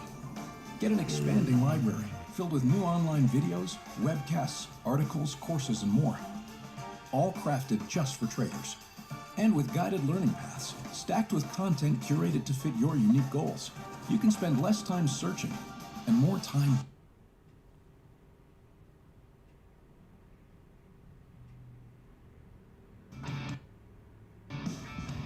Here on Market on Close, I'm Sam Vardis on the floor of the New York Stock Exchange alongside Marley Caden over in our Chicago headquarters. We've just got a few minutes left in today's session. Let's welcome in Alex Coffey, co-host of Next Gen Investing, to help close out the day. Alex, it was a down day at the index level, but plenty of rotation under the surface, more of a sort of defensive type of trade in nature as well. Obviously, oil yields, dollar keeping things in check. What are your takeaways in these final minutes? Yeah, it's an interesting day, a unique day, Sam. When you look at how the performance is broken down, you call out the right areas. Staples certainly performed okay, as did energy. Dividend growth names did fine. But even in these tech weekdays, with tech being the worst performing sector, the NASDAQ down, the S&P 500 down, names like AMD, Micron, SanDisk are still having incredible performance today intraday. The S&P momentum factor, if you were to index that group, is up 60 basis points today, continuing to be the best performing factor by a massive margin. In some ways, guys, even these down days aren't enough to bring down some of the most powerful parts of the market. And Alex, we were just talking off camera about something in the break there that's very interesting, that despite that we have this down day, if you look at the top 10 best performers of the year so far, 8 of those 10 outperforming the market today. Yeah, exactly. It's I think 7 of them are higher now. It's flipping around. But for the most part, with Sienna Corp being the one that just flipped red to change our numbers on us. But to your point, SanDisk is the best performing name year to date by a massive margin. It's up 6% today. Micron second best. It's up 1.5%. Western Digital's up 5.5%. It's your top 4 names, Seagate being the last one in that group. All of them are green on today's session. You then go to 5 and 6. Intel is 6th. It's up 4.5%. And then Dell. Well, Dell in the last week is up 37%, even with the 3.4% pullback. So let's just say it was maybe due for a little bit of a cool-off period here, guys. All in all, I guess the point I'm trying to make, and I think Marley's question makes it for me, even in these days of weakness, the parts of the market that have worked, Sam, continue to work. Yeah, and it's interesting that it doesn't matter how extreme you feel like it's getting, it feels like no one cares because, yeah, okay, some of the tech stocks have pulled back, but the SOX index, I mean, it's knocking on the door with a 14-day RSI of, 80? It's like an 80% premium to its 200-day moving average. I mean, what does that tell you about this momentum trade as far as the charts and the technicals are concerned, Alex? Yeah, that's the thing. As far as momentum's concerned, it says we're in a badass market.